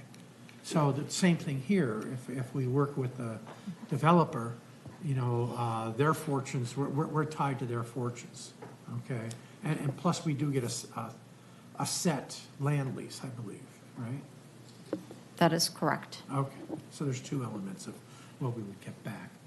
I am sensitive to the residents and the interference that that a parking structure could have there.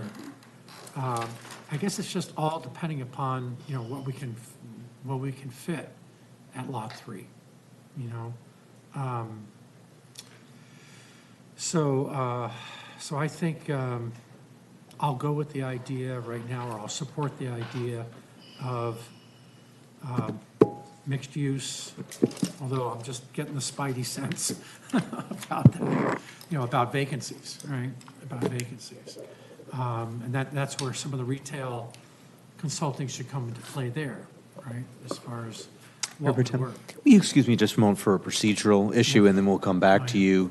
Because of the time, it's 10:28, I don't think we're going to go beyond 11 p.m., but just to ensure that we have that capacity, shall we take a motion to extend? Was there a motion to extend? I think, shall we treat this motion as a motion to extend beyond 11, but I don't think we're going to need it, which is seconded by Mayor Pro Tem Franklin. Call for the question. And let her make This her is the motion extend. again to extend. Yeah. And then Motion passes 5-0. Thank you, and thank you, Mayor Pro Tem. You may continue with your remarks. That's pretty much it. And I interrupted you for that? Yes. Well, we still, you never know.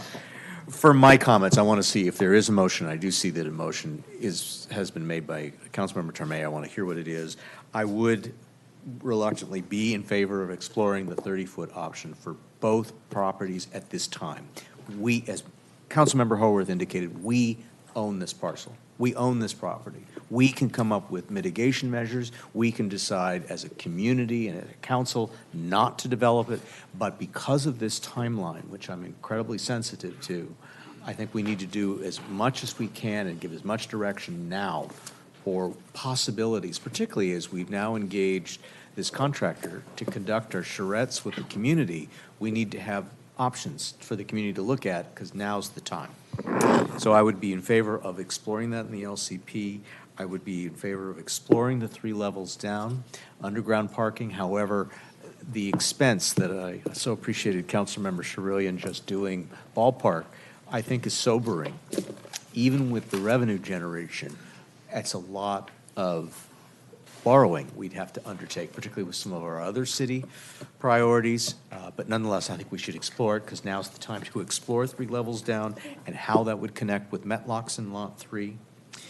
And with regard to the parking meters, Councilmember Charelian, I did have a question. What is your thought then about the options for employee parking? Because as you know, the spaces there are currently used as part of our commitment to the employees working downtown, and they have to park somewhere. So if we were to put meters there, what would be the vision as to where the employee parking would be placed instead? Yeah, I guess I'm looking at it as if, we hadn't purchased 400 MBB, what would the solution been then? I'm not certain. We took certain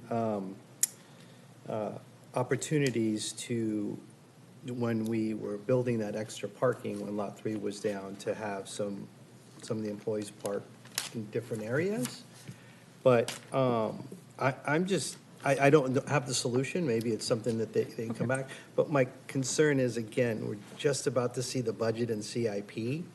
And looking the other cheek for $300,000 is just irresponsible. So I'm trying to get behind that and come up with perhaps direction subject to the motion that's made by Councilmember Tarnay. But one other thought is we've, of course, now given direction to remove our meters and to adopt a parking meter-less, or there's a description system. So your idea would be to explore how those spaces could be chargeable, subject to this new system that we're going to be implementing? I mean, maybe there's 26 spaces there, and maybe there's enough, meaning parking spaces that came with the bank. I'm not saying add spaces or do anything.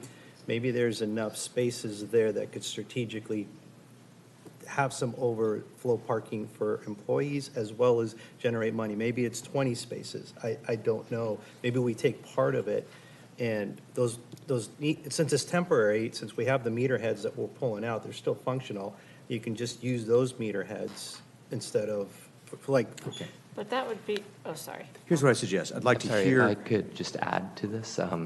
We do have the ability to add kiosks to service this, so we could do the same system as we're putting into the rest of the city.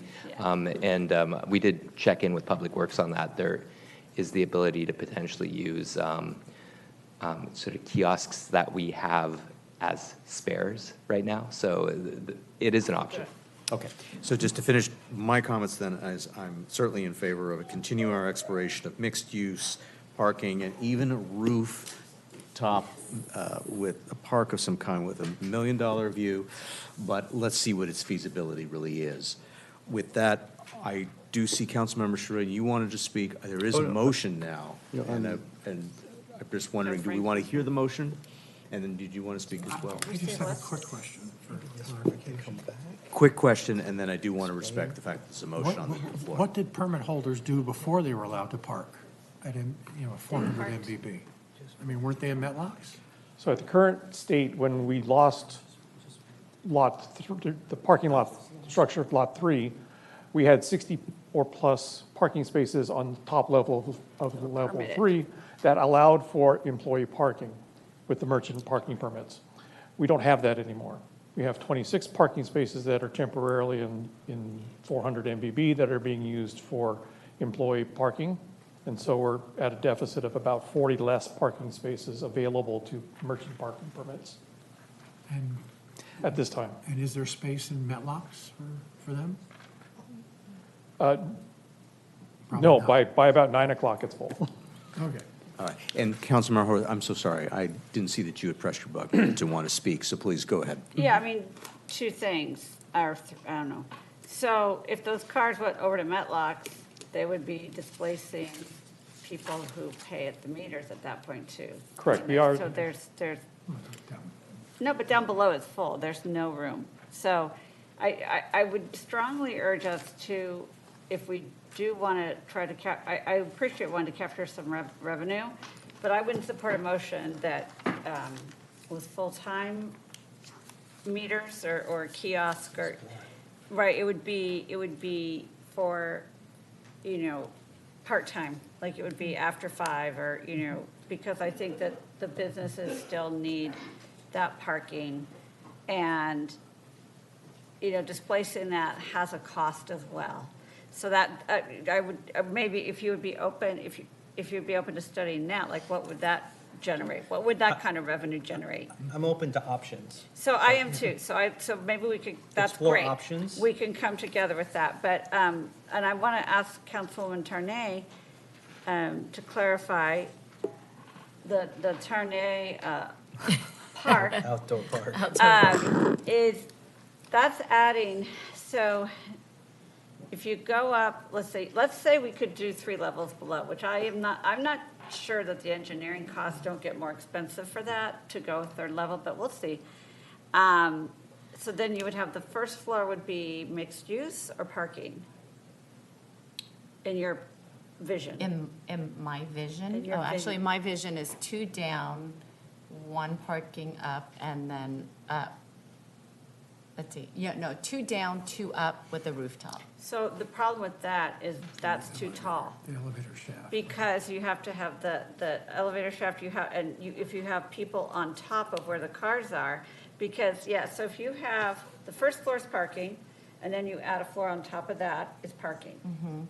You can't have a rooftop on top of that. That's too tall. That's going to go over 30 feet. I thought by going up to 30 feet, we could go 3 stories above No, because ground. you're adding the fence, the barrier around, right? Elevator shaft. The So elevator shaft. if the council's desire is to pursue the amendments that would allow certain overheight elements, i.e. allowing an elevator Lights shaft and or railings, lighting, things like that to exceed the 30 feet, then it hypothetically could be done. To exceed to 30 feet, but I thought that the available, if we increase it from 26 to 30, then with the height exceptions, it could? Correct. Okay. I think the challenge would be putting a building at No, we that couldn't put a level, building on right? top. If you're talking about just a park area, that's different than barriers if you, once you start putting a building at that level, then you're going to be challenged to meet the height requirements. Would we be able to put like some sun coverage, like a canopy or anything That'll like be, that? Would that'll that come be- through part of the design process because we're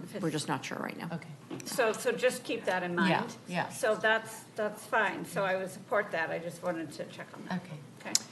And just for the record, for my own comments, I still have some concerns about this and what this might Yeah. do and how this might be utilized, but at a minimum, this is the time to give direction for exploration, and that's what we're doing. You have a motion. Okay, I will try to capture it. The first part of my motion is for a code amendment that allows the height to increase from the max 26 to 30 feet. And then the second part of that is to allow height exceptions for minor elements such as elevator shafts and lighting and fencing. Should that be one motion and then go on to the rest? If you want the code amendments? I thought the code amendments would have to be one motion. It can be. No. It doesn't have to Instead of all be. the other direction, like, and then Oh, yeah, study that's 3, 4 my first, under. that's my Right. first motion with a part A and a part B. Yes. On my first motion. Okay. And then the second part of my motion is also in 2 parts, with the first part Second being motion. a It's a second motion. second motion. Because we can't, it's a code amendment. This is what I'm, So you're looking to call the question on that first part. Okay, you Yes. want to call the question Yes. first? Okay. sorry, guys. So call for the question. Can you repeat it? She can. Just And then you can do as many parts as you want in this next motion. Just 'cause- Motion passes 5-0. Okay, thank you. Second part of my motion is in regard to the 2 properties at Project Pulse. Part A is 400 MBB. I'd like for staff to pursue a mixed use that includes looking at open space and some parking. So mixed use retail, I should say, and some open space, community space, and some surface level parking, no structure parking at that location. Does anyone have anything to Any add? clarifications, Officer Safi? If not, I see that. Okay, that's okay. good. So do you want to, is it helpful to staff to have a second motion of what we already have directed? Any further I don't think we need it. clarification? Okay, I don't think we need it. So we're all on the same page there. so we're on the Yes. same page there. No second motion is needed on that. Okay, so I'll withdraw that then, right? Leave your motion, do the second. Okay, the piece if you want. second, or now, my second motion is to For parking lot 3, explore parking including up to 3 levels down and enough to accommodate roughly 200 parking spots or whatever parking amounts we need. And then also explore having a rooftop park or green space, garden, and if we go 3 and we're able to add a structure, a community space structure, I'd like that included. Let me again double check with staff. Is that new direction or is that consistent with what we previously directed staff to explore? That's consistent with before. But I thought before we, it was 2 levels below and mixed use. Yeah, sorry, you're right. The 3 levels is what's new. So it's Yeah, third 3. level. Right. So Consider I think the we 3 could- third. But you're still looking at a mixed, potential Yep. mixed use. with- Absolutely. with So that. is that consistent with your motion, looking at mixed use above the ground? So mixed use, Retail. wait. Is that?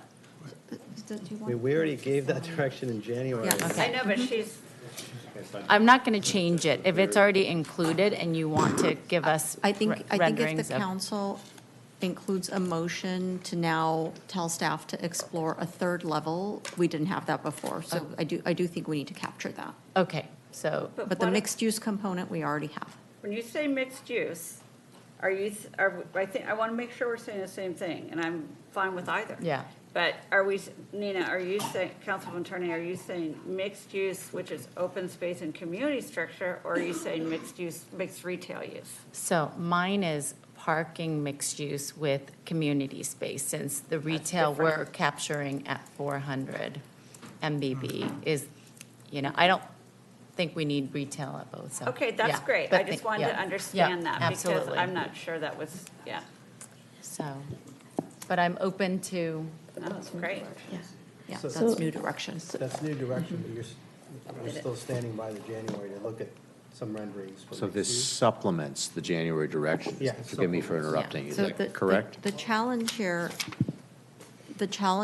is that Gensler, in their contract, is going to produce 2 designs for the design charrette process. And so one of those, as previously directed by the council, was mixed use with parking and retail and an open space component. So now the shift to community space, It's different. that's a little bit different. And so the question to the council is, do you want to still consider the all parking option as suggested by the planning commission? Because that was going to be the number 2 design that Gensler was going to produce. All parking at lot 3. But I kind of feel like Nina's motion for almost all parking and something on top, sounds like it's all parking. We could make that the all parking option, Yeah. but then that would take out the community space. No, No, he's it- saying, it's sort of, we're taking out the all parking to add This new concept. Nina's concept, which is parking on one level and then rooftop community space. In addition to the first charrette, which is mixed use. use retail, open space parking. Okay. And then we've made it down to 3 levels. So by community space, you mean open rooftop space? by community, well, depending on what we can fit. If we can't fit a building up there, I'd still like us to explore a community space that we can, that kids can use, that the library can use, that people can use to have meetings or, you know, whatever older adults can use for programming, if we have the height space. If we don't, then just a community, open, green space garden concept. Sure. So I can clarify with a little bit about the design shred. So if you're giving us permission to work on a code amendment to increase the height to 30 feet, we can ask Gensler to conceptually design to 30 feet. In terms of the two concepts, we would just need clarification of we're sticking strictly with the direction from January, which was 2 levels of underground, which we could amend to 3 levels. Mixed use above of commercial uses, including retail with open space, is one idea. And the second concept could be a hybrid of what Planning Commission asked for, which is primarily parking structure. And we could explore the final level being combination of open space and/or enclosed space that could have community meeting space. So we could Perfect. do Great. that. Yep. Okay. That's Thank you. amazing. So that's not a third option. That's Yes. not a third. We would kind of combine Councilmember Tarnay's and planning commissions to mostly have a parking structure above and below with a level that would have this community and open space combined. Let's try it. Okay. So that is now a motion by Councilmember Tarnay, and that's seconded by Mayor Pro Tem Franklin. Call for the question. And I have a question, Mr. Mayor. Motion passes 5-0. All right. Are there any other motion? First of all, let me ask staff, are you looking for any further direction tonight? No. All right, Councilmember Howard? Yeah, I have a question, and so everyone's head's going to explode. On the rooftop of 400 MBV, no, I'm kidding. I know that we need to do some, like, we're not doing anything with it right now because there's all kinds of ideas out there. But is there any potential for using that now for like overflow study rooms or overflow meeting space? And I know we'd still have to do work to it and get permits and stuff, but I mean, how hard would that be? It would be quite a significant investment on Okay. our part because we did an initial assessment of the building itself and all the deficiencies when we first purchased the building, just so we could understand internally, could it be used in the interim or not? There would be quite a bit of investment that would be needed on our parts. But I will say that other users have reached out to me, multiple other users, saying we would be potentially interested in leasing it from the city on a temporary basis Okay. even. Okay, all right, thank you. Councilmember Charelian? Mayor, I didn't hear this, maybe I missed it, but I just want to make sure if I didn't hear it, I wanted to make a motion to research the possibility of adding some form of parking meters, whatever time impacts or just different options for us. To charge parking. For charge parking. So I have to make a motion. Before I do that, Eric, can you remind me when we got rid of Lot 3, and it used to be only, first, the lower level used to be parking in Metlocks, the 260 spots were commercial parking. So remind me, I think we allowed commercial parking in general to now, I don't know if that's changed, to park at the first level of Metlocks. Is that still accurate? It never was accurate. Okay, so- You do not allow merchant parking permit on the first level of. Great, Metlocks. perfect. So my motion, I need a second, I guess. My motion is to just study options of charging for parking in 400 MBD. And I've seconded, but I'd like a friendly amendment. Sure. First of all, revenue generation options, so we've heard this option of perhaps still maintaining the employee parking, but having this as a supplement. Yes. And then also ensuring that we continue to explore, if we're going to look at this, where employee parking would go if Right. this was going to be. Explore, give us Right, explore, options like but- A, B, C. Yeah, if we keep it, if we keep the employee parking and charge after or whatever, we may not have to move employee parking. Let's get some options. Great. That's all Get it the is. option. Anyone else want to speak on this? Maybe put a Halloween store A in, Halloween yeah. superstore on the roof. Superstore in On the that, roof. yeah. Excellent. Yeah. Call for the question? We're so fun. Remember Motion those? passes 5-0. All right. Any other comments or direction on this item? Seeing none, we'll now move on with our agenda. Thank you, members of the public, for sticking with us. We'll move on to item L, City Council requests and reports, including AB 1234 reports. Does any council member have a report? Seeing none, we'll move on to item number M, future agenda items. If we move on first, maybe we look at the items that are already on the agenda, and then we can entertain if there's any other proposals. Item number 12 is consideration of a request by Councilmember Tarnay and Councilmember Charelian to discuss code amendments to align the North Manhattan Beach business parking requirements with downtown Manhattan Beach. Is this simply a request for a third? I'll do it. Joe's, you can put Joe on it. Mayor Pro Tem Franklin is You can give him the credit. providing the third. Item number 13 is consideration of request by Mayor Pro Tem Franklin and Mayor Lesser to discuss opposing Los Angeles County's Essential Services Restoration Act sales tax measure. I'm your third. Third. And for when it comes back, I'd like a little more context if staff is able to obtain it. One, I'd like a little more context as to when City Council has gone on record with regard to a county measure, particularly a property tax measure like this one is. And then I guess second, I'm not sure if staff is able to discern whether or not the school district might put a measure on the ballot in November, but that might be helpful to know for our discussion. All right. Who's on ad hoc now? I believe Mayor Pro Tem Franklin and Councilmember Charelian. Don't all raise your hand at once. Okay. Excellent. So it was just a third vote and now some additional direction. Anything else that staff needs? For future agenda items, do any colleagues have a request? Because I have one if no one else does. I'd like to discuss the fines associated with violation of the tree ordinance, which, as I understand it, is Code Section 10.52.120 L and M. Seconded by Councilmember Haworth. We now move on with our agenda. City Manager report. Nothing for this evening, thank you. Move on to item O. Everyone's been waiting for our City Attorney report. Well, since we have another hour to go Yeah. after that motion, now I have nothing to add.